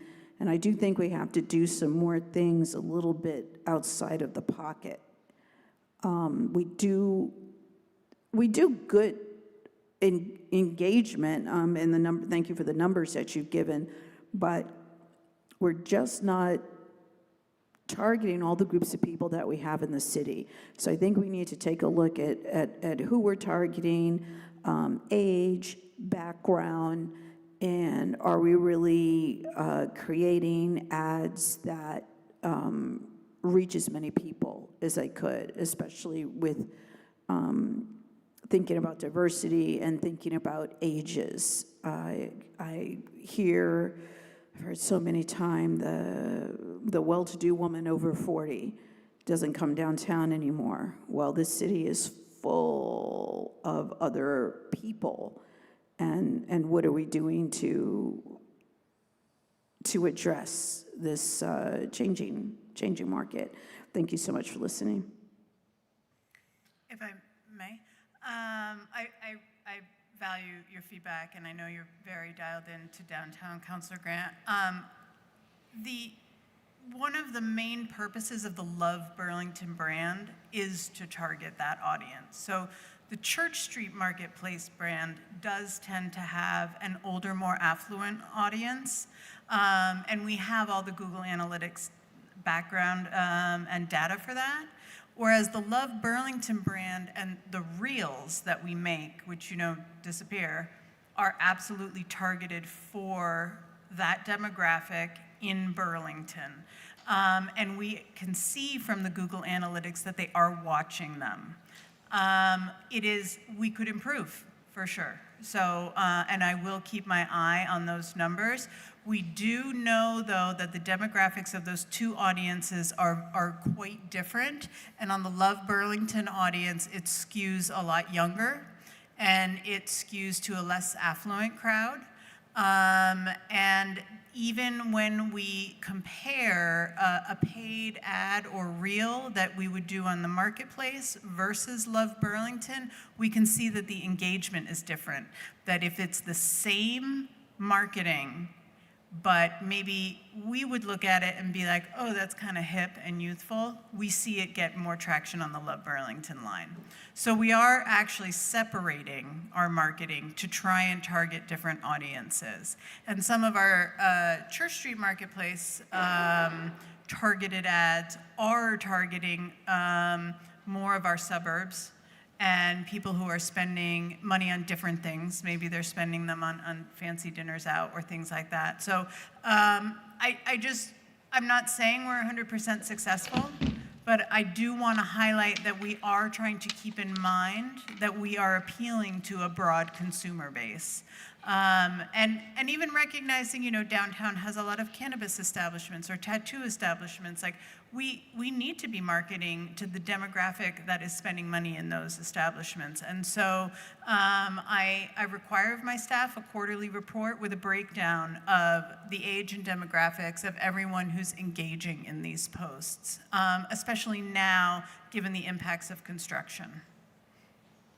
Thank you. Thank you. I would love to see Councilor that. Grant, I'm sorry. that We're- data, Councilor I- Grant, we're over time. Certainly, but I do think it would be helpful for those of us who have been hearing this feedback to periodically get that data, because it's not given to us, and I think it'd be very helpful. Okay. Thank you. Thank you, Councilor Grant. Again, thank you very much to the team for being here to provide us an update at this late hour. I think it's important, obviously, for the council and for the public to hear, and we'll look forward to the event this Friday as well. So thank you very much for participating in that. As mentioned, I'm mindful of the motion here. It is a lengthy motion. I think I would welcome a motion to take the actions indicated as listed on Civic Clerk, but would just note that it is a two-part motion. The first part amending the contract for the sewer budget by an amount of $33,791, which adjusts the contingency funds accordingly. And the second part authorizing the CAO to make budget adjustments as necessary to that end. And with that clarification, again, would welcome a motion to just take the actions as indicated on Civic Clerk. Thank you, Councilor Newbeezer. Second. Is there second by Councilor Shannon. Is there any further discussion on this item? All right, we will then go to a vote. All in favor, please say aye. Aye. Any opposed? That carries unanimously. Thank you again very much for being here this evening. That now takes us to item 7.4, Ordinance CDO Performing Arts Centers in the ELM District. Again, I don't want to rush important items, but I do note the time of 10:20 p.m. I appreciate, Director Dillard, your being here late in the evening again for a proposed zoning amendment, and I'm mindful of the fact that the recommended action here is to warn this for a public hearing and a further vote on April 14th. But with that, Councilor Shannon, may I turn to you as Chair of the Ordinance Committee for a motion? Yes. I move to waive the reading and set ordinance as revised by the Ordinance Committee for a public hearing on April 14th, 2025, and ask for the floor back after a second. Thank you. Is there a second? Second by Councilor Bergman. Councilor Shannon, the floor is yours. Thank you. I appreciate that Director Dillard has provided a very thorough memo on our agenda. And there's just a couple points that you were only warning this for public hearing at this point. A couple points I wanted to make because I won't be here when the public hearing happens, which are that what we have proposed here is to remove the square footage from the footnote 32 in Appendix A. Currently, there's a square footage limit, and the only performing arts center on Pine Street is Arts Riot. So this, removing the square footage limit would allow a performing arts center like Higher Ground to go in on Pine Street. I want to note that this is for a conditional use. The Ordinance Committee held a public forum that was advertised citywide on Front Porch Forum. It was also, I also posted it on the South District forums, which including those that would be most impacted by this.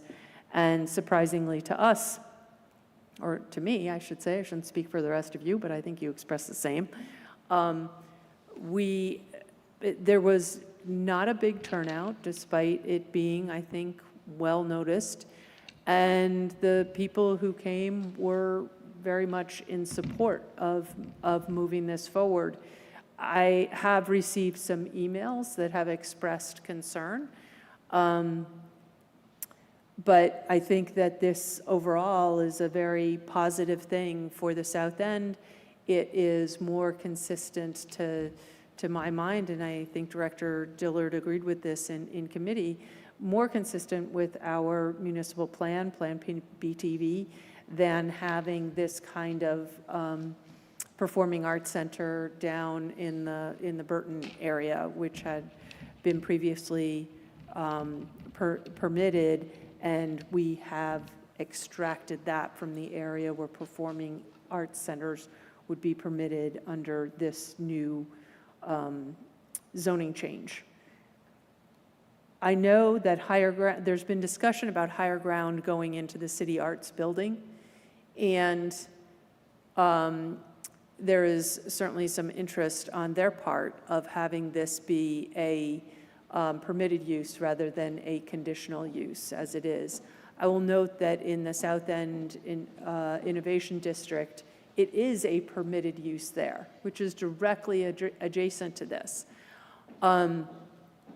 For that reason, it might be that higher ground chooses a different location rather than partnering with the city. And I don't want, they have not said that to me, but I just want to note that there might be reasons that this council considers making this a permitted use in the future, but that is not the proposal that is on the table. It is a conditional use, and that conditional use is going to allow the city to consider things like parking impacts, parking and traffic were really the biggest concerns that our committee had about moving this forward. And it was, we did not consider making it a permitted use. But I think the fact that this is conditional use made us much more comfortable with moving this forward, and that any issues that should arise could be addressed in that process. And I don't know if people have questions or if there's anything I did not cover that Director Dillard would like to. Thank you, Councilor Shannon. Director Dillard, is there anything you wanted to add at this point? No. Okay. I see Councilor Litwin. Is there any other councilor that wishes to be recognized on this item? Okay. Councilor Litwin, we'll ask that you please keep your comments brief. At this late hour, I absolutely will. I am in support of this for all the reasons that Councilor Shannon laid out, and specifically for keeping it conditional at the time. And so I really just want to put out here for Director Dillard, but also for Director Spencer, who I think probably has hopefully gone home, that again, for me to move from conditional use to something more permanent, I would need to see more advancement with the Rail Yard Enterprise project. I do think that traffic will be a concern. I also want to see things like this happen in the Arts District, but I do think that traffic will be a concern, that people being let out at late hours could be disruptive to nearby neighbors. And I think that while the Champlain Parkway will be really helpful getting folks to points south, and that anyone going towards downtown or north is going to end up in the sort of Pine, Maple, King neighborhood. That includes Ubers and Lyfts and however you're getting there. So I would just ask that we think about how this connects to the Rail Yard Enterprise project and seeing that through. And that's it for tonight. Thank you, Councilor Litwin. So Director Dillard, my understanding is that the amendments from the Ordinance Committee have gone back to the Planning Commission for their review and feedback. Is that correct? They will be. Okay. And my understanding is we would have that in hand when this comes back before the council on April 14th? Yeah, that's right. Okay, great. So with that, I will call the question on the motion, which is to waive the reading and set this for a public hearing on April 14th, 2025. All in favor, please say aye. Aye. Aye. Aye. Any opposed? That carries unanimously. So again, thank you for sticking with us all night, Charles, and we'll look forward to seeing you back in a few weeks. The time is 10:27, so we can sneak in a motion on our last deliberative item, which is the ordinance regarding animals, BCO Chapter 5, Articles 1 through 3, and Sections 22-13. Councilor Shannon, as Chair of the Ordinance Committee, I will turn to you, meow. I move to adopt the ordinance as amended by the Ordinance Committee and ask for the floor back after a second. Thank you. Is there a second to that motion? Second. Second by Councilor McKnight. Councilor Shannon, the floor is yours. Thank you. This came to the Ordinance Committee from the Dog Task Force. The Dog Task Force gave us a very substantial report. Only some of those recommendations required ordinance changes. So we asked our city attorney, thank you very much, Kim Sturdivant, to draft an ordinance that included the recommendations that they had made for ordinance changes. And then we reviewed that. I know some counselors come to this table and they tell you exactly how many times we met on this topic. And I feel I would not have lasted 22 years if I counted meetings that way. So I'm not sure how many times we went through this, but we went through this ordinance repeatedly. And much of it is an updating of language, making the ordinance more consistent with our practices. I will say Councilor Bergman's insight as a prior enforcement agent for the city of these ordinances was very helpful. And a special thanks to Cassandra Sterling from the police department, who manages the CSOs, who do the enforcement of this ordinance now, as well as to Lori Kettler, who has sat through this whole meeting, but also shepherded the whole process through the Dog Task Force Committee, very politely prodding me as ordinance chair to take this up in Ordinance Committee, which we didn't do, honestly, until we had addressed higher priorities. But Lori was extremely helpful in sharing with us why the Dog Task Force had made the recommendations that they did, advocating for what she felt was right, and being really respectful when the committee decided to go in a different direction. So thank you, Lori, for that. Also, Joanne Nichols, who is the Animal Control Officer in South Burlington, actually South Burlington, Essex, and Winooski, I think, and I think I'm forgetting one, but Joanne also came and spent a meeting with us to share how her job was working in South Burlington, where they do license cats. And we learned a lot, and I look forward to Chief Burke maybe bringing some of that knowledge to Burlington, and maybe we will be able to have an animal control officer that is not dictated by this ordinance. This ordinance really strengthened the nuisance animals section. We did not ban free-roaming cats, a controversial point, and I'm very pleased that those who supported banning free-roaming cats and those who felt it was essential we allow them to continue to roam have been emailing this council from both sides asking us to pass this tonight. And that is because the way we approached it was that we wanted people to be able to address problem animals and the problems that are really impacting neighbors. We also heard from people about their neighborhood cats that were welcome at all the neighbors, and we didn't necessarily want to stop that. I would like to personally recognize that there is good reason to ban free-roaming cats from a wildlife and environmental perspective, but that is not the route that the Ordinance Committee chose to take.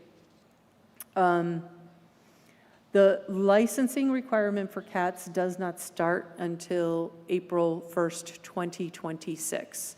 So there will be plenty of time for the clerk's office to prepare for that, and the ability to send notice and educate people and publicize that they will need to license their cats. I do not expect heavy-handed enforcement on this, as there is no such heavy-handed enforcement on dog licensing. Don't want to say it too loud, but it's true. We've updated the fees and the fines, and also require either identification tags or microchipping is new to the ordinance. We're at 5 minutes, Councilor Shannon. And I'm done. Okay. Thank you very much. I will note the time is 10:33. I would like to give Councilor Bergman an opportunity to speak at least, which does require a suspension of our rules. So I would welcome a motion to suspend our rules just to complete our deliberative agenda, and would note that there's 9 minutes left on this topic, so we won't go any longer than that. So moved. So moved by Councilor Barlow. Is there a second? Second. Second by Councilor Shannon. All in favor, please say aye. Aye. Aye. Aye. Any opposed? That carries unanimously, so we will complete our deliberative agenda, and Councilor Bergman, you're next in queue.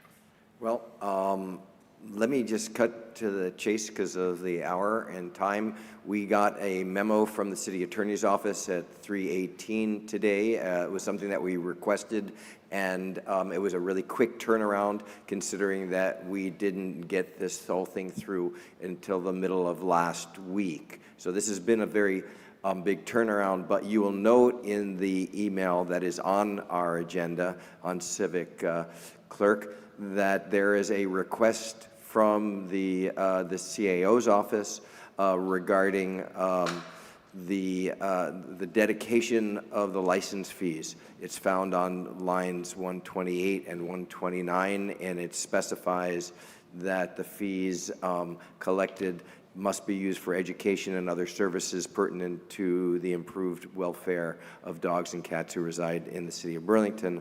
And so therefore it would restrict the use of these funds. This is something that diverts from our long-standing and current practice. And I think that the way that we should deal with the use of the funds is through the budget process and not through the ordinance. And therefore, I would move to amend the proposal to delete lines 128 and 129. That is a friendly amendment. Great. Okay, and I'll turn to the seconder. Councilor McKnight, is it friendly to you as well? It is. Have you sent that, could you send that amendment to the clerk and city attorney's office, Councilor Bergman? Or do we have that flagged enough to track it? It's in the memo, the last line, I think it is flagged. Okay. 129, strike out. Okay. City Attorney Brown and City Attorney Sturdivant, good? Okay, great. Anything further, Councilor Bergman? All right. Does any other councilor wish to be recognized on this? Councilor Carpenter.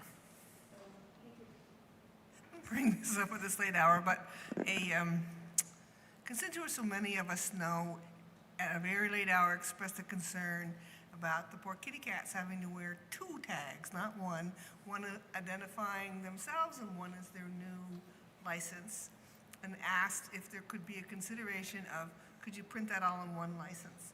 And I don't want this to slow it up, but I'm just raising that. Is that something we could technically do, since this isn't start for a year, amend that? It's sort of a question. Councilor Shannon, are you able to answer that question? Or? What I can tell you, as someone who has a licensed dog, though I know you have a licensed dog too, I'm assuming Yes. they are licensed. Was The licenses are all numbered, and I don't think that the city clerk has the ability to put the name, the No, she was address, asking if- the contact, et cetera, on the tag. However, that is why we also allowed for the microchipping. That was the consideration, was to have the alternative of microchipping. And that was the best we could do. Okay. I think her point was if she printed it on a tag, could she do that? But I don't want to hold this all up. Just, could there be an opportunity? I think if there is a license and there is identification, there isn't room to print it on the tag. If she figures out, maybe the backside, sure. Councilor Bergman, did you want to respond? Just briefly, the effective date is April 1st of 2026. So we should have a year, more than a year, Okay. to work this thing out. Okay, thank you. Councilor Grant? I just wanted to say that definitely some people would find microchipping to be an option, but for other people, it could be a financial burden. Thank you. Thank you, Councilor Grant. Does any other councilor wish to be recognized on this item? All right, we will go to a vote then. All in favor, please say aye. Aye. Aye. Any opposed?